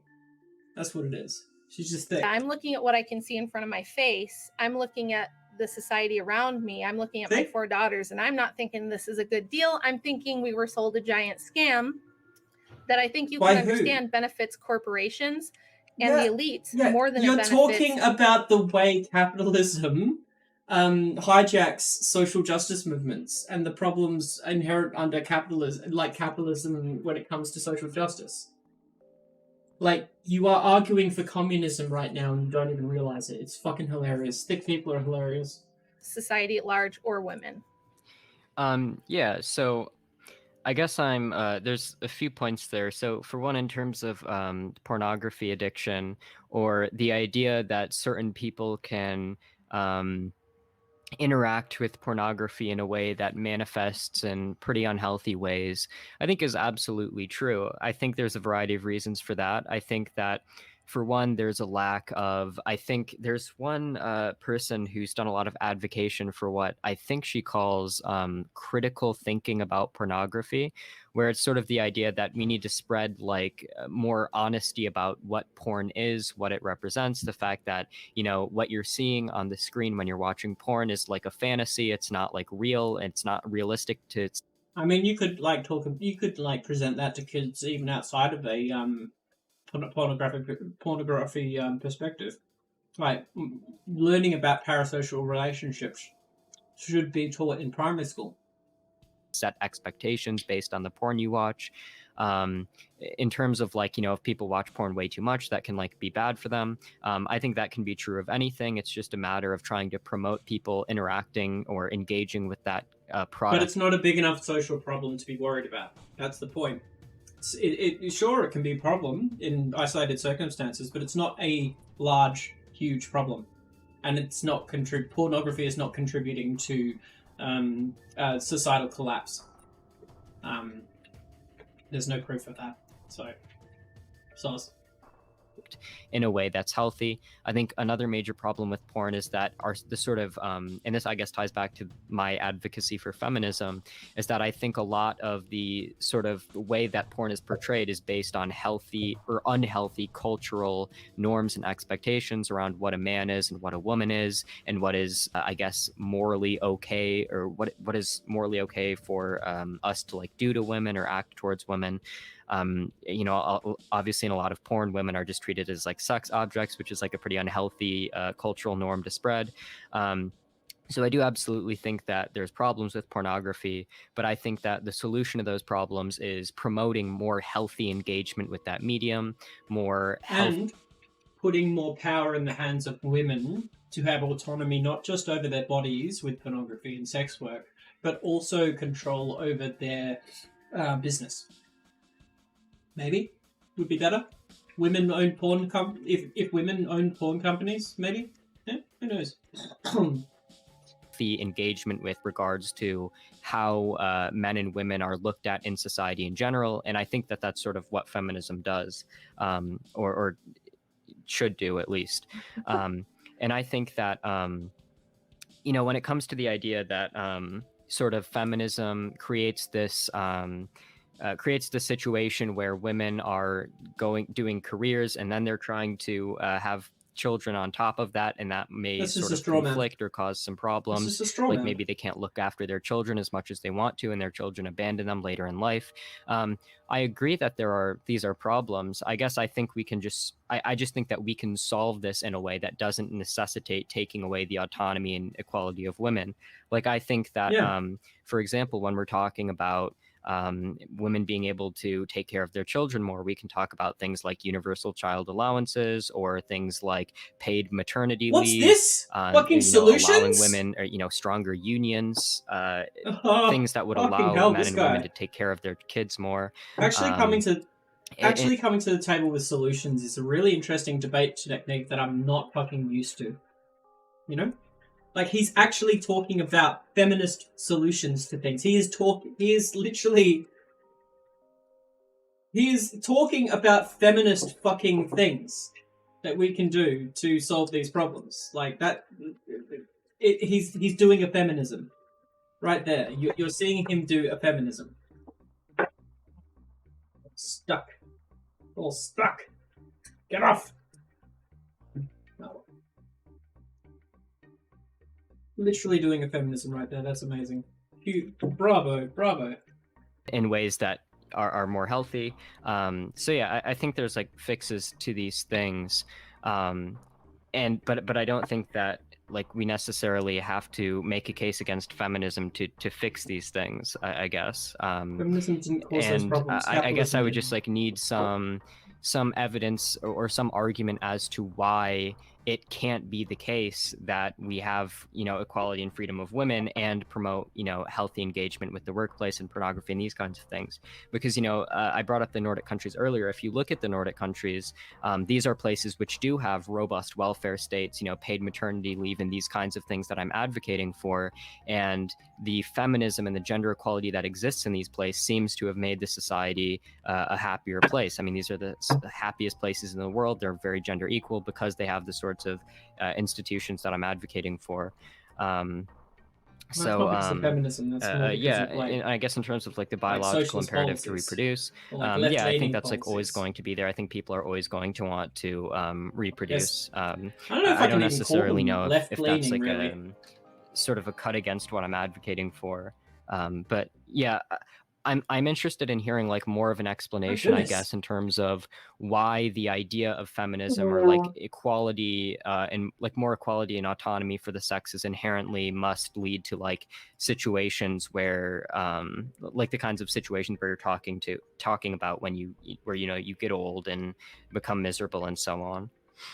Well, so that's a good question. I don't know if you're familiar with Simone de Beauvoir, who was the mother of second wave feminism.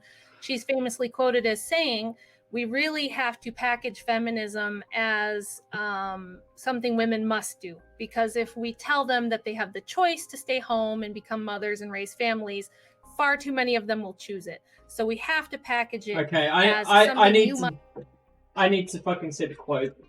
This is that just started as a quote and then ended as a paraphrase. So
This is an amazing one.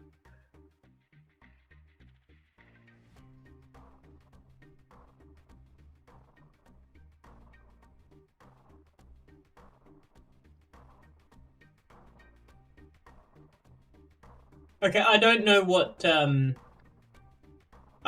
quote that she's talking about.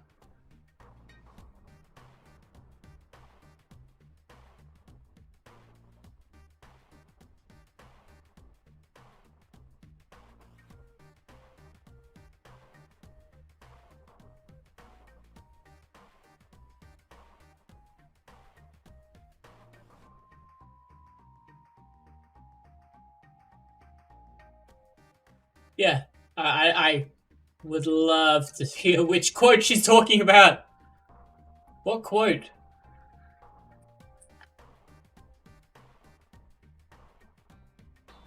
I don't know. I'm gonna call that one bullshit until I hear it. So okay. Feminism, she's famously quoted as saying, "We really have to package feminism as."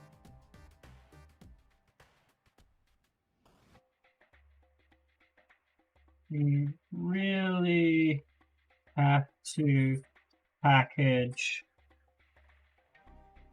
feminism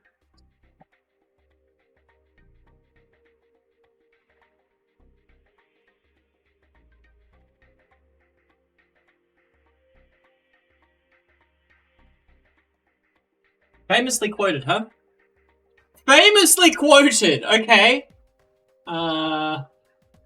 As something women must do, because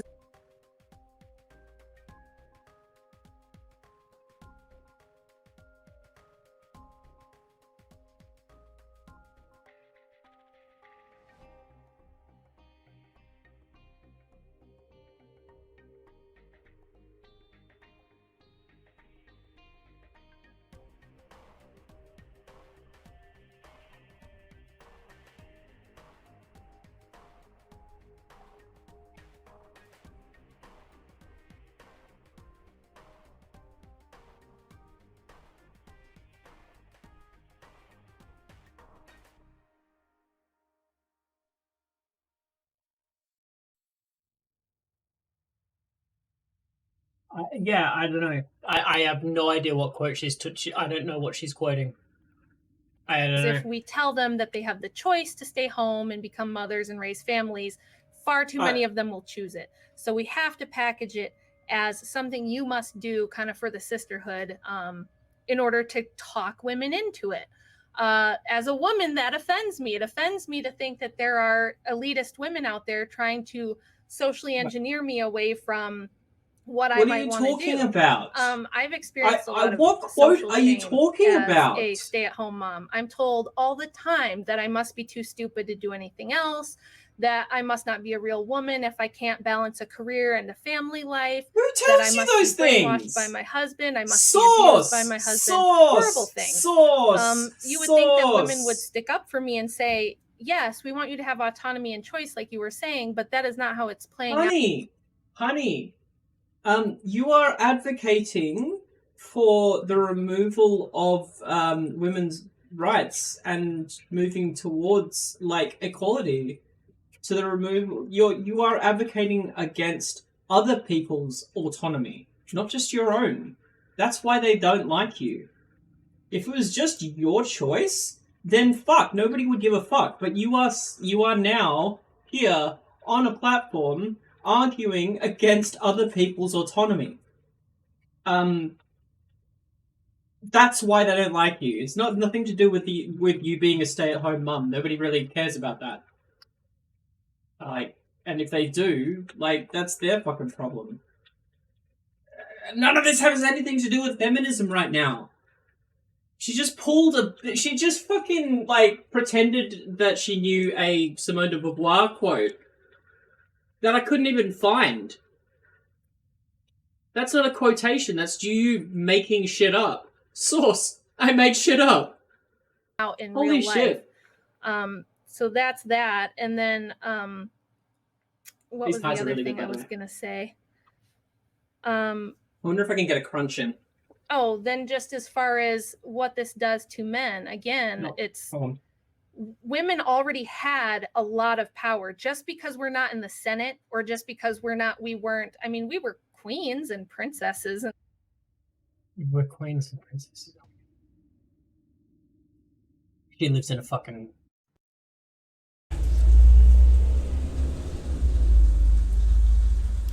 Testing. Now let me see if I can get this crunch.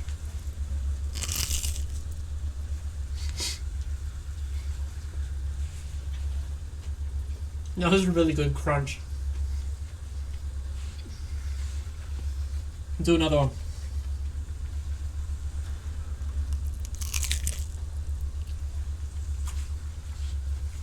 We're going into ASMR. We're going into ASMR territory here.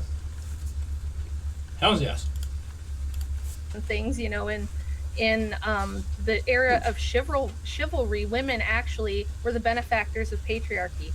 Patriarchy is presented as something that's only beneficial to men and terrible for women. No, but it's really, not! If you look at the chivalry code of the patriarchal, it said you must respect and honor the weaknesses among people. You must defend those weaker than you. That you have to treat women with honor. That they must be provided for and protected. That I thought that the Americans kicked the Brits out. Was this like chivalry code bullshit? What the fuck?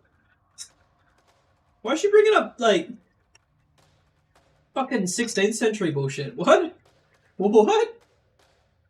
You have to be honest and not lie. I mean, it was a very good moral code by I think any standard that you would have today. And women were the primary benefactors of it.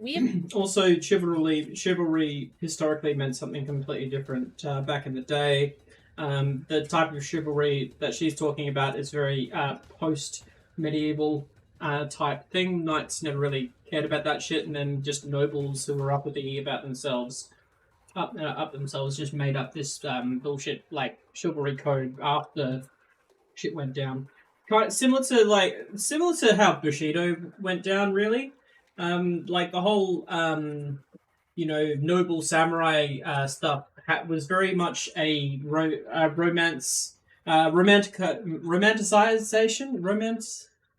romanticism of like a very, very brutal period of Japanese history.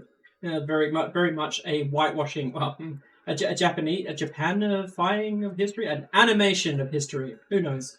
But yeah, if you pro tip, if someone starts talking about chivalry as some sort of like traditional moral code, you're talking to someone who does not know anything about history. Never had to ride into battle and die. You know, we have never had to do the dangerous jobs. And I know you were saying neither did the nobles that came up with the chivalry law. They had peasants to fucking die for them. Fucking hell, it all has to come down to the hierarchy. And she doesn't even realize that she's arguing against capitalism now. It's just hilarious. make the dangerous jobs safer, but there are some not every risk in life can be mitigated. There are some risks that are just inherent to living, and men tend to be the ones that take the most risk, because of patriarchal societal expectations of men that was imposed upon them, just like female was imposed upon women. If you know so much about Simone de Beauvoir, maybe look up what she said about men and their role in this. Maybe look up what she said about the unfair expectations that were placed upon men and women, both the man and the wife. Huh? I only flicked through it for about 3 seconds, and Simone de Beauvoir, fucking hell, she's based. I need to actually read some Simone de Beauvoir. Have you read Simone de Beauvoir? No, I'm more of a Laurie Penny kind of. Like, she made up a fake quote, and I really wanted to find it, but I couldn't because it was a fake quote. It's not fair. Would you like a pie? No, thank you. Okay. The most hardship and violence. You could talk about domestic abuse, but it's not really much of anything compared to the violence that men face. Especially, you could talk about prisons. if you include prison rape, men are actually the ones who are dealing with more sexual assault and rape than women are, all things considered. So I still think that if you look at the social structure that we have now and the institutions. What? What is this whataboutism bullshit?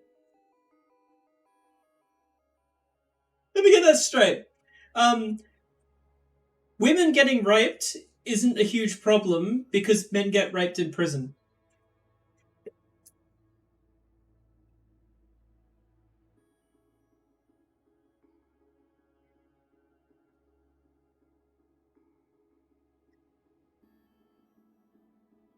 What?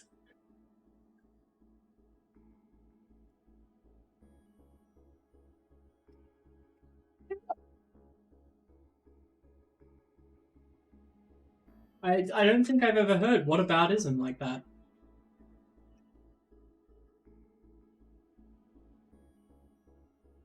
Yeah, fucking prisons suck, and they should be abolished.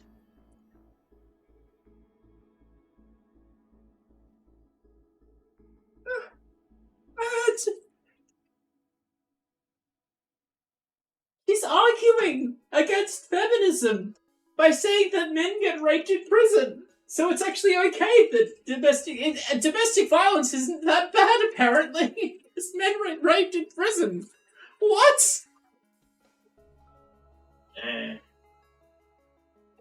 Shit! Do you not fucking see? None of that has anything to do with feminism. Do you think feminists are, like, actively trying to get men thrown in prison to get raped? What the fuck kind of fucked up mind do Christians have these days? Seriously. It's not just these days, historically speaking. Huh? It's not just these days. Christians have always had a fucked up mind. This is fucked up. Like, this is FUBAR. This is FUBAR. Holy fuck. Like, I don't understand how you... Like, honestly, this whole debate has been that one sketch from Jam about thick people. Yes. It's that. It's the entire thing. She's spent the entire debate advocating for communism. Of Amazing. Power, you have women calling all the shots. We're the ones that choose who gets to reproduce and when and how many. We're the ones that choose. And that's why men get raped in prison. What the fuck? If you get to keep your children around and have an intact family or not, we might just take off and take half your shit with us when we go. Then we put the children in daycare, which is run by women. They go to school, which 90-something% of teachers. She's looking at women who divorce their spouses as if they're some sort of like mustachioed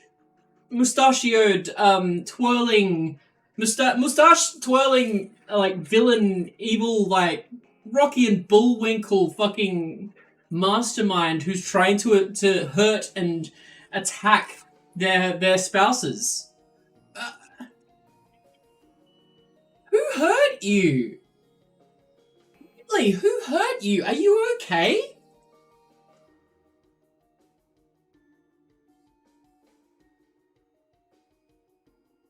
Oh, I'm still blown away by that last bit. Honestly, I'm just blown away. Teachers are women. So think about being a boy. You're a boy. When you were young, and if you went to daycare, you were around women. You went off to kindergarten, your teacher was probably a woman. Most of elementary school, your teachers were probably women. You had a male teacher here and there, but far and away, the majority of teachers are women. So my upbringing, like in primary school and in high school, it was pretty egalitarian, and the same in university. So I didn't really have that experience. I don't really remember kindergarten that much. My dad was very traditional and spent 3 weeks on, 3 weeks off, or like 3 weeks on, 1 week off, I think, on the mines. And from what I've been told, because of those patriarchal expectations on him, whenever he came home, I was terrified because I had no idea who that man was.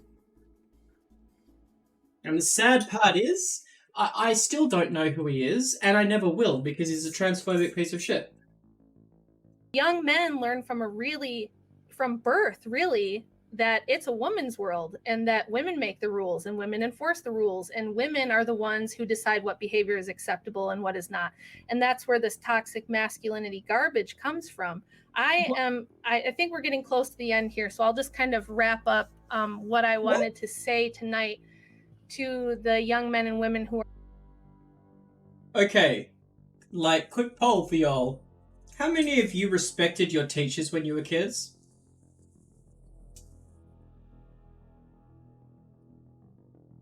Like, I mean, I did, because my mum was a teacher and I respected, I saw the amount of work she did behind the scenes, and, like, I respected my mum. I didn't have respect for my dad because he was never around to earn my respect. And also because he's a piece of shit. An abusive piece of shit. So...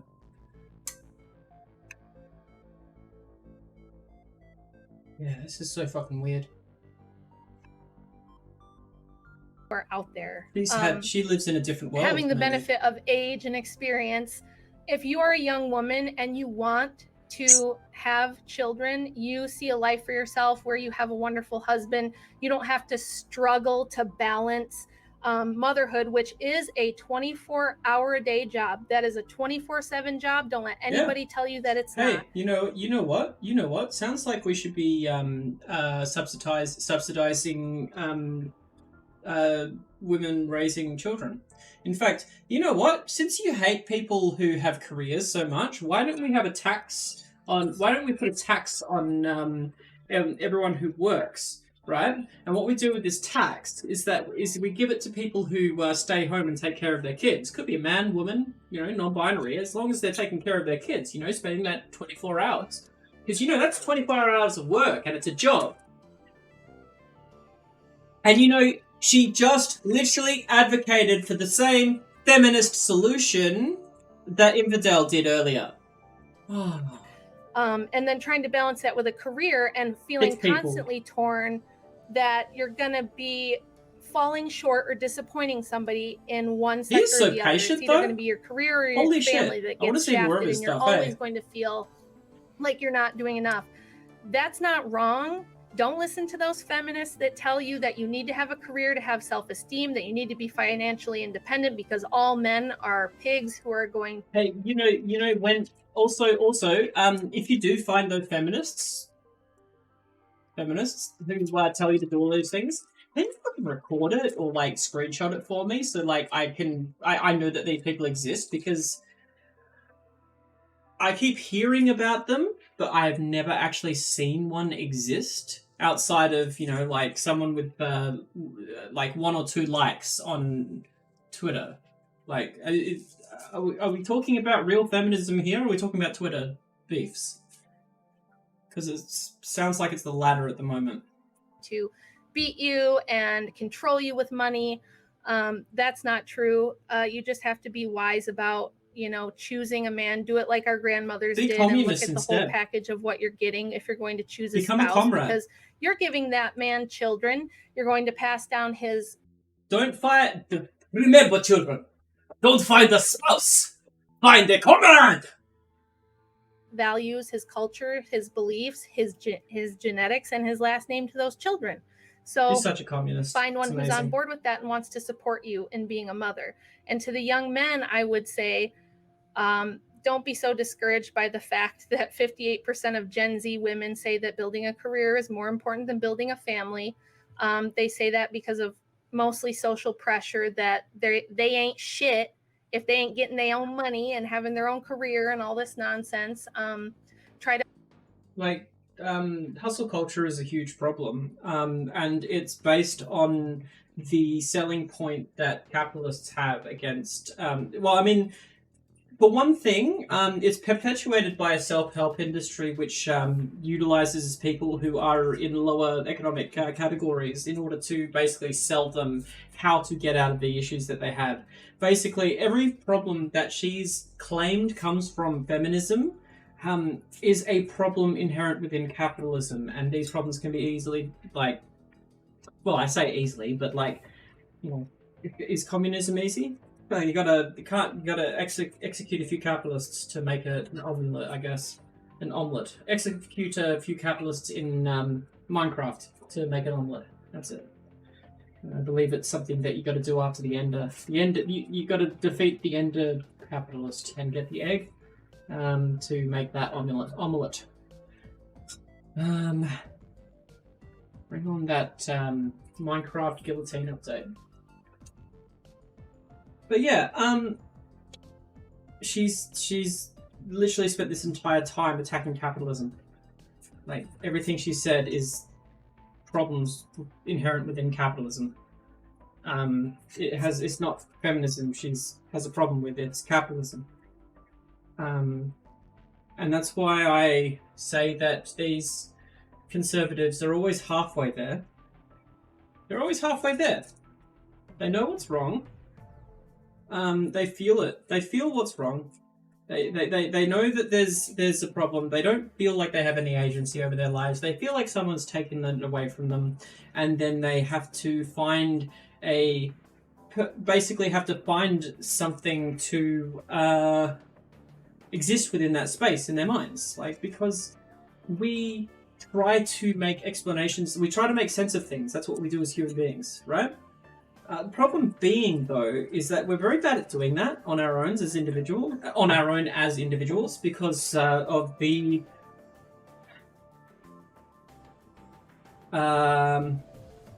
subjective way that we view the world. Like, the only way we can view the world is, of course, subjective. So we either make up gods, we trust the true God, or we rely on.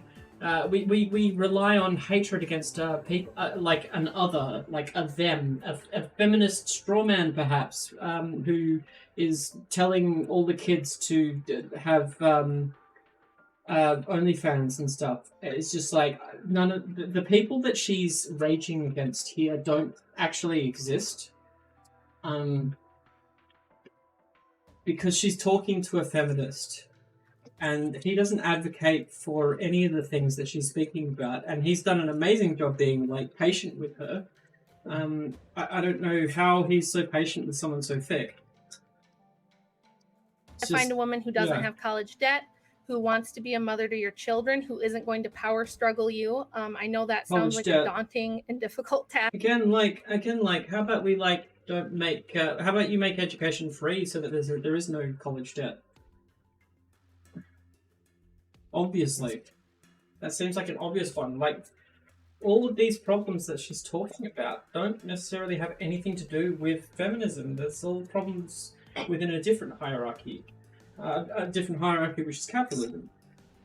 And then she's applying all these issues to feminism because feminism exists in the same sphere. These days, but they are out there.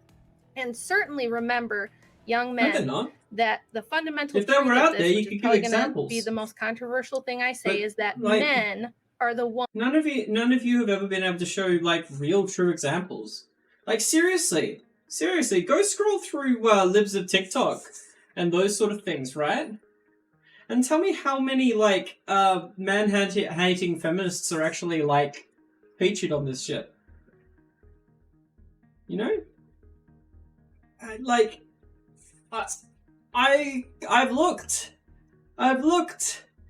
I watch conservative tripe like this like every fucking day. Every day. I look at conservative shit like this, and they always fucking say, oh, you know, it's the feminist, it's the blue-haired feminist, the blue-haired feminist, the blue-haired feminist. And I'm like, where? Which blue-haired feminist? The only feminist they seem to be able to even find to put in their thumbnails is one that's like not even like not even a man-hating feminist. Like that she was talking about racial justice at the end of the day. Not even a feminist, like, in that way. None of the blue-haired feminist or whatever, you know, those meme anti-SJW thumbnails, you know, every single woman that they put in those thumbnails has never once been like this straw man version of a feminist that this person like claims they are. It's all fake. Who endow women with rights. Oh, That they're is a out there. fact of nature. There's nothing that Sure can they be are, done honey. about it. And if men tomorrow decided, you know what, I think this feminism stuff is bullshit and I think we're done with it. Repeal the 19th, no more no-fault divorce, you know, no How would more that of make this things better? Me Too stuff or any of that. How would that make things better? We're going to get rid of the OnlyFans and we're going to make pornography and prostitution illegal. And we're going to expect you to act like respectable women who can be mothers. You think? Where has that sort of conservative shit worked before? When has prohibition worked? Like, ever? That the women would be mad, but I promise you, if men stopped giving all their attention to those women and started giving their attention to worthwhile women who have their priorities in the right place, women's behavior would change overnight. The men are the one that have the power to change this. I'm not talking about putting women back in the kitchen. You can't put the genie back in the bottle. You can't put the shit back in the horse, as they say. But this situation can be turned around, and it will, because that's the direction we're moving at. And no, they don't say anyway. Women aren't happy, men aren't happy. They say cat back in the bag. Society is kind of crumbling because the most fundamental because of capitalism. Things about the sexes are being completely ignored, and we're just saying we can magically change them with magical thinking. So I just wanted to really say that to younger people out there, that it... I mean, like, that's not a nice way to talk about your God. It does not have to be this way, and I want to empower young men to take back the society and let's restore the patriarchy. Yeah, so I guess there's a lot there. I guess fundamentally what I would say is you talk about sort of ways in which women have had certain degrees of influence, you know, throughout history and even today. Which I think is obviously true. I mean, women are like 50% of the population, so obviously they're going to have like some level of institutional power. However, I would argue that if you look at institutional power, you know, throughout history and right now, it's generally been dominated by men. So like, sure, you know, there were queens and there were princesses, but, you know, kings are always much more powerful than queens. A queen was just kind of a woman that the king was lucky enough to marry, or was lucky enough to be married by the king. And even right now, I mean, most people in government, most people in terms of like real economic power, in terms of like shareholders and CEOs and so on, are generally like dominated by men. I mean, women do hold some power. You know, they are the gatekeepers of sex. They are, you know, people who are disproportionately involved with things like childcare, and then thus have like a large role in raising many children. I don't understand. But I do think that, like, in general, in terms of the broad strokes of sort of broad societal power, men generally have throughout history and continue to have more in. Yeah. Women are just sexual objects who you need to charm into sleeping with you. I don't know what. Influence than women, which I think is something that I think should be rectified for reasons that I've expressed earlier. You talked about sort of how men could, if they wanted to, and feminism, because, you know, maybe we're more physical domineering, we could just sort of take over and say no more women's rights. And I think that's possibly true. Maybe we could if we wanted to, but I think that's sort of divorced from the question of whether or not it would be good or bad to do that. Because sort of I think the argument of feminism is that even if men could do that, it would be bad to, because equality, autonomy for both sexes is generally a good thing. There was one thing you mentioned where you talked about how your main issue is that feminism tells a lot of women, and this was sort of, I guess, your answer to the question that I had asked about why feminism necessarily leads to the problems that you were talking about. And you talked about how feminism tells women that they have no choice and that they have to act in certain ways. They have to go out and start a career, even if they would rather be stay-at-home moms. And I guess we can sort of end on some level of agreement, because I agree that saying that women should be expected to do anything, whether that expectation is that they go out and start a career, or whether that expectation is that they should be a stay-at-home mom. I think that is fundamentally immoral, and the kind of society that I would like to foster is one where men and women can do whatever they want without having any sort of cultural or political or economic restraints on what they are able to do in terms of what they want to do in life. I guess that's what I would say. And then I guess just final point, you kind of talk about how society is sort of crumbling because of feminism, and how you think that like through magical thinking we can sort of or how you think that I think that sort of through some level of magical thinking we can like rectify sort of innate gender inequality. I guess to just sort of reiterate my positions on this, I think that in large part American society has seen many issues prop up, but I think it's sort of a mistake to necessarily say that those necessarily have to be the result of feminism, when we can point to other things like income inequality, poverty, things like that, which seem to be much more so causing these issues. And we can look at other societies which have large degrees of feminism, large degrees of gender equality, that are much more happy, that are the happiest societies in the world, in fact. And I guess I don't necessarily think that it's magical thinking or unrealistic in any fashion to think that we could sort of go against our sort of natural biological impulses with regards to, gender differences to the extent that they may exist. I think, with any biologically evolved trait, through some restraint, or whatever, through institutional change, we can sort of go beyond those sort of base impulses, and very often I think it's in our interest to do so, and I think feminism is an example of that.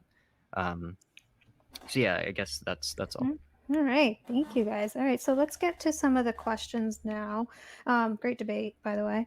All right, so from GWS to like, that was awful. That was the Mal the Infidel, I think his name is. That was him trying his best to have like a good, like a intelligent discussion, versus someone who's just incapable, I guess, of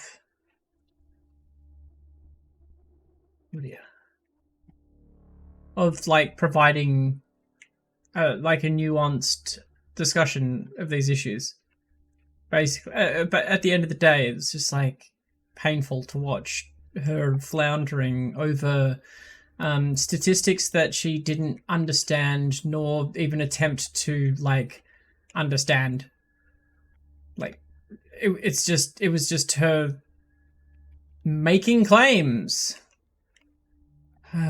It's just fucking frustrating. Like, and thick people still think she thinks she made a good point, even though she made no points during that entire fucking thing. So, Rachel, do you think that women are as valued for career accomplishments as men are beyond sexual aspects? If yes, can you show data that proves there is equality here? I'm not sure why this person wants me to be the one that shows data that proves that women are valued for career accomplishments. I feel like saying women are valued for career accomplishments is kind of like a very, very subjective thing. If you have data on that, we could talk about it. I don't have data on it, mostly because I think it's beside the point to discuss whether or not women are valued for career accomplishments. I mean, I don't know. Are they? I mean, I saw Hillary Clinton getting all kinds of praise for her career accomplishments. Same thing with Kamala Harris and Michelle Obama and all kinds of prominent women. Oprah Winfrey seems very valued for her career accomplishments. I mean, the list is huge. So not sure. I feel like that question is just kind of a non-starter. All right. So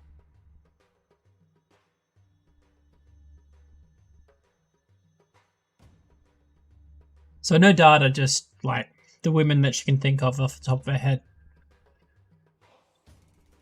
How about Marjorie Taylor Greene? from Halbo to Rachel again. Are you familiar with economist Roderick Alden? Okay, this Alden guy again. I gotta figure out who the hell this is because this comes up a lot with you people. I feel like am I being like punked or something? Is this like a joke that like with this It's Alden? yeah. Who is Alden? It is It's like a joke that. from Wash's stream, yeah. Yeah, it is like that. And no, and you know, things of that nature. First of all, economics. Tonight, by the way. Economics is really more of a social science than anything. You would think it would be more like a STEM field, but it's not. It's highly subjective. You can't, if you get 20 economists in a room, you can get exactly none of them to agree on anything. So again, not sure that, I mean, the societies are more productive by what measure, you know, says who. So no, I'm not familiar with that specific research. If you think it's super important, you could drop it in the chat. So her only response to that is to attack the to basically attack the to basically ad hominem, like the whole field of economics. So basically, economics can mean anything to anyone, and it's just like, well, the answer to your question is in the fucking sentence. Productivity. Productivity is a measurement of, like, it's an economic measurement of, like, how much a society produces, and it's related very closely to, well, it's about how much a country or like a group can produce, how much product a group can produce, and it relates to GDP growth. So thick people are the best debaters. Thick people are the best debaters because all she has to do is say, "Oh, economists can say anything about anything; they'll all disagree on everything." But the one thing that an economist will never disagree on is that economics is the most important field, and no other fields are necessary. Just like evolutionary biologists and what was the other one? Fucking psychiatrists. No, psychologists. People can take a look at it. All right, so for Marvin Moore. And you guys, if you have any questions for Mouthy, send them in as well. All right, so isn't it better for women and men to have more choice? Okay, and I remember having him do a follow-up because I didn't know what the heck he was talking about. And so he says, wait, no, that's not him. Okay, so career, life choices. She seems to assume women will always can have children and or want career later in life, but about everything else too, how to be dressed, talk, etc. Okay, so I knew that somebody was going to bring up these questions. I'm going to assume that all of us in this chat and in this room have at least a 90 IQ and understand that there's always outliers and exceptions. So of course we can talk about groups. I mean, IQs are bullshit, but no one's assuming that about you, honey. And understand, so like if Mouthy says, in general, men are taller than women, and I say, oh yeah, well, I know a man who's shorter than a woman, I have added exactly nothing to the conversation, and my comment was worthless. So as far as choice, women have always had way more choice than you would think. Feminists have been very... So women who aren't able to give birth are irrelevant. They don't matter. That they should be discarded from society. Okay. Very good at propaganda. Very, very good at propaganda through Hollywood and through the media since the 60s. And they will have you believe that women literally were chattel slaves who couldn't do anything. However... I love this. I love this. This is why there's this disconnect between reality. I feel like American conservatives have, like, watched way too many movies, so that they're just completely broken when they like need to interact with the outside world because they realize that, oh shit, it's not like the movies. It's like she literally said, oh, you know, we have queens and princesses. It's like, how many people are fucking queens and princesses, and how many people chose that? Are you fucking kidding me? Being a princess or a queen is as much as an imposition upon someone as it is anything else. All right. Let me say this for you right now. I will say fuck the Queen, fuck the monarchy. I don't care. I would not be upset if they all just disappeared off the earth, right? In Minecraft, disappeared off the Minecraft servers. However, Elizabeth, whatever her last name is, was a real life fucking person who was born into a position of privilege that she had no way to understand a perspective outside of what she grew up in. It's not about hating an individual person for who they have. It's not always about life choices either. It's all about hierarchy and the way we impose our society's values upon the individual. We impose femininity upon women. We impose masculinity upon men. We imposed the title of Queen upon Elizabeth. We don't have to have these systems. We don't have to have these structures. And it's not about individuals choosing to do one thing or another, because that's just a fucking cop-out at the end of the day. At the end of the day, the only thing that we can do is try and work together as a community to improve the future for our offspring. Like, one of the problems I have with the TradCon bullshit is they never actually talk about the kids. I mean, they talk about the children as a boogeyman issue, but they never talk about kids, really. They never talk about how the imposing of masculinity and femininity upon them and these binaries actually affects them in any way. They never talk about how the expectations we have on our kids and how maybe freeing them from those expectations can allow them to create something new and better than what we grew up with. Hold on, I'll bring you right back.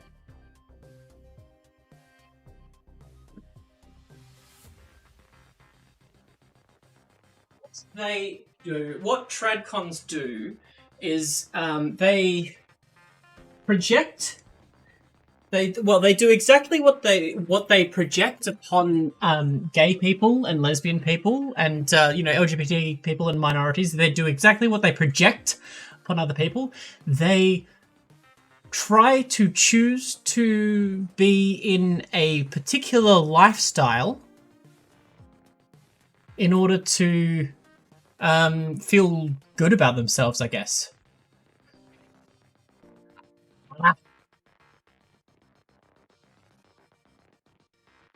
Need to escape from the system. Yeah. They don't care about their kids. Let's be fucking 100% clear about that. They don't really care about their kids. What they do care about is their own personal morals and ethics. And they're happy to impose it on other people. And they want to be able to impose those things upon other people in order to have them. It's fucked. Like, if all it was her wanting to live a traditional lifestyle, right? Then nobody would fucking bat an eye. Nobody would give a shit. Really. No one would care at the end of the day. But since they're trying to create a world that imposes it upon other people,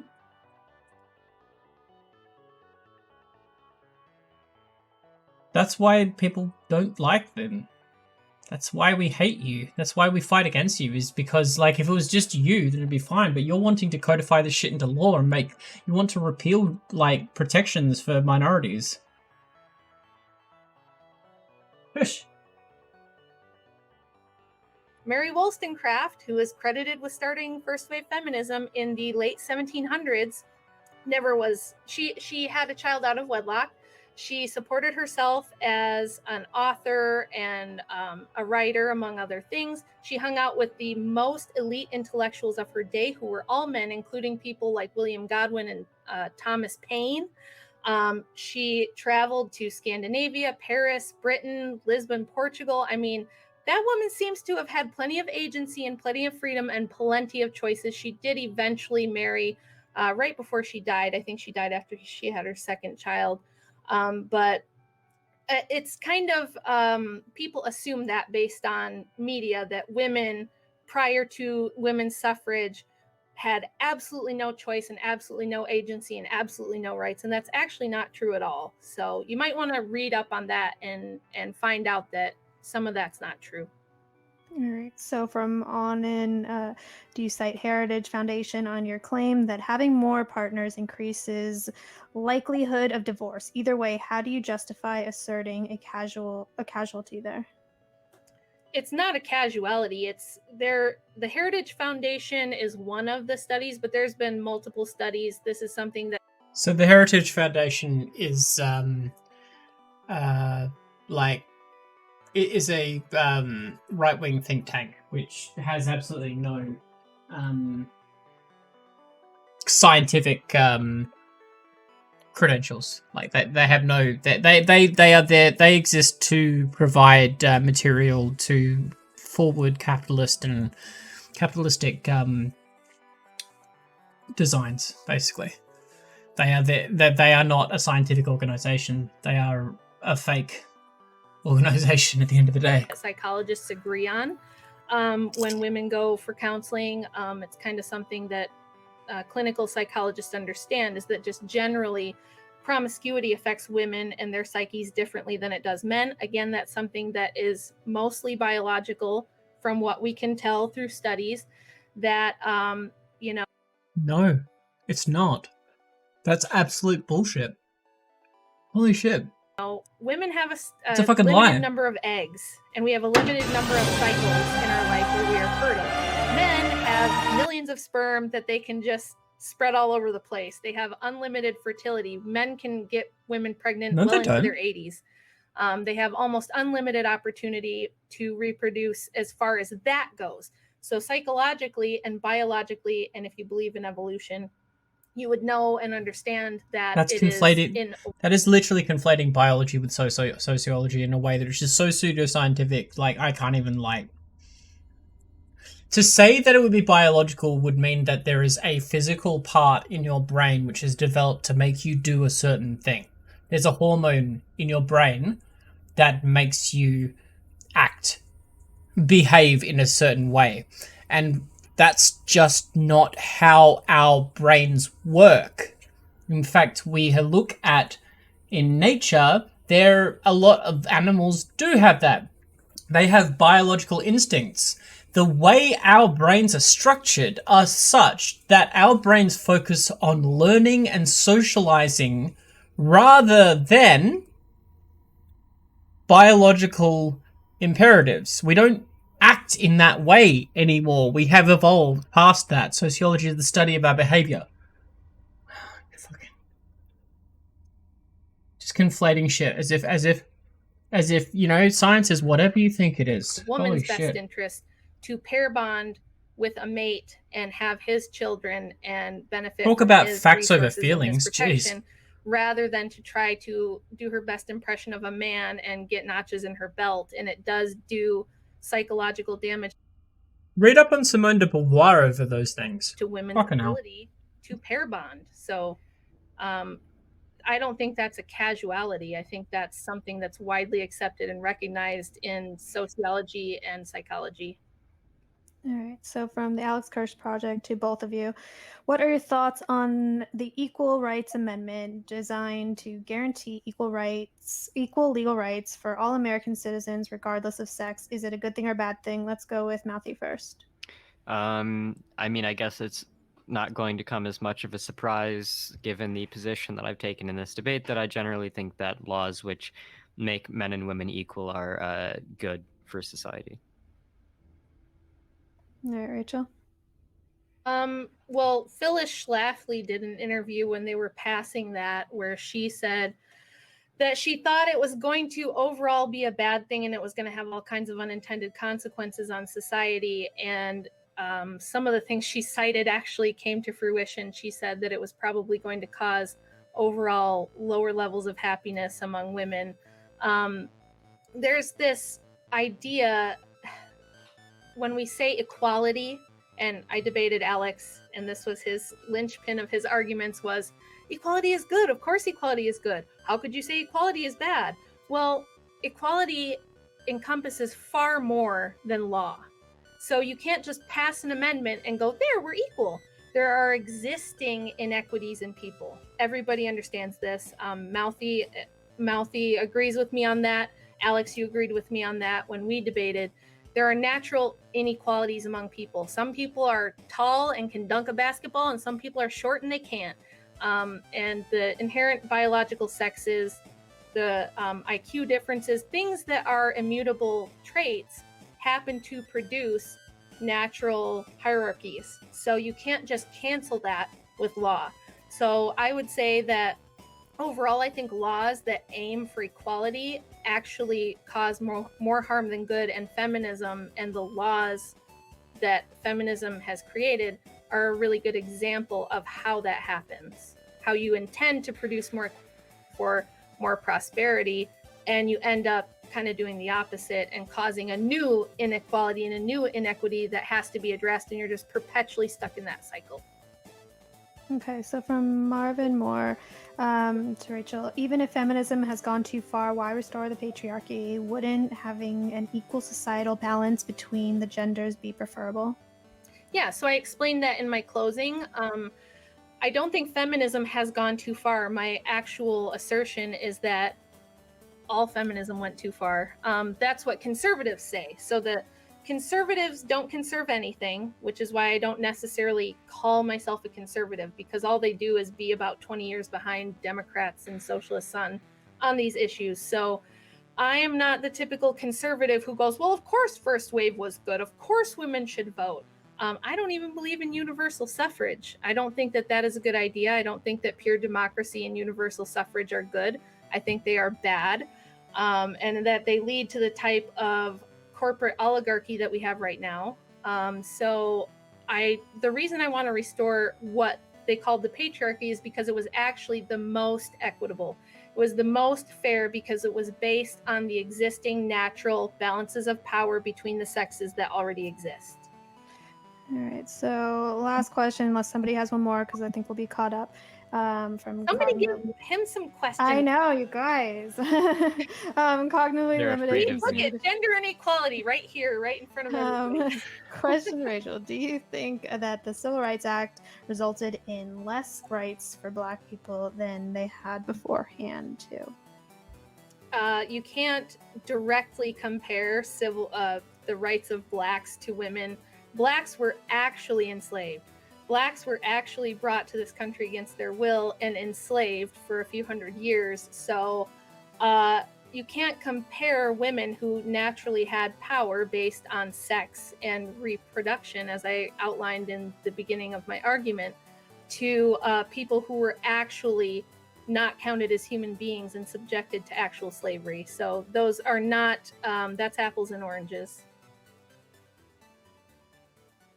I can't hear you, Brittany. Oh yeah, you're muted. Nailed it. All right, so I think we're all caught up. How's it feel to be muted, Brittany? How's it feel? Horrible, you guys. The patriarchy. That's right. We're going to make the patriarchy great again. I can't wait. All right, whatever. Repeal the 19th. I love it. Okay. Anyway, thank you guys both for coming on. I thought it was a great debate. I love both of you guys debating. Like, you guys are two of my favorite people we've had on. So, yeah, thank you again. If you have anything else you guys wanted to say before we shut this down, this is your time. Oh, yeah. Just want to say thank you to Mouthy Infidel for coming on and having this lively discussion. That was very good of him to do. So thank you. Yeah, thanks for having me, and thanks, Rachel, for also showing up. All right, then. Thank you guys, and good night. Hey! Pirate Coalition.